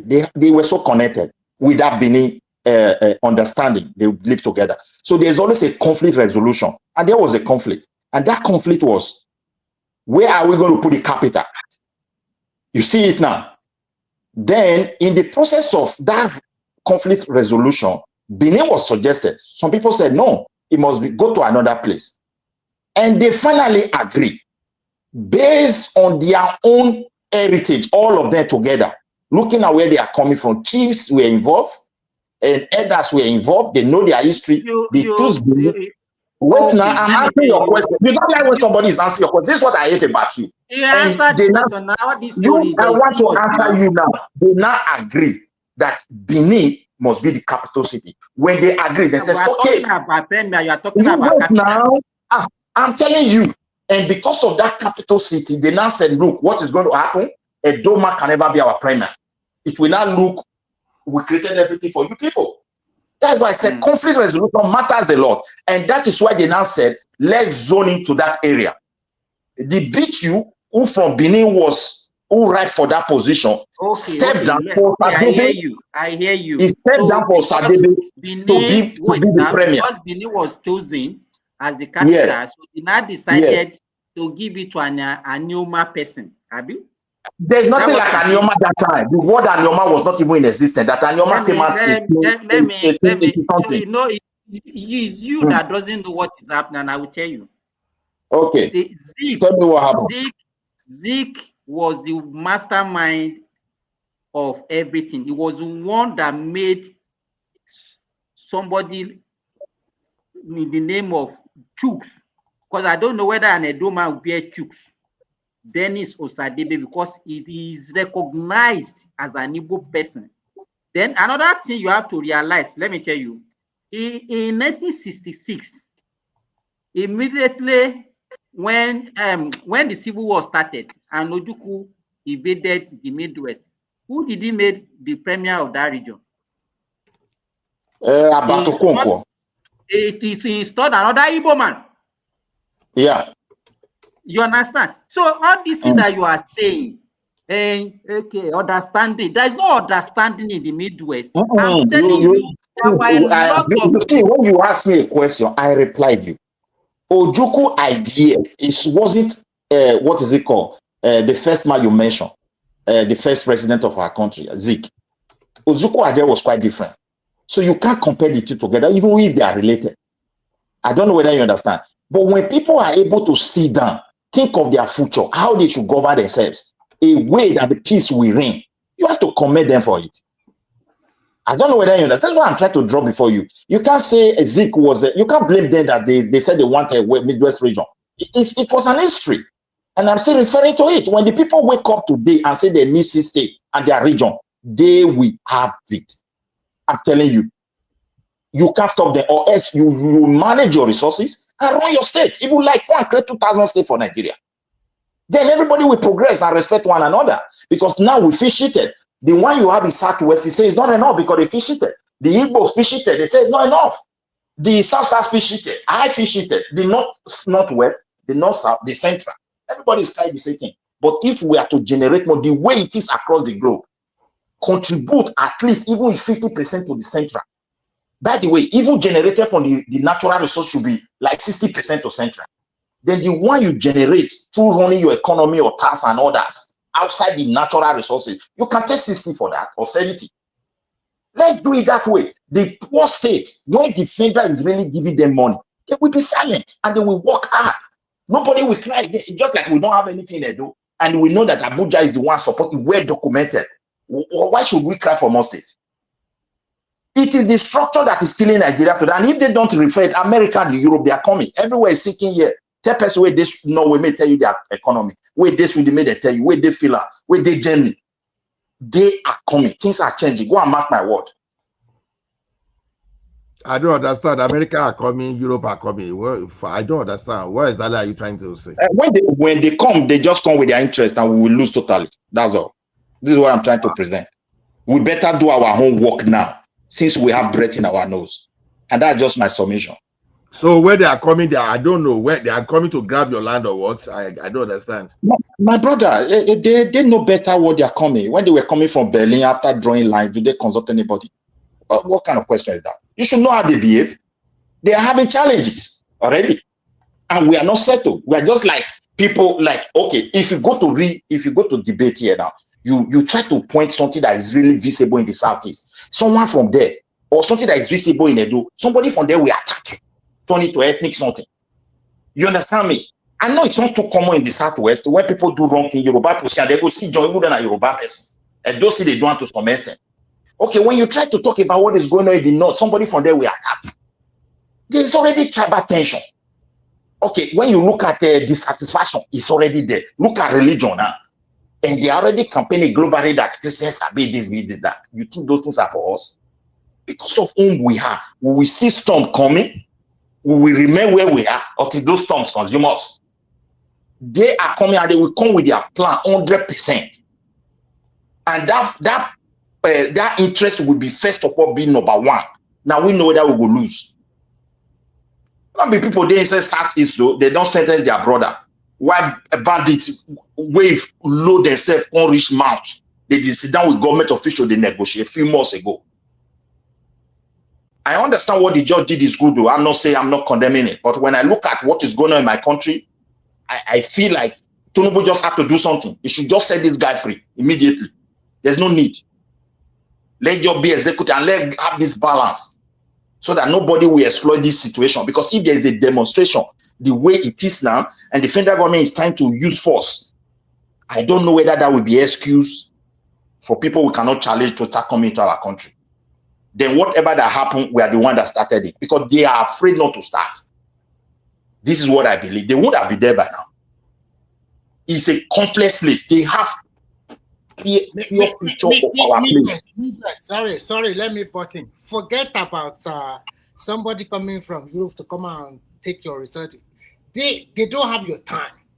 And forget about maybe people who protest that they I don't even understand what you're saying, to be honest. I don't understand. I'm trying forget about those ones. That have been sentenced. That is over. People will be happy, okay? They go their normal business. Do you think they're happy? They're leaving their own state to come and become go to another state. Do you think they're happy losing their own business in their own state? Nobody cares. That is the end of it. They have been sentenced. That is it. That's all. That's all. When they buy Abiola, what happened at the end of the day? When they buy Sarawiwa, what happened? I bet Jerry, life continue. So see, do they in the first case, if they understand what Nigeria is doing? Another thing I must tell you that you cannot say partition of Africa like before. Even the Igbo people, they have their own wahala. Do you think they have your time to be thinking? But what I'm really worried about, let us be honest. Oh, well, don't be worried about anything. Don't be worried about it. You should be saying that. Wait, Remy, a little bit. Remy, wait a little bit. You see, our economy here in Europe as a whole, the way it blink, these people will always look for alternative. I'm just telling you, either by creating problems elsewhere. What do you think? Let me tell you, the player that have been playing since maybe First World War, they are still there. They are still the one playing it. And when you talk about people that play that kind of game in Europe, you talk about maybe France, Germany, probably Belgium and France. It's over. Do you think all these Scandinavian people, they have their own problem to be going on? No, they are not interested in that now. They are not that kind of people, okay? So it's still the old player. The old player is still the one playing the game. Russia, China, that they are still the one playing the game. Remy, are we not too divided in that country for them to exploit? So that is why, as a country, what should be talking about is that how can we fix our problem locally? That is what I'm also suggesting. That we should look at it. You said they are coming. Who are coming? No, Remy. What I'm trying to present before you is that we should look inward and look at our structure, because the way things are going, it's not good, to be honestly speaking. government, president alone can no longer do this issue. The kinetic system of our army and the rest cannot give us that security we want. And it's going to get worse the way I'm analyzing on my own. And if that continue to happen with the way these guys are trying to echo it, and they choose on their own to, they know what to do to pump an uprising. Before you know it, it's not bo for one side. Okay, people that want a country, they don't even have boundary. And you can't even sit down and talk with them. Can't they exploit that? And will you fold your hand? This is my worry. But no, Midwest, I don't agree with what you're advocating for, because what you're advocating for is that in the face of justice, because that is what we've just experienced today, a judge has made a judgment that we should seek another political solution. I believe that the reason we are where we are is because of a knack for political solutions. We had a political solution in the Niger Delta. If we fail to take this opportunity with Nnamdi Kanu, we would not be able to resolve the issue of terrorism and banditry in the north. Because this opportunity then gives the federal government, the leverage and to say, we want to apply universal justice. Anybody can get it. If you give Nnamdi Kanu a political solution, today, in the future, a terrorist, one of the Boko Haram leaders, would seek the same solution. I agree. So we need to start looking at the reality that criminals can observe what we are doing. And criminals would then actually, because there's crime. Crime is crime. And let us see crime as crime. No, crime is not crime. 1 second. Crime is not crime. And there's been unfairness in that country. Right now, Nigeria is under siege. We are afraid of the Islamists or some people in the north that they may rebel against what Tinubu may want to do. So it's not true. Okay, thank you. That's what I wanted to say. It's not true. Hold on. We are afraid. People like maybe Ramin, Arrow, we don't want to say, let's call it what it is, because, we may upset or agitate some people. Hold on. We may upset or agitate some people in the north. See, it's quite clear with this kind of thinking or ratification that we are not going to have a solution to this terrorist kidnapping that country. We're not going to have it. They can wake up any day and kidnap 200 little girls, 25 little girls here and there, burn churches and do this and that. And we are afraid to talk because we don't want to upset them. We may destroy the damn country. But the country will be destroyed anyway. Who is we? I'm not afraid. I'm not afraid. No. You can be afraid. I'm not afraid. Who are the we you're talking about?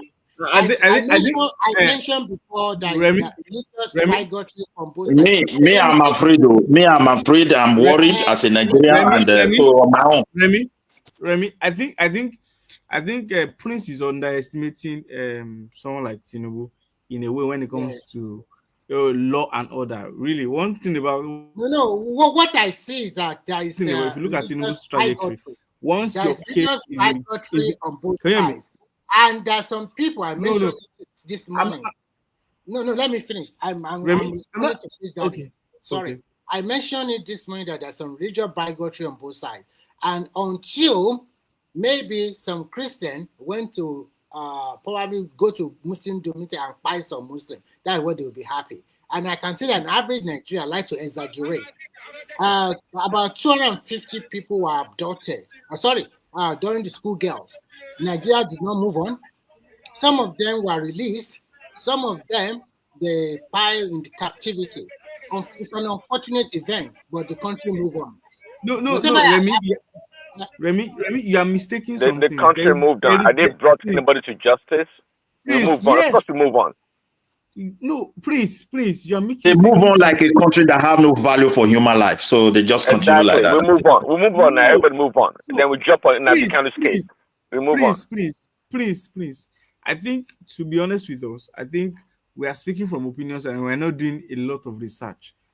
If you notice I can't speak from Buhari's case, but from the advent of Tinubu's administration, especially with DSS and all of that, there have been a lot of convictions of high Yes. criminals. I Even mean, today, we also arranged yes, another 7 or 9 yes, yes, terrorists and therefore, that were not yes, sentenced to yes. jail. There is one that bagged about I don't 75 know. years, about 2 or 3 weeks back. But because those people are not using media to talk, those terrorists don't have followership, they're not Sorry, like the who are they convicting? Sorry, hold on. Let's have the conversation. Who are they convicting? fellow Nigeria. Bandits. They Hold are on, guys. convicting bandits. bandits and terrorists. Yes, they are convicting them. Fellow Nigeria. Listen, no. See, We don't care for news. What are you saying? listen. They're not doing, that's BS anyways. BS. It's not Put BS BS. on that. You say you don't know. Please. You can No. See, but you can convict these people, but they can't take a fight to them. Ola, They can't please, take a prove me fight to wrong. them. You can, Hold on. Listen, I'm no. not saying you're lying or disputing. I'm not disputing what you're saying. I'm not saying you're lying or Okay, disputing what do it. you want? But the reality is that they're not taking a fight to those people because What? they are Wait, afraid. no, wait. Afraid. What fight? Wait. 2 months ago, the former CDS Musa and Rubadu, they were in Kaduna and they did a public presentation. God bless They you were for that. showing videos. They've been bombing these people every single day. They are bombing. They are doing all sorts. Yes, They exactly. see it now. They will not see it now. They won't Let me see the number of videos. El-Rufai listed the number of bandits that they have fired. He listed it. The guy was talking for almost 5 minutes, listing their names. For almost 5 minutes straight, all he was doing was listing names of the bandits that they have fired. With picture. Listen. Hold on. How would they know their name? Hold on a How would they second. know their name? From the ambassador, let me land, please. From the ambassador that's trying to look good on television and nitpicking on somebody, pronouncing things wrong from a different country, that kind of uselessness we're talking about. But anyway, the point is that are you saying now that we have a plan in place whereby a solid plan that is to eradicate this terrorism, this Islamists in the northern part of the country? Are you saying we have that right now? Or we just randomly bombing? No, they've just been dancing. Videos? No, the Nigerian army has just been dancing around in circles for God knows how many decades, chasing Boko Haram up and down. No, they're just holding on to their blockers up there. Of course, they're doing something. Oh, they are really. Hold on. No, you want to be smart. So they're doing something, but they've been doing something for the past damn decade, as you said, and nothing is being done. That's why they kidnapping You can say they are failed. You can say they are failed. You can say they are failed. You can say they are failed in several It is not dead failure. It's not failure. Don't deceive yourself. But you can't, don't come around. Failure is that? It is not failure. Please study. Do you know how many young? It is not failure. Your line is breaking up. Hold on, your line is breaking up. You need to go and come back. They won't allow you unless you know what I can say from Prince that It is. He wants revenge. That's Yes, what now so Well, what's wrong see, with because revenge? your family members are not being fight. Hold on, your family members are not being fight. So we can talk and we can be in America, London, and Finland, and we're running our mouths. Your family members not being kidnapped. Your little girls are not being pied in your community. I mean, you don't have your threshold for that pain is so far from reality. Please, Daddy, stop pontificating. We know we don't care about it. You just have a position. Exactly. We don't care. Well, of course, you can say that. That's why you say Nigeria is a wonderful job for the past damn freaking decade, but nothing's been done. Just a couple of days ago, they kidnapped. I didn't say that. Hey, don't say that nonsense. I didn't say they're doing a wonderful job because I did say just now that they are failing. But I said they are doing something, and I wouldn't stand there and say they are doing nothing, given that lots of young men and women in the Nigerian Armed Forces and the civilian JTF have paid with their price fighting. Exactly. Now you might say that as a country and as an organization we have failed, but you cannot dismiss the effort of those individuals. See, now listen. Exactly. I don't want to get emotional about people serving their country, and we're not talking bad about common. Of course you wouldn't. You never served. You never served. You're probably a draft dodger yourself. You're probably a draft dodger yourself. So what would you know about that? No. I'm sorry. I think I don't understand. What do you? Hold on, Remy. Let me have a conversation. Just briefly. I don't talk a lot. Let me just talk. Okay, Aro doesn't respond. So we're not talking about the people that are sacrificing their life. We're talking about the common officers or the military people, putting their lives on the line. We're not talking about that. those people are being tied to, for no damn reason, if you ask me, because of failed leadership. And by the way, not because the leadership is failed, it's because the leadership is compromised, and they don't mind sacrificing the people and the military officers at any time. They don't care about that. So we have a big problem of an institution that's been hijacked, that is super corrupt, that is the military we're talking about, that is taking advantage of the whole thing. I've said it before that what in the Nigerian army, the institution has become a cash cow. It's all about making money. They don't care about people being quiet left and right and people being kidnapped. They don't care about that. I mean, I sympathize with the military, the officers that are being quiet also, but we have a big problem in our hand, and people like I don't want to accept that. Prince Daddy, Prince Daddy, earlier today, this morning, we already discussed that, and I already said that. I mean, without any doubt, okay, without any equivocation, I said that very clearly this morning. Several individuals were present when I said that. In fact, when Mr. Remy was so I was so critical of Tinubu and his social and his political decisions lately, that Mr. Remy was telling me that it's very unusual. Some people called me that I'm speaking from both sides of my mouth. But I'm saying that, number one, I know you're a draft dodger. I know that for a fact. And they don't need to start pretending over here and pontificating to us like you care, because I know that you don't care. Your only position is your position is from your Pentecostal and your what they call this American brand of funny Christians, like that. What's the name of that pedophile? Going ad hominem and laying accusation without no basis. You call me a draft dodger. You sound like a draft dodger. I'm a draft dodger. You sound like someone that would dodge the draft if the opportunity came for you. You probably say, yeah, you have a bad back, you have a bad leg, or you have an ankle in your, something funny. You say you have a bone spur or something. But all I'm saying is, you sound like a draft dodger. For whatever it's worth, believe it or not, my sister was just retired by Buhari as the rank above brigadier general. I think it was major general. It doesn't matter. Your sister, not you. My uncle was in a rear admiral, really all the way to the rank in the Navy. So I have a family of credentialed military people in that country. So you can call me draft dodger without even knowing my background at all. Prince Daddy, those individuals, are they called Prince Daddy?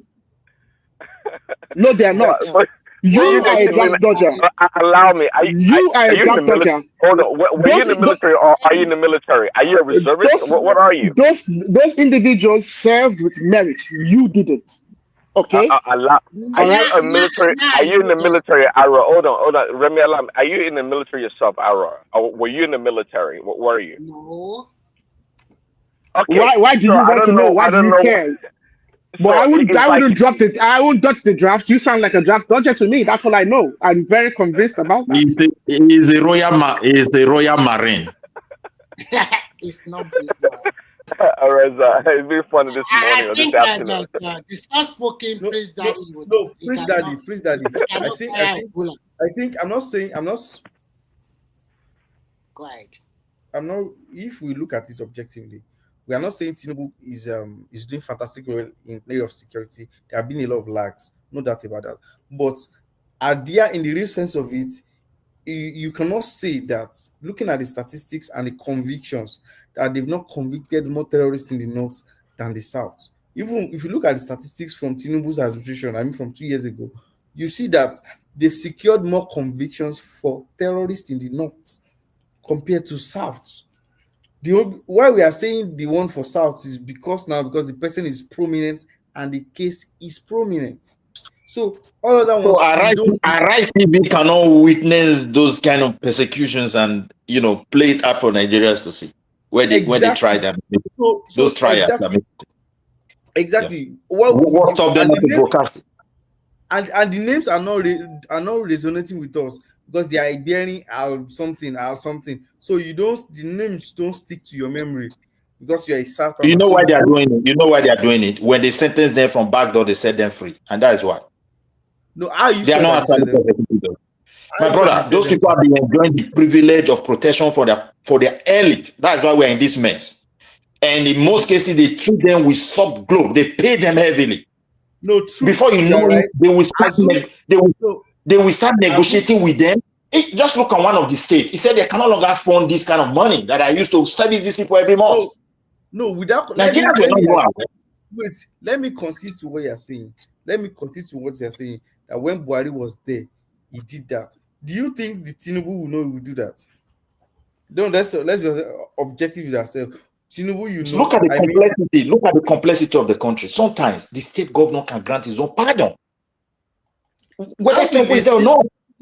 No, listen. I like to have a conversation. There are capital offenses, federal offenses, there are state-backed offenses. So terrorism is not a state offense, it's a federal offense and it's a capital offense, right? So are you saying that Tinubu is going to constitute a state governor to pardon a terrorist that has been convicted? Okay, wait. I'm a little bit confused here. I can't remember one state precisely from the north recently. I think the governor complained and he was taking care for terror repentant ones. Who grant those ones their pardon? Is it not the state authority? Okay. Now, I don't know, because for me, I'm a little bit confused, but I just want education about that. Because the guy was running it and he fed up. No, sis, let's categorize this. Or something like that. Yeah. Hold on, let's categorize this thing. There are terrorists that were not arrested in the act, and they were terrorists. They dropped their arms. They were not arrested. They were integrated into society. There were terrorists that were caught in the act. They were killed. There were terrorists they got in the act. They arrested them and they arraigned them and they convicted them. So in this case, which one are you asking after? Is it the ones that the small bandits that they've not caught them in the act, but they've been informants? From your explanation, you said anything that had to do with terrorism is something that have to do with FENDRA. So that is where I was confused. Banditry, that's where I was confused, because most of these guys as well that were with state governor, some of them are bandits, some of them are, all those carrying arms and doing all sorts of things, kidnapping and buying people. So I don't know why the state government were protecting them, who gave them those power. This is what I don't understand, Okay, but you know that. Please, I want to ask Simba one question. Simba, are you there? No, I don't know. I don't think Simba is there. Oh, so Simba, are you there? No, I just he said something to me that they've called those people that perpetrated that Eruku. Yes, I've seen it. Is it true? So yes. What about those people they took away? Were they able to take them back? No, they've not showed. I didn't see the clip, but I saw the clip of those boys that they used that attacked the churches. They've arraigned them. They went they tried attacking the vigilantes. So the vigilantes had to come back, then gather arms again. They went to face them. All those boys are young boys. What about the abducted church member or something? They've not brought them back. But I think they will just subject them to investigation. But when the picture I'm seeing, we have a crisis in our hand. Those guys are young folks, and the way I see it, you don't need 500,000 to motivate them. Those boys that I'm seeing, 20,000, 30,000. Are those the people being convicted? Are those the little one that the DSS or whatever is arresting and convicting them? No. Yes. So the thing is, this is where DSS works. They have the commanders, right? When they go and they grab. It's one thing about this terrorism.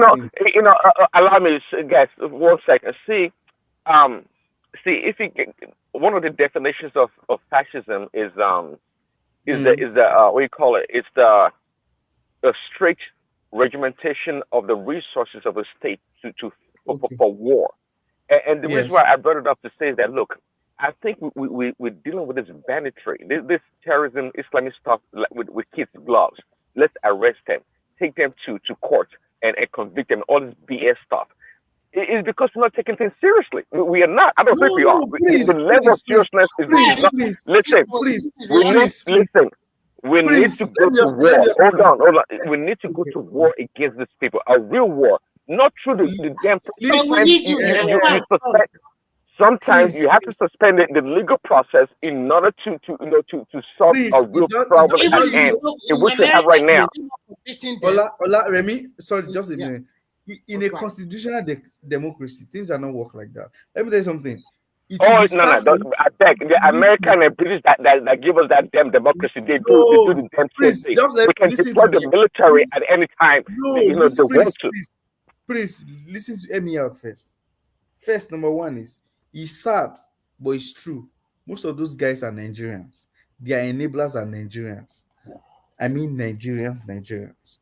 Secondly, is that yes, when they engage them kinetically, some people die, and they are actually some people lay down their arms and they arrest them. For instance, if they arrest a high terrorist commander, even when you bring him under the law, he has rights to lawyers to stand for him and also, put up a defense for him. Of course, they have lawyers that okay, you don't have a lawyer, can we engage the service of a lawyer, and the lawyer will stand in for him for trial. So the court will still have to weigh his evidences and your evidences before they pass judgment. So it's not that we see it on the spot and we kill you. Then also DSS takes them in for them to extract information about the next move, and you know something, that they are sleeper cells. All of this terrorist organization, they have informants, they have people that their own is just to go into societies. They have all these petty jobs like security men, like shoemaking. They'll be the one giving facts back to, okay, we have high constituted of high net worth individuals around, we can kidnap and all that. They are informants. There are people that are feeding them, that they are suppliers, they have vendors, like they give them food because they eat. It's an economy. It's not, you are looking at it like they're just surviving. No, it's an economy. There are a lot of Nigerians even doing legal business that are enabling that act of terrorism. For instance, they have suppliers, they have people selling food to them, they have people selling clothing to them, they have people doing a lot of things for them, even buying properties for them. From some of them, we don't. It's just that because you are thinking of, okay, they don't have any life and all of that. Who told you? They are buying properties, they are doing a lot of things, and they have enablers. They have enablers. So imagine somebody. That's why you see that today they will say they arrest a gun runner, they arrest people that are supplying them food, they arrest people that are driving to them to give them food and all the basic needs, medicine and all of that. You see, have we ever asked ourselves, when these people are injured, how do they treat themselves? That means they have medical professionals that help them out for surgery and all of that. They have medical well-trained professionals within the Nigerian community that go to their space to treat them.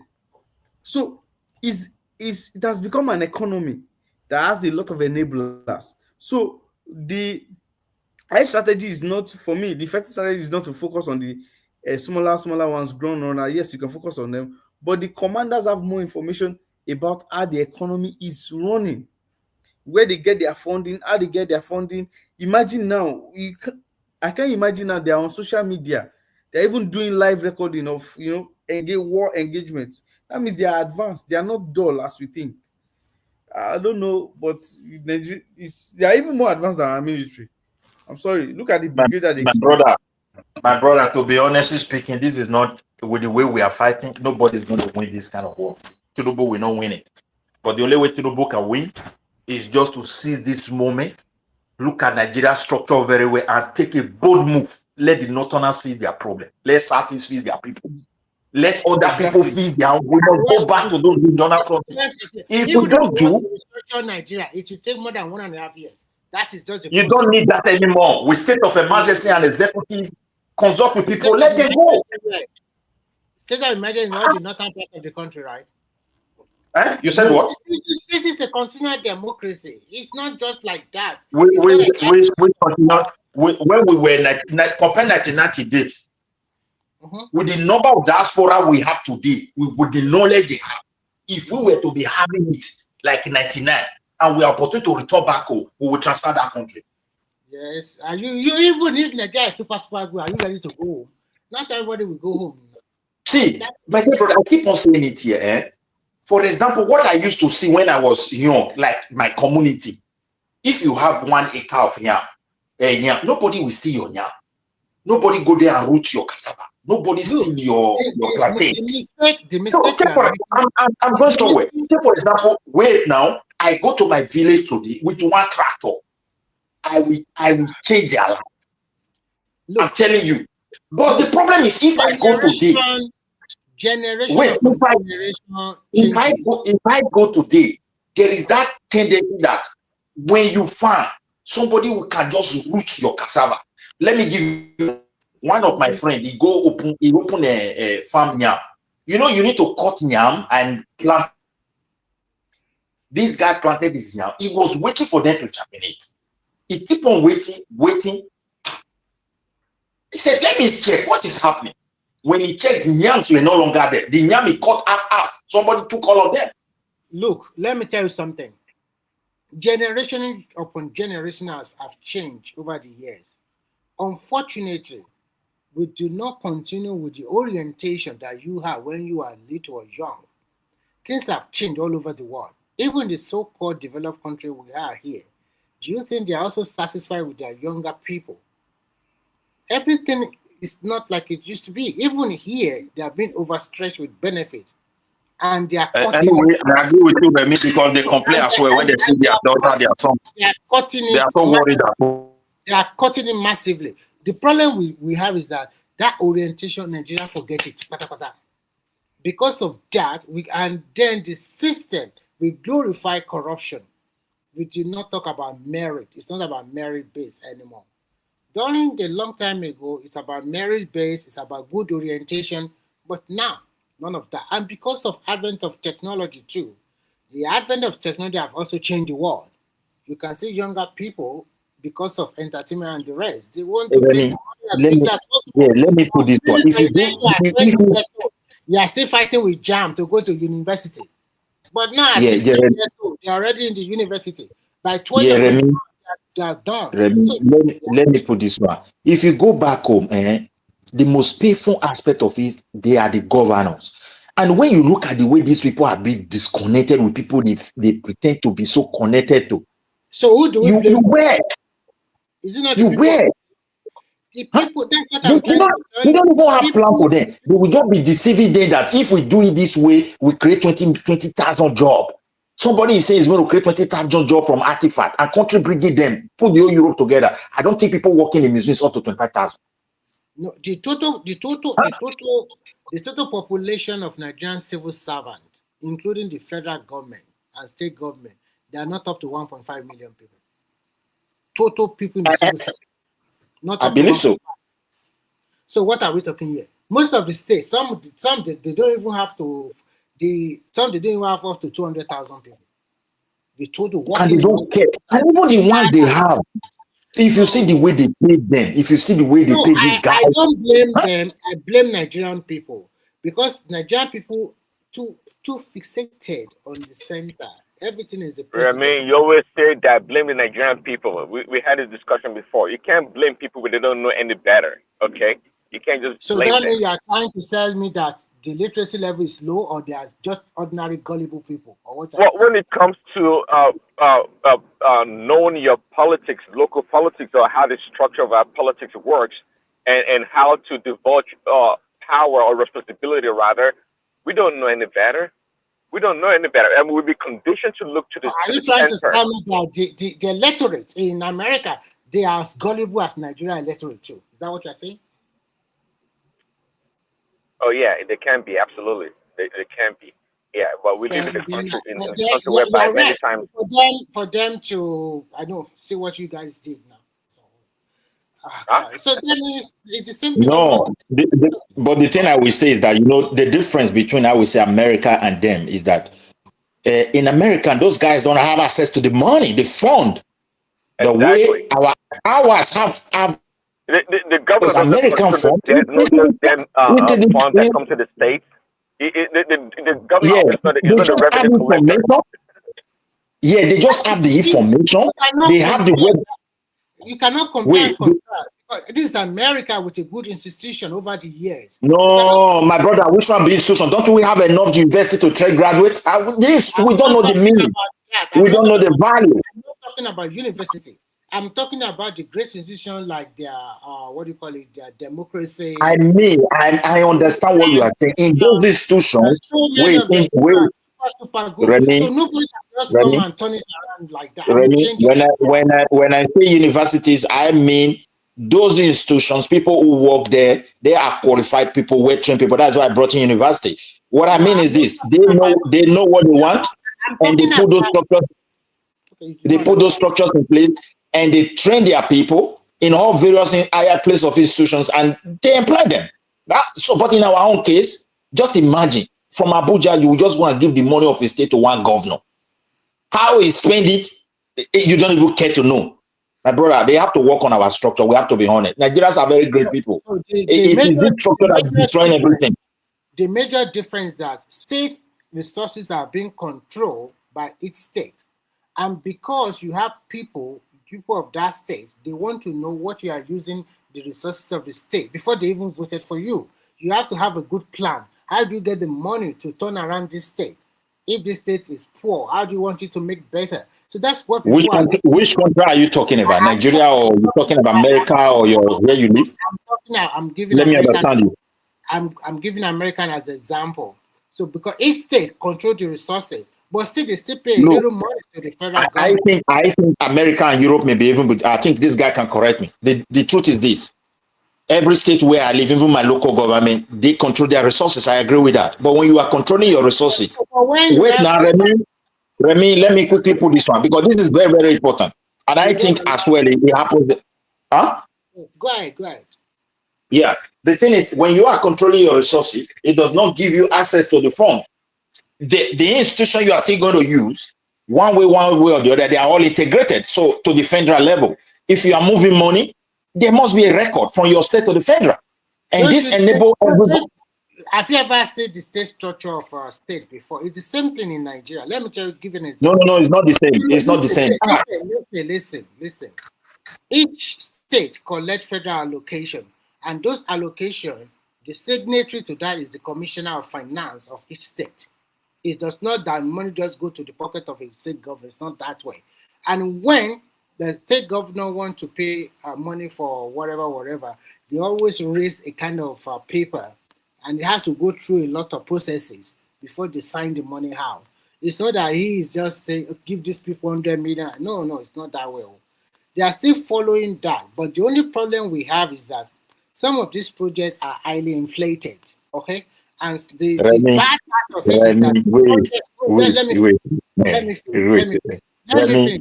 wait now, one governor just go market, go dash people million. Now that kind of country, now they talk say that they follow process. Let me tell you something. For example, if they say, "Oh, I, Governor blah blah blah of Edo State, I'm donating 100 million," do you think the following day they just give the 100 million like that? Sometimes they might not even give. It's just a word of mouth. Sometimes by the time they give, it takes a long time. I'm not saying that it's not so easy like that. They must have to be paper trail. That is why sometimes. Are you saying there's no corruption? What are you saying, Remy? No, what are you talking about? I've already said it. I said it's so over. In other words, you say all the funds are accounted for. Hold on. You say all the money they spend is accounted for. Is that what you're saying? No, I'm not saying that. What I'm trying to tell you is that Remy is a civil servant. I've noticed that he defends everything. No. What I'm trying to tell you is that where there is corruption, but they overinflated the figure to the extent that, and this are party, but there is books for it. But if you're a good accountant or a good auditor, you can see it. It's easy. But that is why some of these governors were able to arrest them after their tenure and then charge them to. But unfortunately, because of the judicial system in Nigeria and the constitution, they just get a good son that can look at the technicality of everything. Most of these people are using technicality to escape this what they have done when they are governor of that state. There is huge corruption going on here. I'm not saying there is no, but I'm trying to tell you, even with that, they still have paper trail. And if you love your corrupt people, you love them. No, I'm not saying I love them. I'm just telling you the truth of what transpires. No, you are not saying it. I'm just telling you that you love them. That's the pattern. No, I don't love them. Why should I love them? So, they have the paper trail? Hold on, Remy. Don't defend yourself. Do they have the paper trail to see how many schools they're building, how many hospitals, how they're improving the roads and all these things? You know, you make it sound although it might sound a little somehow, I always use the example of where my people are living in Lagos State, and I see visible development there because the people in that place, they are not docile. They will speak out. They will go and meet their representative. This is what we want, and they always get it. But in other states of Nigeria, people kept quiet. They don't care. It's like I don't care. Remy, see, the problem we have in Nigeria, number one, the way we do business, it enable this governor to inflate the cost of their expenditure. And the way Remy love is corrupt people. I don't think Remy love them anyway.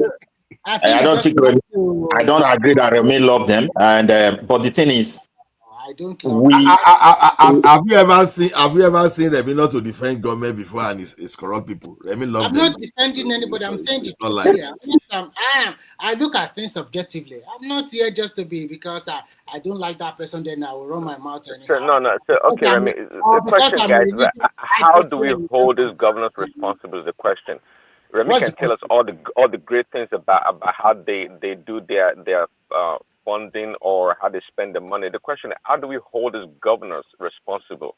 Is the main thing, really. That's a very good question. That is why I'm trying to talk about citizen engagement. Citizens should also have a right to ask questions. Most of the civil activists or activists in Nigeria, they are not pursuing the right thing.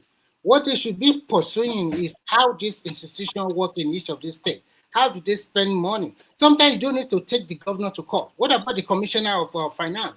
What about the commissioner of agriculture? They don't have immunity.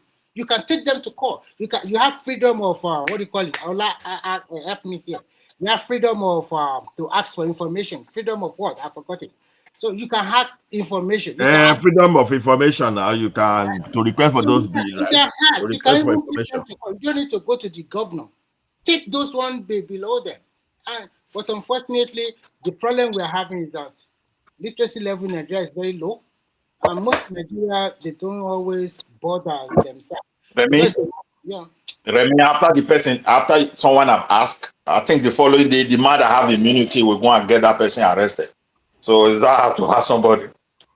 I don't know about that. Maybe your state government is doing like that. The person you are asking, he has immunity. You can't even arrest him. You can't even prosecute him. If a lot of people are doing like that in Nigeria, how many people would they arrest?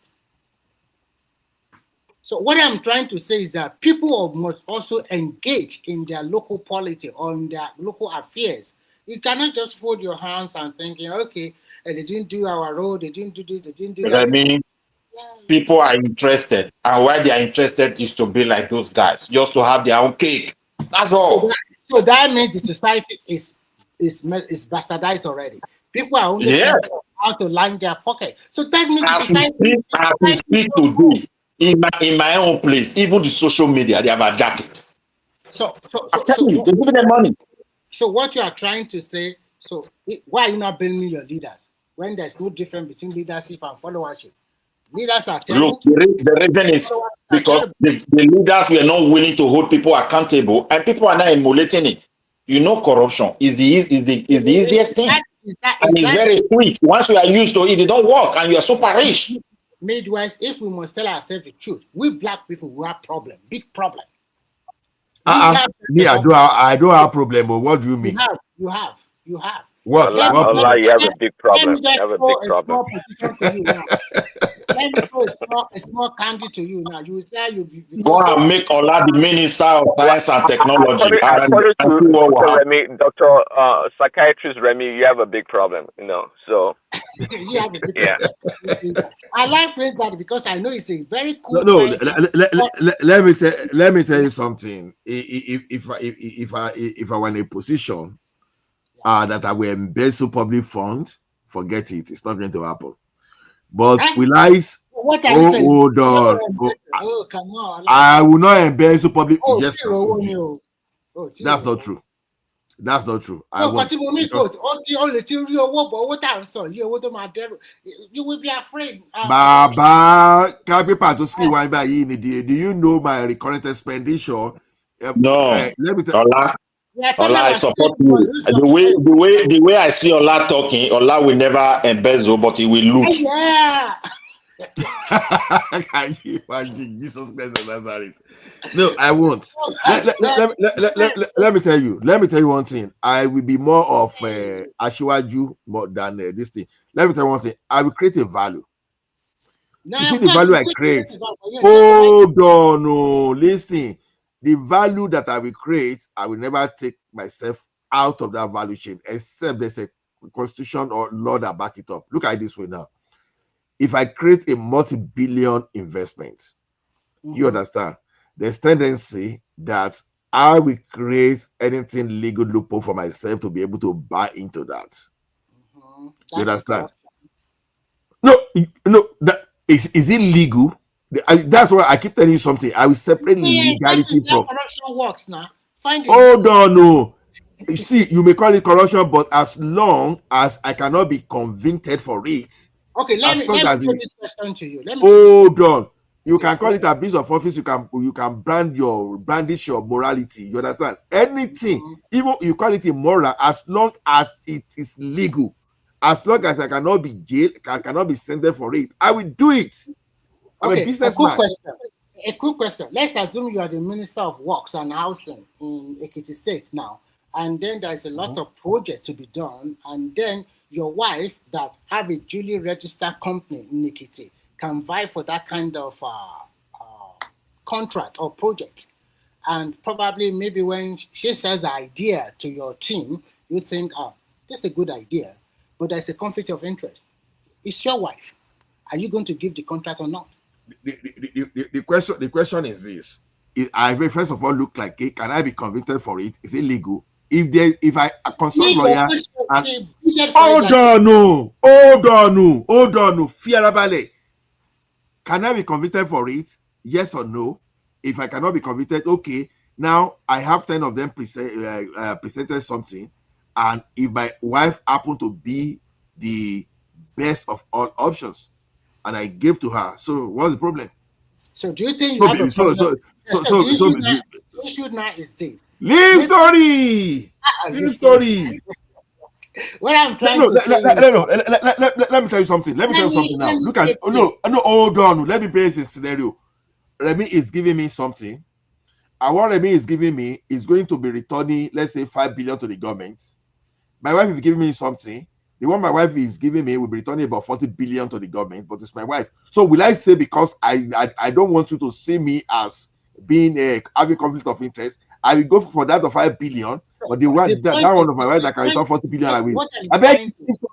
Ola, if I make, make us in Canada, hold on, you will continue Midwest. In Canada, a mother employ a daughter, and nothing happened. Even look at America during the first time of Donald Trump. There was a lot of his children holding important position. Okay, only this time I didn't see his children or maybe son-in-law or whatever in-law holding. No, I think those, I don't know. You know, this America Canada model. Europeans don't tolerate it to some levels, because I live, it will be a big scandal here. No, they won't because like in Sweden, take for example my someone in position of the governor of my region want to award a contract. What they do is this: they don't even award contract. They approve that this project must start. And there are so many institutions that have to be involved when it comes to like construction and everything, because environment have to do their paperwork. All those people, local government and all of them. When it now comes to the awarding of the contract, they are not the one in charge. There is a different institution that will put that bid in there, and those conditions will be very clear. Yeah. The beauty of Scandinavia is that the bidding, government just do their checks and balances. Let me tell you something about Nigeria. Everything is private, okay? In Nigeria, they throw it for bidding for private companies, and hold on. In Nigeria, we are exaggerating. Someone saying in Europe they won't do that. Let me tell you one thing. Associated dealing. They are the one they just resolved in EPL. You understand? You okay? You have a company A, company B, but normally you are supposed to give your kind of a bidding to the general public. But because you have another company that can do that thing, you understand? You are now selling the asset of your company, you understand, to another company within your business, which they consider as you said, dealing. Initially, EPA tried to take that thing out. They voted it against. So the thing is this. No, the thing is this. There's something the way we see corruption in our own case, we exaggerate some things. But you have to look at something that is legal. Because let me tell you, in most cases, Ola, it just I agree with you because legal is what people agree upon how to do it. let me But tell you how some Asian people run their business here. They are very smart people. You know what they do? For example, let's say Ola and I and Prince Daddy, we are from the same country, from the same region. We have a restaurant business. This year, Ola will be the face of that restaurant. You will not see me there, and you will not see Prince Daddy there. If we come there, we just come to eat. So at the end of the year, Ola might declare bankruptcy. So in order to hide his profit. So when he declared bankruptcy, I will not come on board to buy that business from you. I will run that business, and then after 1 year, I also do the same. Then Prince Daddy will come. So they just continue to that way. They keep their profit, and they also pay little tax at the end of the day. It's a very crafty way of doing business. So if you are talking let me tell you something. Do you know why billionaires? Do you know why billionaires are billionaires? Do you know why billionaires are billionaires? It's just because they don't want to look moral. They don't want to look moral to you. They just want to be business. They do things according to the rules of the business. So what you are saying, are you supposed to do it like that? The first question you know is this: what's the rule of the engagement? What's the rule of the business? Yeah. If you know, you get a lawyer, and your lawyer told you that okay, you can do this, you can do this. Just follow. You know that even if anybody woke up from the wrong side of the bed tomorrow, if they took you to the court, nothing will happen to you. So you always look at the legal. Don't come and that is why I said the way you guys do your things there, in our side they can't try it because it will create a lot of scandal, a lot of problems. Midwest, you are getting something. Midwest, that is not true. Probably you've not even looked at all the rules of your engagement. If you're a billionaire today, billionaires, there's no billionaire you just open there. If you open there in Yash, you go find shit there. You understand? Yeah. Now, what to call shit? No, I'm just talking about the awarding of contract. That area is what I'm trying to speak to, because if they want to even at that area of there, when they bid, sometimes they also influence one way or the other. But no, see where they influence. See the influence where they why they know they get problem. It is already defined. For example, a contract is coming out, they will not add clause to it. Okay, companies that is short of volume of job like this, they are the one that will get it. They already had law to it, and that means so that means they already segregate them. There are some that are see why they do this.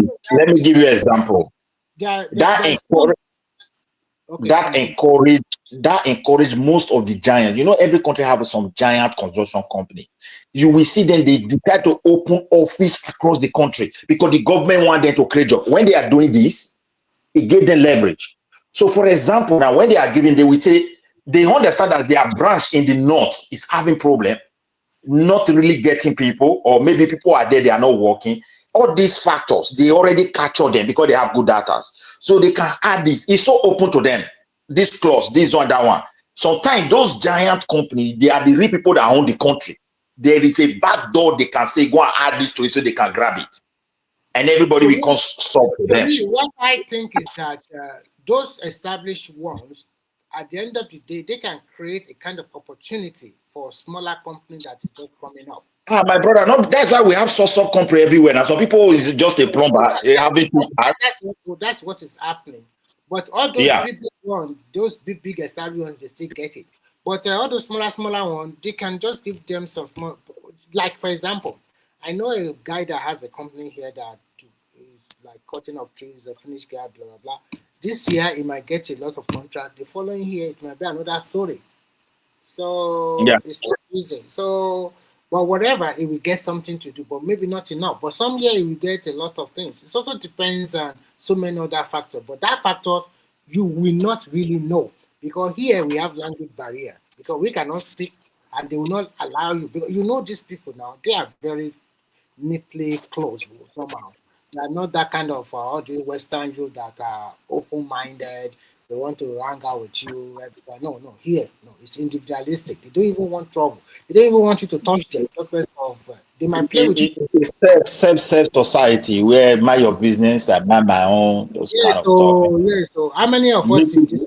It make it very boring. Sometimes you might walk if you decide to take a walk. You might walk for 30, 45 minutes. You might not see somebody on the road. It's so quiet. Remy, you live in a racist society, but you like to point I'm fingers. No. I'm not saying they are racist or please. Well, what do you call them? They are individualistic, so they don't like to. This is their culture.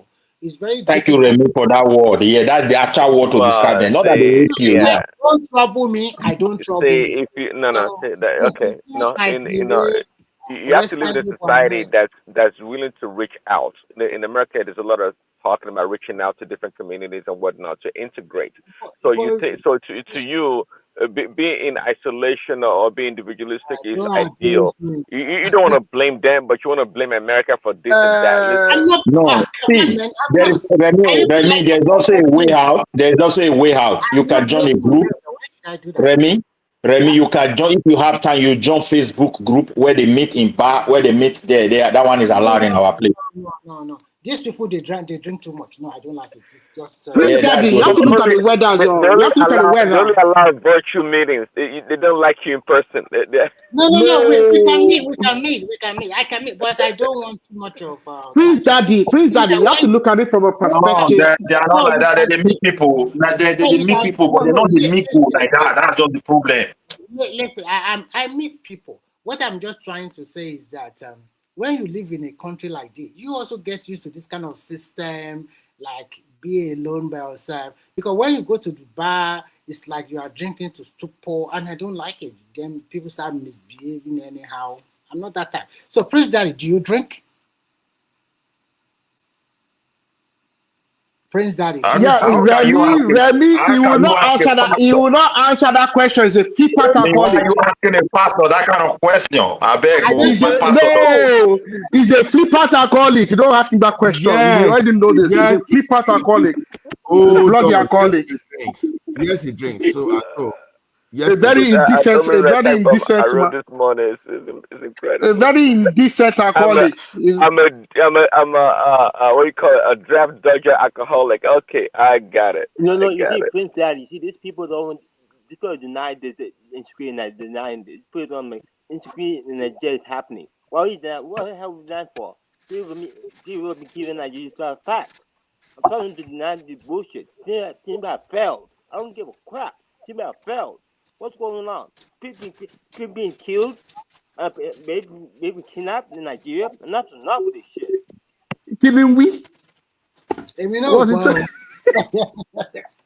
Prince Daddy can translate. What is the time? People being killed in Nigeria. Enough. Come on, enough with this shit. People being killed in Nigeria. Enough.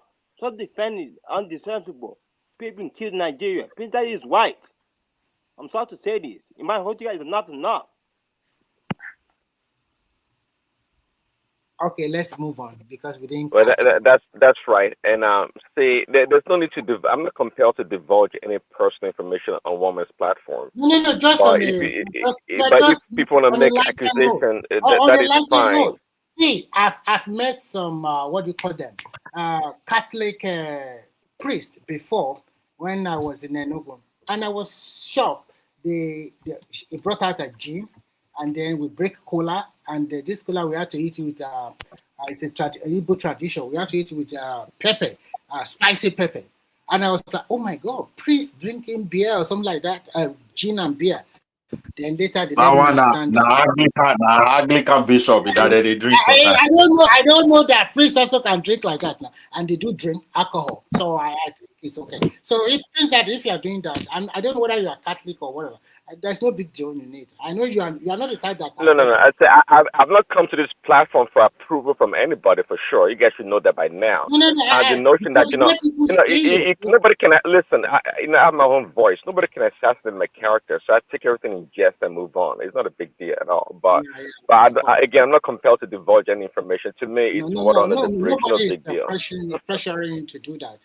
But the point about it is that because you are soft spoken. No, Prince Daddy. Simple question. Do you drink? Yes, you drink. You drink water. What's the Prince big Daddy, deal? are you This not is a the question. pastor? Why not just Do you open drink? up? How are we going to Drink learn? water. No. Because the impression in the most people's, including me, is that before I thought Prince Daddy was just this super easygoing guy, little bit. So is it not super easy going? Is it not easy going? No. Let me finish. Religious and something like that. But until the time of that election between Trump, that is when I now know this is real. It was like forceful. You know, out. I was surprised. I was thinking, oh my God, this gentle guy just come out this way. Allah Egdamio Remy, Prince Daddy is Remy, Prince Daddy is easy going. Because you may not be wrong about your profile about me, but who told you that I'm dispassionate? I can't show emotion. I can't be passionate about something. Yeah, no, you are cold as ice. That particular guy that I was like, oh my God, people have. I was like, is it a double personality or something? Mr. Ola is easygoing. It's just easygoing bigot. Is a religious fanatic. Is an alcoholic. I don't think he's an alcoholic. And he's a draft and to compound it is a draft dodger to compound it all. Only one person. Wow, that's a big one. Only one person with all those titles. That's good. That's a good one. That means I'm a champion. That's what you're trying to tell me. I'm a champion. I figured you out. You can deceive all these people. You cannot deceive me. Interesting. At the end of the day, I love all people. To me, again, it's water under the bridge. I love all people. I like to treat people fairly as much as possible, and I can't condemn anybody. But when I see these injustices around me, I'll speak up. The problem is that you've not seen me. I think you guys not heard me talk about Christians. For example, how I despise certain Christians or the practice of Christianity. And newsflash, do you know at one point in time, I think I said here before, I wanted to convert to a Muslim, but Jesus Christ would not let me, quite frankly, because I bored. Well, Jesus Christ holding on to your garments. What do you mean by Jesus Christ wouldn't let you? I think it's just playing out. No, it's true. I'm not trying to be funny, but you just because I look at the practice from my own perspective, right? The practice of Christianity, and I saw a lot of abuses and not like it doesn't still happen in today's world. It does happen, but I saw a lot of abuses, and I saw the need or the affinity or the propensity for materialistic things and talking about wealth and this and that. And I look at the Islamic religion, or rather the Muslim religion. Of course, I grew up in Yoruba land, right? I have Muslim family members and friends that are Muslims, good friends for that matter, up to now. And the way I perceive them, they look more pious, so to speak, and more spiritual. They're more concerned about the religion and what they do, from what I see from the Christian side. So I'm like, well, why not? I think I'm a rational human being for the most part. Let me explore this religion. And by the end of the day, I'm glad I did not because I condemn the Islamic religion or nothing. But the reason I'm saying that is that, look, I thank God sometimes what God has given the ability to think, the wisdom for a lot of things. I synthesize the whole thing.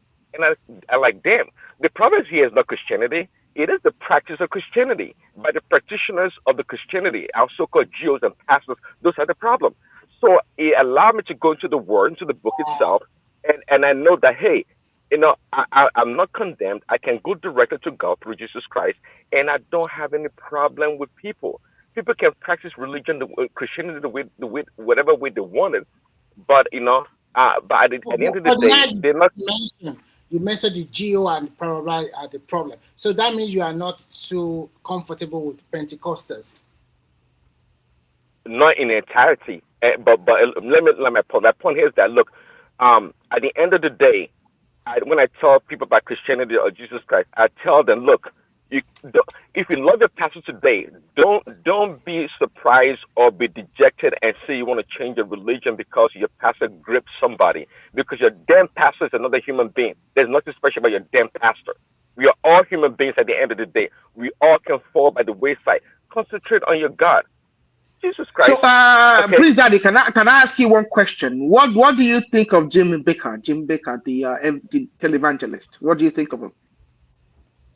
It's another human being that has fallen by the wayside, and he can redeem himself. He's not condemned. Nobody can condemn anybody. So, if he's come back from his failures, it's absolutely as as pure as anybody else that accepts Prince Daddy, Christ. would you like to enlighten the viewership and our fellow commentators over here about who Jim Baker is? And Well, I Bishop, briefly please. know. I mean, I briefly heard about his story. I mean, I think he committed an offense. What offense did he commit? What are some of the offenses he committed? Sure. I mean, he's one of the you most might have to, he's one of the most famous and the biggest televangelists in the last 50 years, and he's still very much out there doing his thing. So come on. well, yeah. I mean, you can tell us it's crimes, but again, that's I the think he beauty not about come that age, Christianity. abi something like that. This is the beauty about Christianity. No matter your crime, if you genuinely repent of your sin, just like it said in 1 John 1:9, if you confess your sins, it's just and faithful to forgive your sins and cleanse you from unrighteousness. So again, I'm not the one to condemn anybody. If you can, anybody can change course. So that's why it's impossible for me. I think Allah can attest to it as a Christian to condemn anybody, be a Christian or Muslim or even a non-believer. It's impossible. If I said I did condemn such a person, I'm lying to myself. I'm not a true Christian. You do a lot of condemnation over here all the time. No, I can be making my point strongly. Doesn't mean I'm condemning any. Listen. As a Christian, you don't have the passport to condemn anybody. Do you understand that? You're a traditional worshiper. That's why you don't know. You worship some gods, unknown gods. Hold on, you worship some unknown gods. That's why you're confused about a lot of things. As a Christian, you don't have the passport or the right to condemn anybody. Who gave you two heads? Who did? So that's what you don't know. But I can make it. I can make my argument on any matter so strongly with passion if I want to. I can't condemn anybody. I can't do it. Who will give me that power? From where? Where's it coming from? I don't condemn people. I can't. And if you're a true Christian, you cannot do that neither. But you partially condemned the GO just now. No, see, when you guys want to trap people and get people in error, that's why people like you talk the way you talk.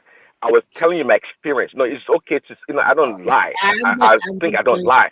I was trying to make a point that, by looking at the performance of another human being, I was trying to determine my Christianity by that. Hold on. It's quite important. Maybe people can learn.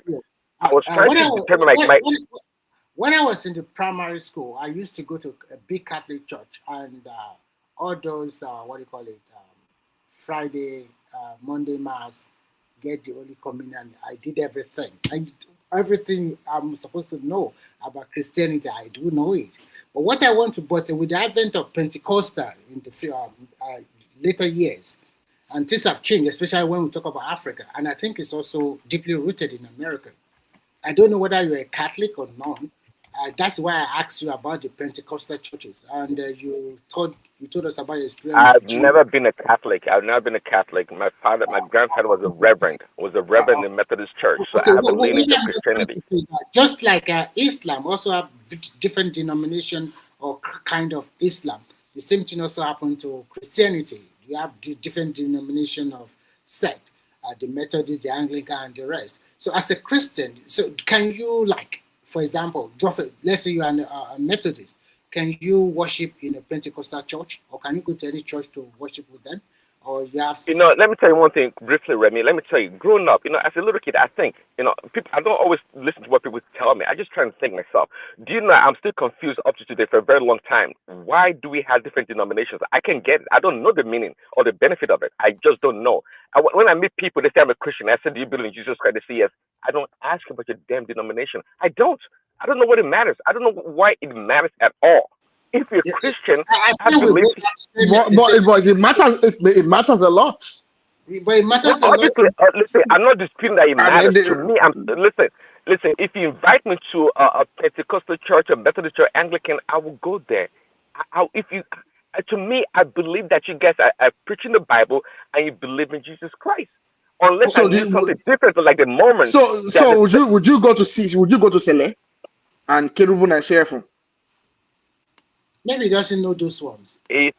Of course, I do He know. knows What do you mean? them. He knows them. He knows them. Of course, I he know, knows them. but if is there something? Are they Christians? Yes, they Well, are. you decide. You decide. Yeah, Well, to they me, are I think they're Christians, and they have the. You see, we are Christians in a lot of ways, but the practice of the religion itself is different. They do a lot of things differently. Maybe I don't care for. But if I sit down there and they talk about Jesus Christ and they're preaching the word, what the heck? Of course, I'm going to go there and listen to the preacher and listen to the people. What's wrong with that? So do you know why I'm asking all these questions? In both religion, some people they will never go to any other mosque as any other sect except they know about, because the other sects to them they are non-believers.